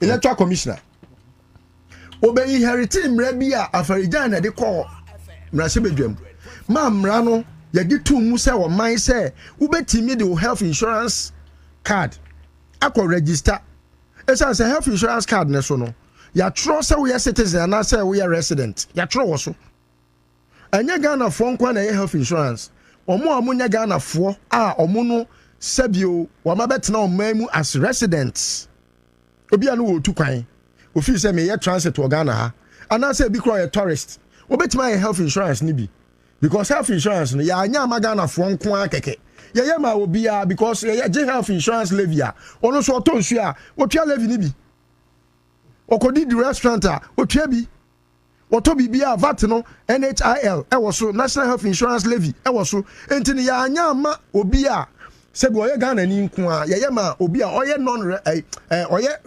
resident but not citizen ana you say on the face of health insurance card no ubetimi di akọ registration se uduru ho na ya tro so say onye Ghanaian na emom uye resident Ghanaian na je say onye citizen enti ye ntimi register me boa enti afarijan mu hu sade ni nyina sade ni kodu Supreme Court no omo say ye mongu na ye spanji omo a omo di national health insurance card e register ye free register nim asana Akufo-Addo be man pani 2016 asem na making okay sabre no na the discussion was that who is a citizen and the course trajectory ye kwa busa say o birth certificate betimi ama wa ye citizen ana eno so tokonu we ya ni papa aboka wo school fees sa tokonu we o say o birth certificate entimi there di say we a citizen a work decision that's how nipa we aye o chief justice a then na chese me list o me nkogina ba bi nka so o chief injustice I was a maker because there is nothing justicial about the decisions. And offer yet the same birth certificate near the copy passport. What the copy passport? No, the other Ghana. Wait, I didn't wait the national ID card. I didn't wait the Osno Ebetri. Ghana card, the passport. The better than Osno ba madam. As we two about seeing again. A better than Osno mami or madam. I mean how? And the ne commentary ne no running in nana. I can only see one word. And then day. Frustration. I mean, I'm frustrated. Oh, you're frustrated. Adwene ni nye ba hwe na dim kura na se wotim se adwene no ohia oyarehwefo because me hwe the way our kasane kura tim say Parkinson disease ne eyi de ho agi kan yi kasi we psychologically indisposed no your friend is schizophrenia no de schizo doctor be improve e de ne ho agi the way all kono say wanya obi obehwe na adwene mu aboa no a why we are my betima boda. So just on taking mental health serious. Very seriously. Very, very seriously. Okay. Because she has not made sense. And I mean, I'm not the type that listens to persons that are not serious in life. But I had to listen to her because I felt, say, maybe she would have a point. Not a scintilla. The bottom line is, I say, no I judge you. Chese. Ofa case ni ba kwa no I judge. How? Any committee no enquire anymore. Why your committee na adwuma ma simple. Enquire committee na nim. Flout it. Ofa say what disrespect the committee no. No, she should flout it, and that is why I just want to give a proposal. You see, beyond the petitions that have been heeded to by the president through the Council of State back to the committee, you know. As I just said, me no minyame petition, but I want as many Ghanaians as we can to further move with another petition. No, your petition. Yes, because her misbehavior today, no. Even today, she say omumra. Ade was ye holding in camera. She's in camera just say the committee. Ade bia e fa say ye chief justice adie no ho no. Eni kwan say process no e beda badwam. Okon ho court say process na ye de yi na die no. Opese ye mfa camera. Na media phone nyina entwa no be a petition. No mu. And the court rule ye by a 4-1 decision or 4-1 decision say sa sem na wo ka no senka wo yo bia wo nimu mra ko fa ma court ho court ankasa sa na court kan me but what kind decision no but say phrase no say court case wo yo bia e but me no me interpret court no no can me asem na kan no when you are quoting me say court no interpret say ususu say say no me interpretation na say ya boagu no court no ehwe asem ni bogu say obi a wo ye chief justice for outgoing or suspended. I think the best adjective is suspended. For now, suspended.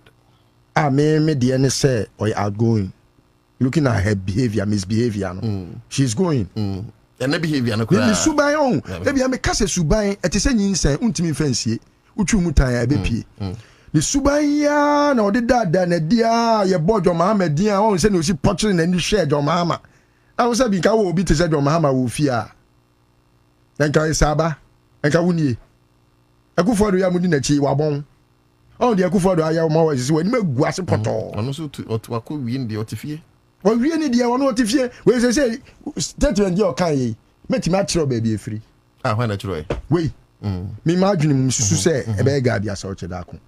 Obi a wa born law, what law class, how many times no throw the exams? And no cry no pass impo and on say nya hwe the way I and ya say nanim agu ase dodo. Mo de mo man pass bi no nko. E no mo pass it. The way I walk in can you man. Me ma adwene mu o. Anya obi adwene am de ka so. Me nsusu ye mu no. Me hu ni say statement dey o twe. O kan yi. E Gabi.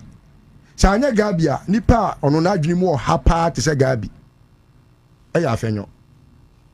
Minority leader.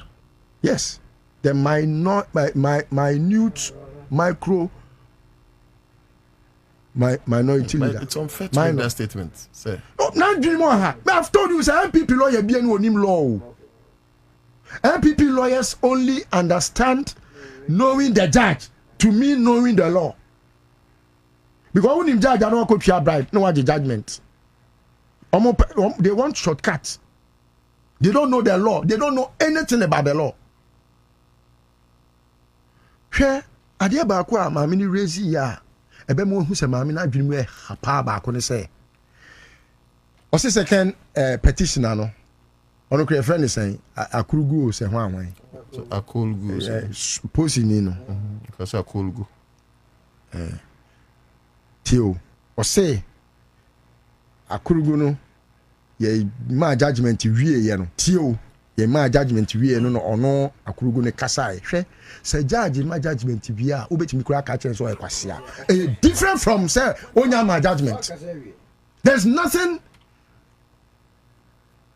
contempt about say judge amana judgment wie so we wie na wo tira wa adwen won judgment and we wie ana ni behavior yeah we wie no opekura betimi aka say judge wo ye kwasea yes judge no or ye public officer obekwa ko report to police say what did not attempt na ye de wa fa samra kwan ne so enye wono e no ba be judge in her own court I don't know see Latin your friend say your friend no Nemo Judas Incosa Sua abo of answer your friend say Nemo Judas Incosa Sua adia Judas Iscariot omri untimi nya judge wo wa sem adi enti na kansa Solomon wusu adi a edi akire ni se wo be ye judge wo wa sem mu a wo bebu ntantia aba ebi ana wa mi ye yo yeah no you say I will come press conference no ka say question say grandpa journalist be busa akra o say my journalist be musa question oni answer adwene ni mu ha body ni be bre oni answer ekuru bi wo kra ni kwa say nka ma de ba wa bra bu we be ma papa na de na chi a obetu ni fo say isaba dia base mesel de trado na futuro mienu mani han trado be ma nyanse ni o me kura ka me boro west no maka isaba papa with the list to your attack was the time is the mighty judge ti trado ai ti you know we kura obetima catch out there e won dey here you easy but go with your gratuities and everything. They could have done that. Just so that at least you are pacified by the fact that ebi American kura no enim guase we die wo sabe chief justice organ ha bie mu a o man no kura abo say I don't even chief justice bi enim guase we na me say I committee ne tena se kura say onye chief justice ame dabi ya kura the committee na me na kame me first person kame ye die tori die no ye ni swa kame kwa bu a judge dani nyina gu wait hungry lioness and I say can this was so ma say mu anu apeja the case versus we scanner wedding why are there pa because they say I watch and you want to be funny when we now say we do man sika saben ko be a hungry lioness enti no in summary no that's olumrem she has not made sense. She's been very emotional and yemfa emotion in color. And to quote her own words, she can make all the noises she wants to make. I just heard her make noise. It's just noise. All I heard was noise. Che, che, che, che, che. There was nothing, not even a scintilla, an iota, a molecule of wisdom or sense. And what make it? And you know, let's treat it with the most contempt. Contempt. Pinch of salt. But if you don't want to treat it with the contempt it deserves, then if you want to be serious as a country, you should hold her answerable and accountable. For one, impersonating as the Chief Justice. 2, being a judge in her own case. 3, spewing falsehood. 4, interpreting issues in her favor, and all put together for showing an intolerable behavior live as a suspended Chief Justice. On Accra100.5 FM, that Citizen note, Show. You mentioned something about the argumentum ad mesir. You say me kasana mi mesir. I know you're there, Augmentum ad misericordiam. Oh no, so no way. And no, yeah, the na wo kase. You see, the MC lawyer, your baby. Yeah, na ba for you so that no mo. Ose the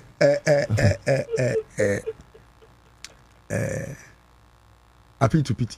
Appeal to pity, yeah. Did you say that? I said appeal. What she did is appeal to pity. Appeal to pity. Oh, here public. Now what are now your lawyer? Sympathy.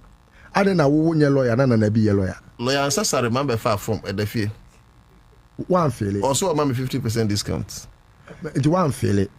Is it because you don't want to? It's taking me time for now. Maybe say me other things be answer. Me who say mumu bi no o say ayire mo na ma musua de because adwini we ya da wotirimu ya no onye lawyer ni a na bi ye lawyer oh mo na mo bo man you because adwini we da wotirimu a na wan fa nko school na onye lawyer ni na be a lawyer. Lord and the Gary ni ma ko ye lawyer. Wo de wa hwehwe bobo list no. Samia wuku ye lawyer. Ye be law. Oh, it mesre mo. Oh, mo fa me say no. Me call law school a on be fail me. Say saying. Oh, say Adadoa emperifo say Adadoa esi di ohun no. Oh, because nipa oye registrar o no law school on Ghana law school no. Ono me kwa ono ne first person me accuse you say aden na we qualified to be here because wa bon you no be pass no. Or arguments na me reason. Oh. Over. My first message about change. Accra FM 100.5. So say because we shall adwene that solo team anyhow analytical solo is was say senior solo onye lawyer na Gary ni mako ye lawyer almost the comeback obia otimika say where did you come from to go to college onye lawyer ni where did you come from to go to college I am no phone. Yes, my Lord, what did you say? Where did you come from to go to Kolebu? Mini Rofono. That's it. Basolom room. Nano to Mechao, were T4. Mechia senior so. Nano ya to new como. This is no chiro bechiano me fa na yo baby on pound keche clothing won chia no chiro say o won sa me hunto o pama dia papa won chia ne say na no chiro wo so ni se minua no o pama dia unia o minua pa ene no chiro so good what a come to adeba e bi na show me o say me wo when I was a keche clothing keche o so maka odi no keche clothing me ame ye ni nyina no me nso me frefre nso me mama ne Georgia okay address you go to Georgia mama no me papa kusi a waka baby DC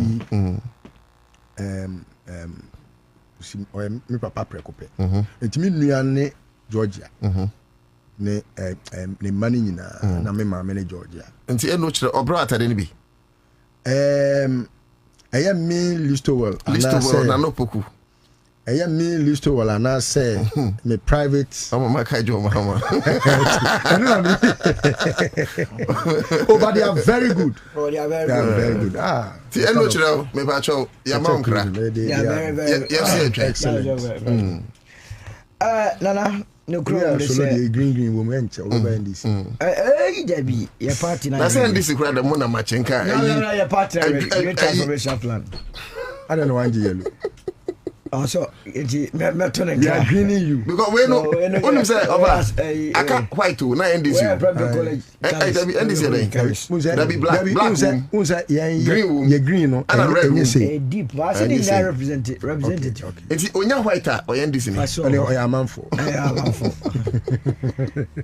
no to me senior me ba no na me tie ma me na me nya ma dwese me tie no but obi na chenchene a also chief justice suspended chief justice kasa or kasa yentie bi but me tie na mere hoye ema Ghana I think say Ora Mama also started cracking whip no or say ni brebem it's answer ma me no di nsem hunu too much kokonsa no ya doso odi kokonsa we nsem hunu kokonsa ye do akọ committee no o hwe article 1469 bana bibia besi bia right from say obi di petition iko ekopem mra obehia committee e be ka asem ni asem ni nyina secret in camera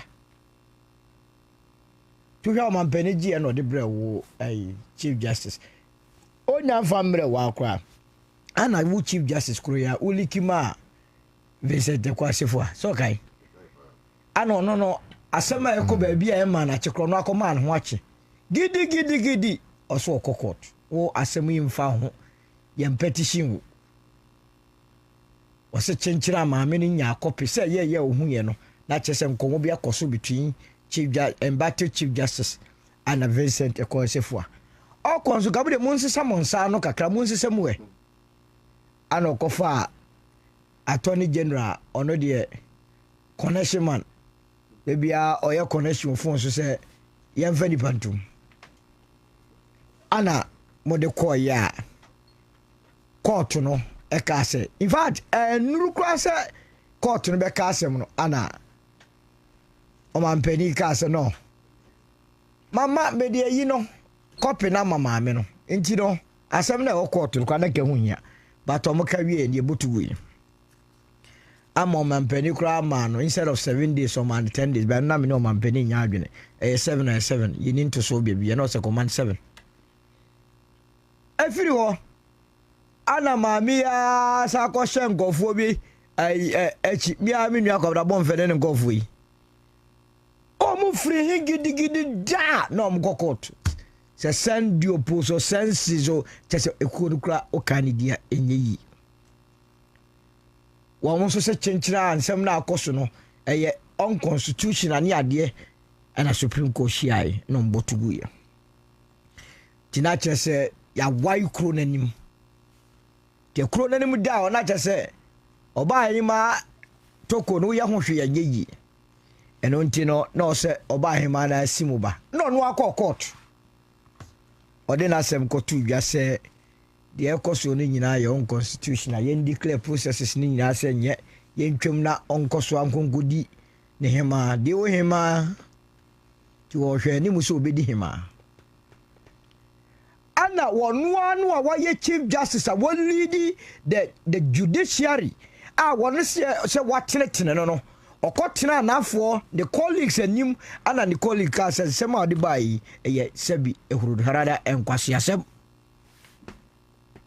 ti omu nyina eyi maame firiwo maame ne sa de no wantumi an grant interview bi akora ode areho eye fast kotena kemu a wo yi firim ba kasa de ne nyam no me asem we shasia the first futu a me de ma erabato konu and the shana went these hot-headed young men a woman yo yedum no mpo nim gwase esa se baby ade ne nam no e be faw se sushan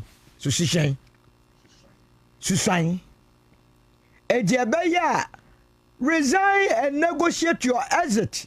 Go and negotiate your exit. Between some amifu on countless occasions on various platforms. Almost damn. Nya go for damn because I've heard people say that is true. I just say okay bro for time yo. I'm say no problem. Only mama when she slangs. You ever find ça? Oh my when she slangs. Ana abrewa yipu mu kwa na chese e wo se okoshia the committee na de areho ne say the chief justice of the land, the battle chief justice of the land Rabato Konu maya tiasia say abra no lead judiciary no a judge for no wantumi antene omu ye eno ntino ono ankasa ene okwakoshia committee a yes court poaman ene esiedu teso a oye omoye ni colleagues e wo supreme court na ene de sangofo ni nyini papa. That is serious, that is dangerous, that must not be countenanced. The first day I woke up committee anymore, the second day was a Kenya on the phone ni where you could record na kaba no be video editing and come record this manu mo ko ko se mo man body search here because they record anu ya kada o se na ye me ko oyi other lawyers ye nkwala grobi oni edi other lawyers re kwa no mo phone sukuta o mo me dia me se me lawyer dia ewura mu ye se da bi asema wo kenyi nyina ye ni ho unkwan wo de bia one sided story being provided by Tokono committee and so I do among Kasai. Oh, they are matured. They are so mature. They are behaving within the confines of the law, and that is what is expected of them. She wants to lead them. So she wants to. Oh, but so I say, Obia, but I'm for our foul. You would Ontuma. Did you work on Sophie? Your pan or per yet struggle. I say, hey, not politics. MPP and DC. Nobody is going to do that.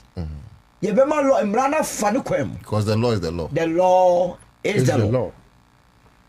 Mommy, committee adwuma ko so na se kura se yente ho maache da be no na ati committee asem ye nyina atie bi nim so obi aye na adwuma anu ya na hu se flyers ye nua no MB before share sem talk on no speaks and I'm say hey women organizer bekasa talk on no speaks MB before mo na mo share so a woman organizer. Why is that a woman title? Let's say woman more jack to some basse or bar tokonu, every about tokonu, while Danny MB and to talk on who speaks and be before one share.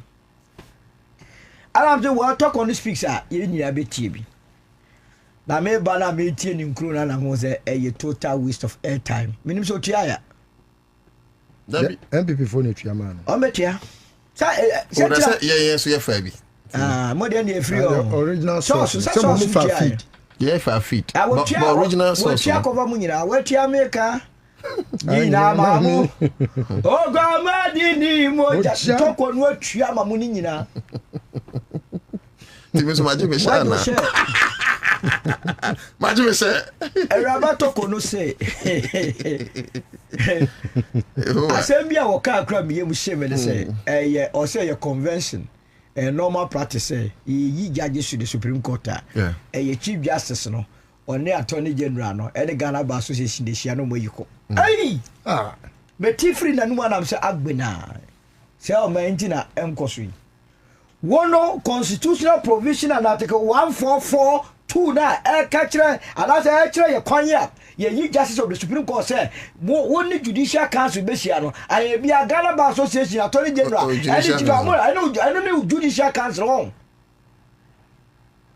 That's a work crying enough grounds. On Tim Rasviana. Mamma said, Naga baffled body better experience when you found how you for so Chief Justice. Idea Constitution say in camera or say there be give me waiver. Why did you be up? What's the Constitution? Also say the law is the law. To a case ana mo no mama again na ekoso yi up to date obi enu abotumi a pinpoint mrebia o mampani abuso neither so obi atumi a pinpoint say committee no obu mrebia so council of state na say office obi abu in fact wa court ba ko say obi a ambushi wa na akoi die na esi ukwan say maame obesa court hwede wa ba be say enyu awie what should I do airtime? I've been dim trackers here. Mr. Ofori, people don't know. He's among the wealthiest people in this country. What try what kind of someone? Obia, nipadu no say the host kasi Mr. Ofori Okroma. What kind of desire I can tell you? Obia, all the major banks in this country, or your shareholder, or SICMO, or your shareholder, all the big entities who can once a master, except you only left from right. And dear Mr. Ofori, we are Cynthia, Obenya wonder, Mr. Ofori raising 21 issues of misbehavior. Attend penope, justice. 21 issues and 4 issues of incompetence. What's he in Tungwesa? Isaba, Iraba, Tokomu. More judge for them to move the money for Yanis or Betty Homam. No fire. Ya Bahanama, come on, Dinatre, who to dad, ya okay. I didn't want no can't your petrol, but you take it, your fancy, it's as a mrana day, ye mamma Jinamon. Now, would ye? Yes, subject to the same Mranimoa. What be John, one of ya, oh, come and I say, and I'm gone, that's a gun, I'm running at the end of one. That's all be a mre. No, but so I am Mamia. You know what it amounts so serious. It was some quack to me. No, I'm not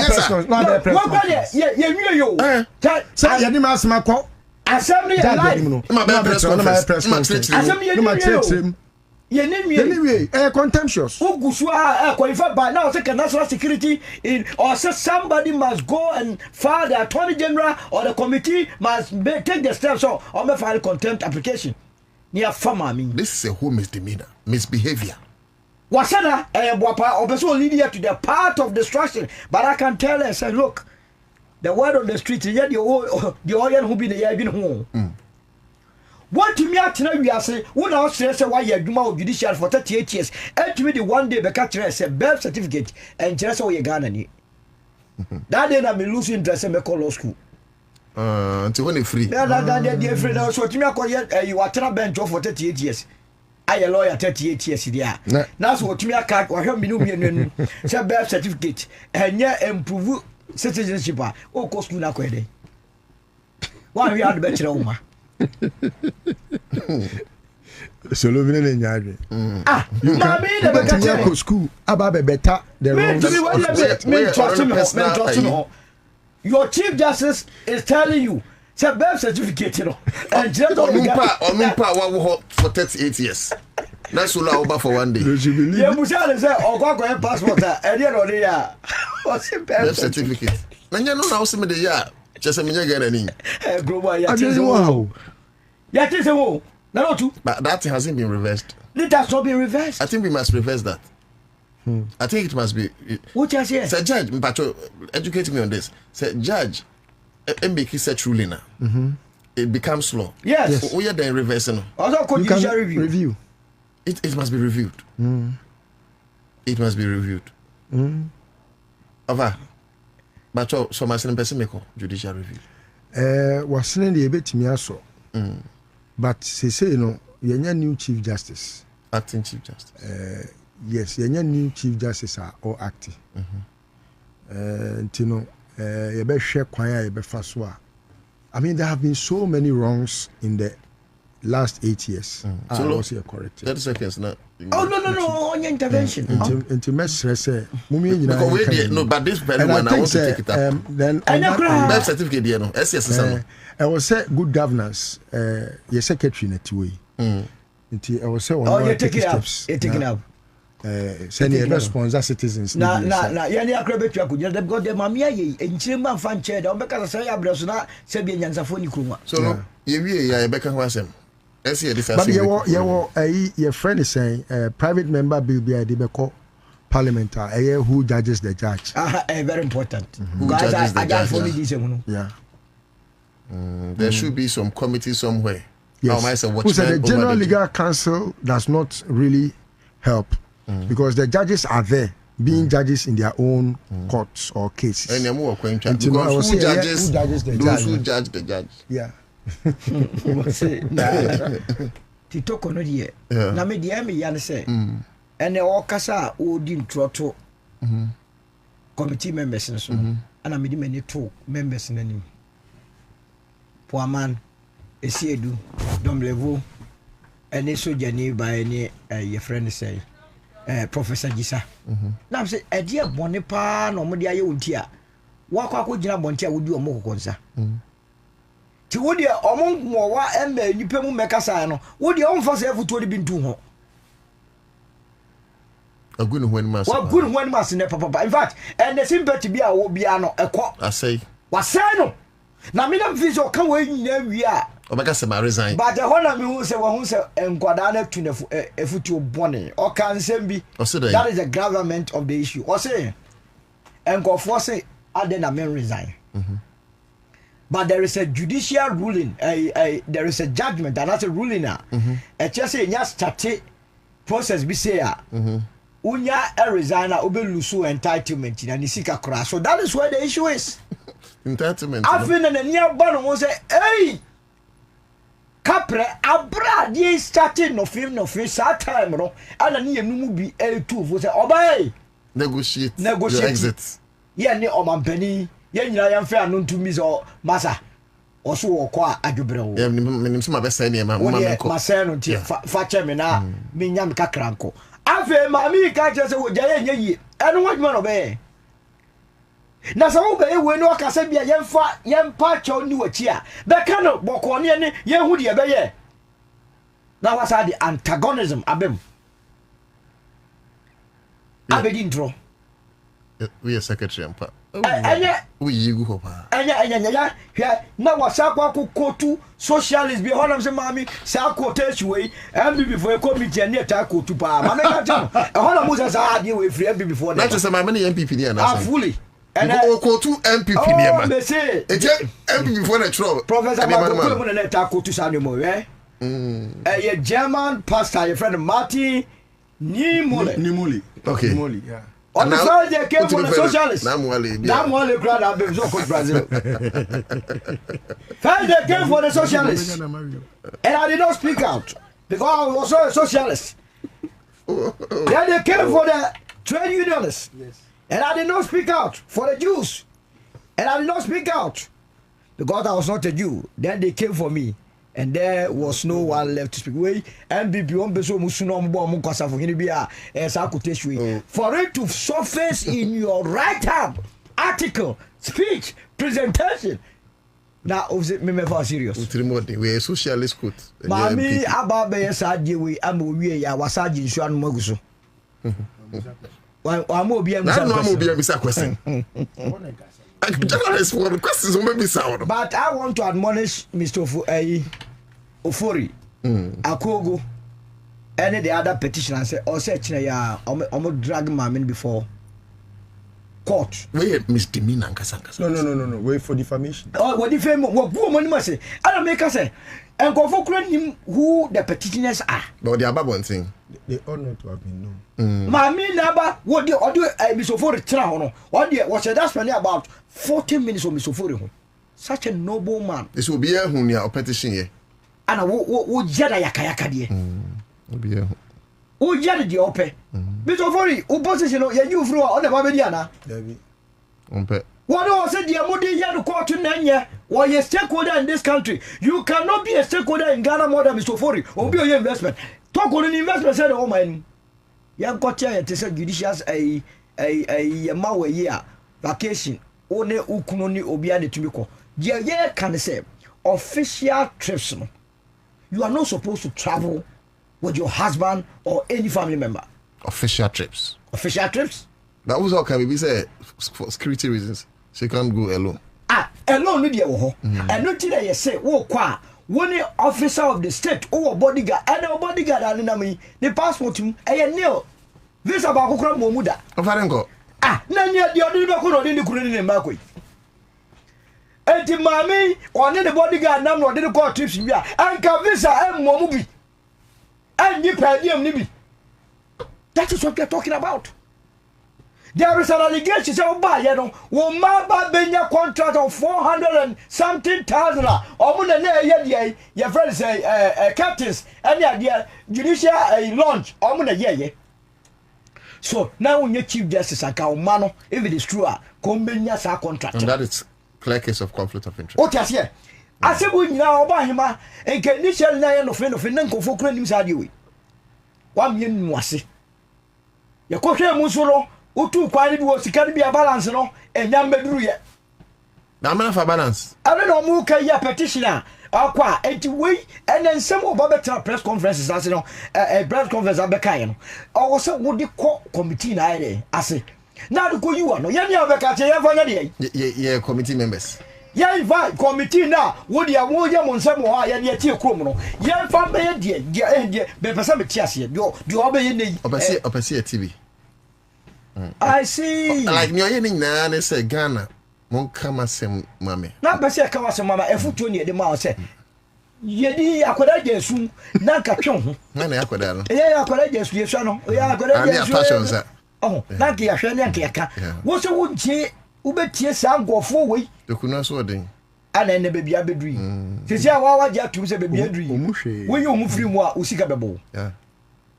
De o mo say edui se ye nko pa John Mahama cho.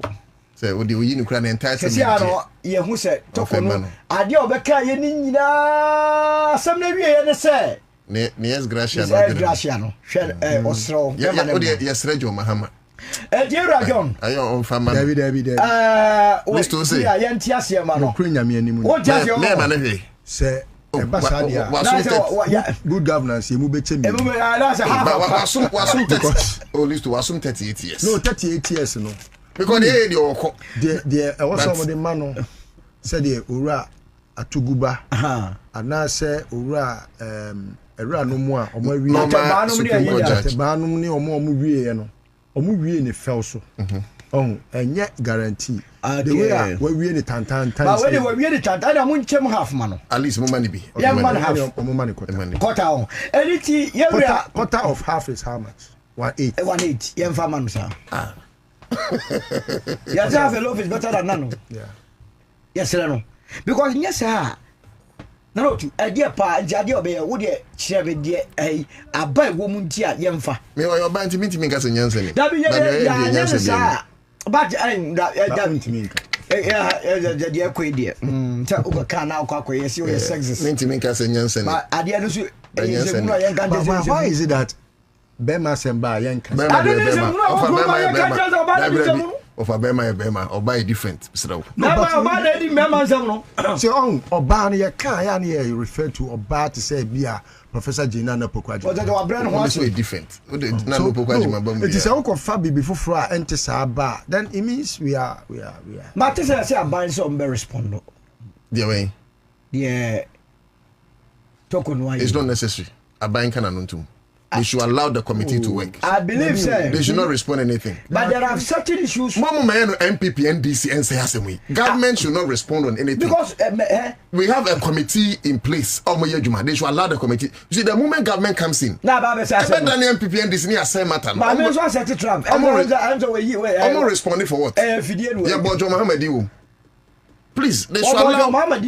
Very well, but the point is that they should allow the committee to work. And yes, undermine the power of the committee. We have a committee. But I think I talk on the last sheet. What by an MPP and NDC now say? But the last sheet, right? Because I mean, we say concluding remarks. No, say go resign. Go resign. So I'm submitting. But after a year, to say, yeah, get Kevin yeah, to me, entitlement. When is someone? In one farm one could be. Says only a buying a dear someone. Ya been home and some years, so I say, because one casa will soon buy any yoma watch a time one. Now we lead in. Then your fit. The last days, the Oma Fenyon MRA. Eh? 12 o'clock, ye file 3 o'clock near Castle, not judgment. What is this? Why there is no crisis? Was all you can't use it. There is a constitutional crisis. Sometimes that crisis will grow. No crisis. Mammy, on one creative constitutional crisis, or I didn't no catch. Justice Jewi, a known MPP judge, contested with voter region as parliamentary candidate. Tadia Soria, where lawyer Gau Emma, Speaker of Parliament, say Gau Mira, and I'm a Mr. Papa, we are Tarano Shekra, MPP at Tadewasi. Uncle Mani, a friend called from friends, recuse, and on recuse no Accra. Was it a be a Kumwa, a BSC before? Just she's I think Professor on why the next MPP women organizer or person took Jim for the over to kit. Before say you are 100 years.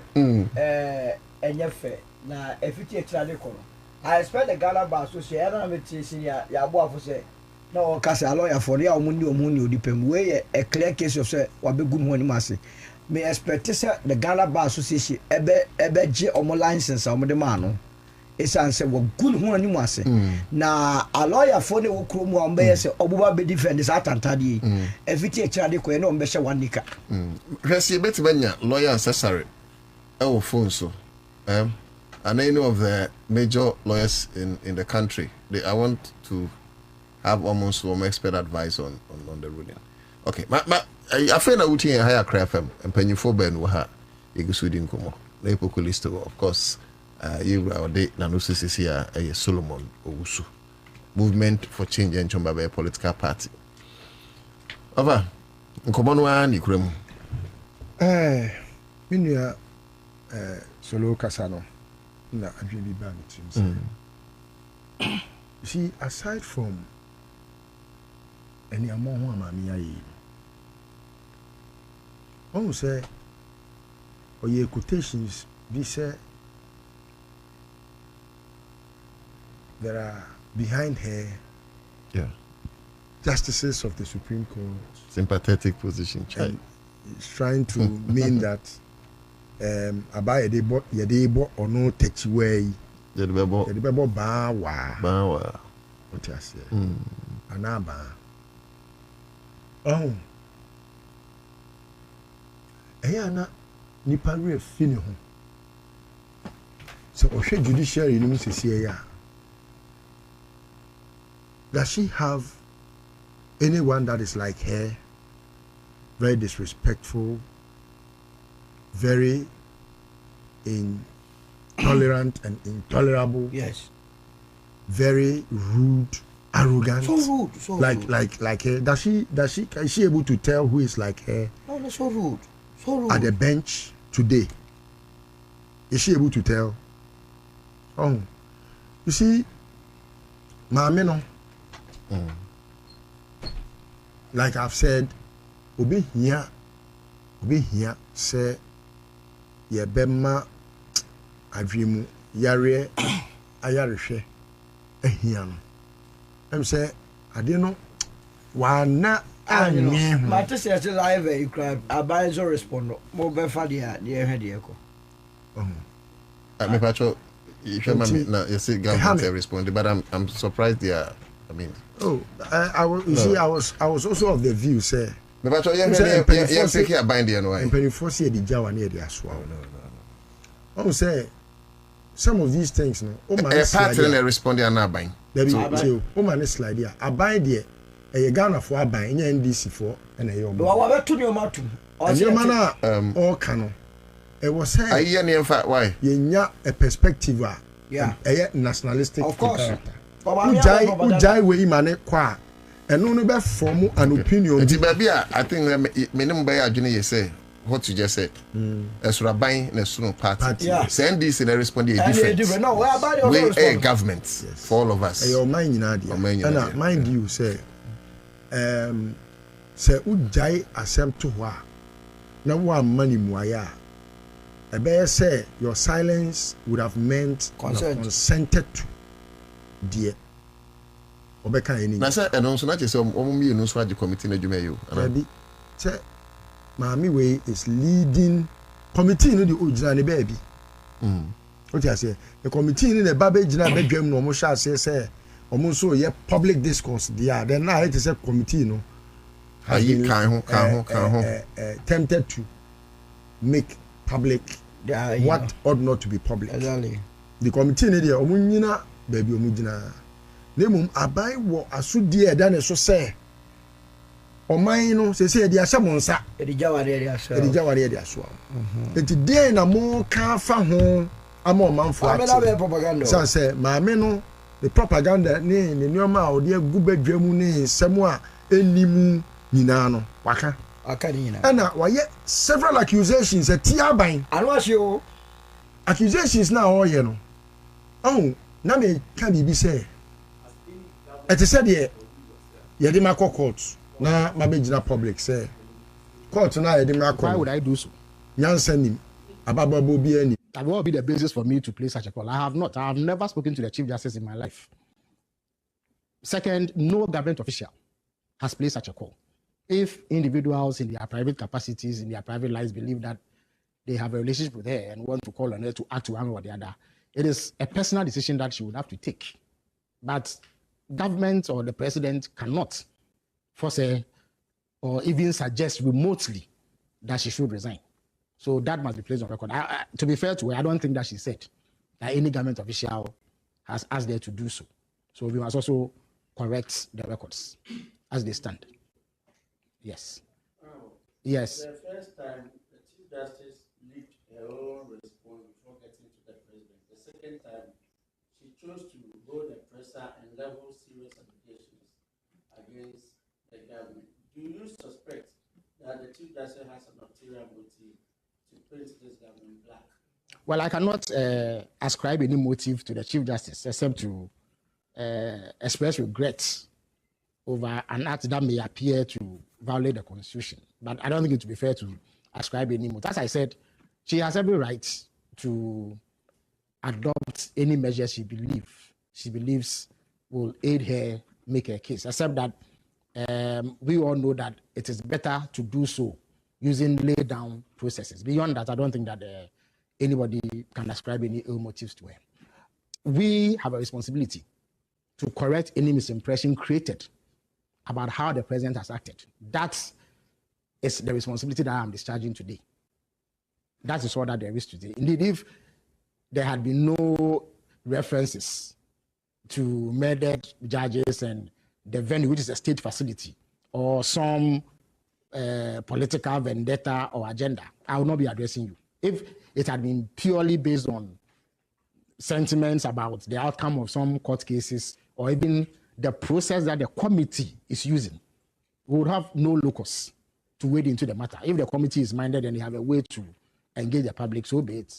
But I have only addressed you for the sole purpose of correcting what is a false impression that there's some political agenda at play or that the venue has been chosen for purposes of intimidation and as a way of using some dastardly occurrence in the past as a psychological tool to wear anybody down.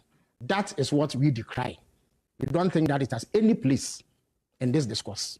It is most unfair, most unjustified, most unwarranted. And that is the reason why I have been compelled to speak to you to clarify that matter. Thank you all for coming.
She say, I didn't send nipa wait me a judge crowd Ghana in the first place.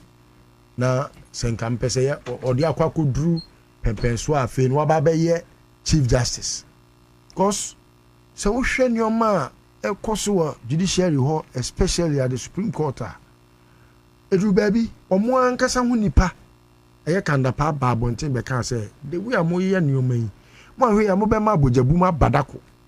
San say Muya manad beye say ase MPP for na hyem achi say munye wei oh Ghana hanum na yen time fansem enye asem oh yen fansem onya asem say yen pese yakoya nuanom oh enti tokonu me ne okasei ye beko mu na bia me ofanse bi ana say me baby rebusuani akọ and I know me tia ya me kama asembi and I'm offense bi afre me oh papa no kura no ne buy my girlfriend oh say connection me offense me ti radio so amani abre of am pesa of so just send connection kama asem no na I text me say oh offense agent please let's talk oh gas asem here bi asem bi I make asem ni here me pa o afi me pona me friend also offer we there what say my view na papa no cry na ne buy my girlfriend and I'm say hey I want now there grow oh how no na baby oh enti say no just omo wari a me nko bi no unko say wo fa so wari anko hey na me wo fa say wari na megu wari ya enti say wo fa say wari obi say gabi o che da ko ba be hu ne say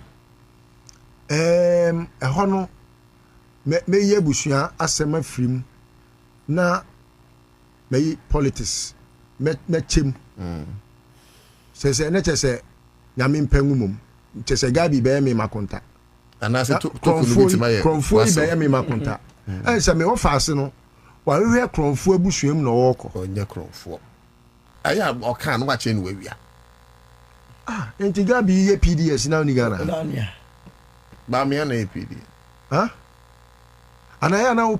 You see, one thing about Gabi, he say, that guy is so smart. He does not commit you call this madness? Paperwork and no, you see, you got this thief. I went here. They like thief. Wait here, dear. No, you cover no.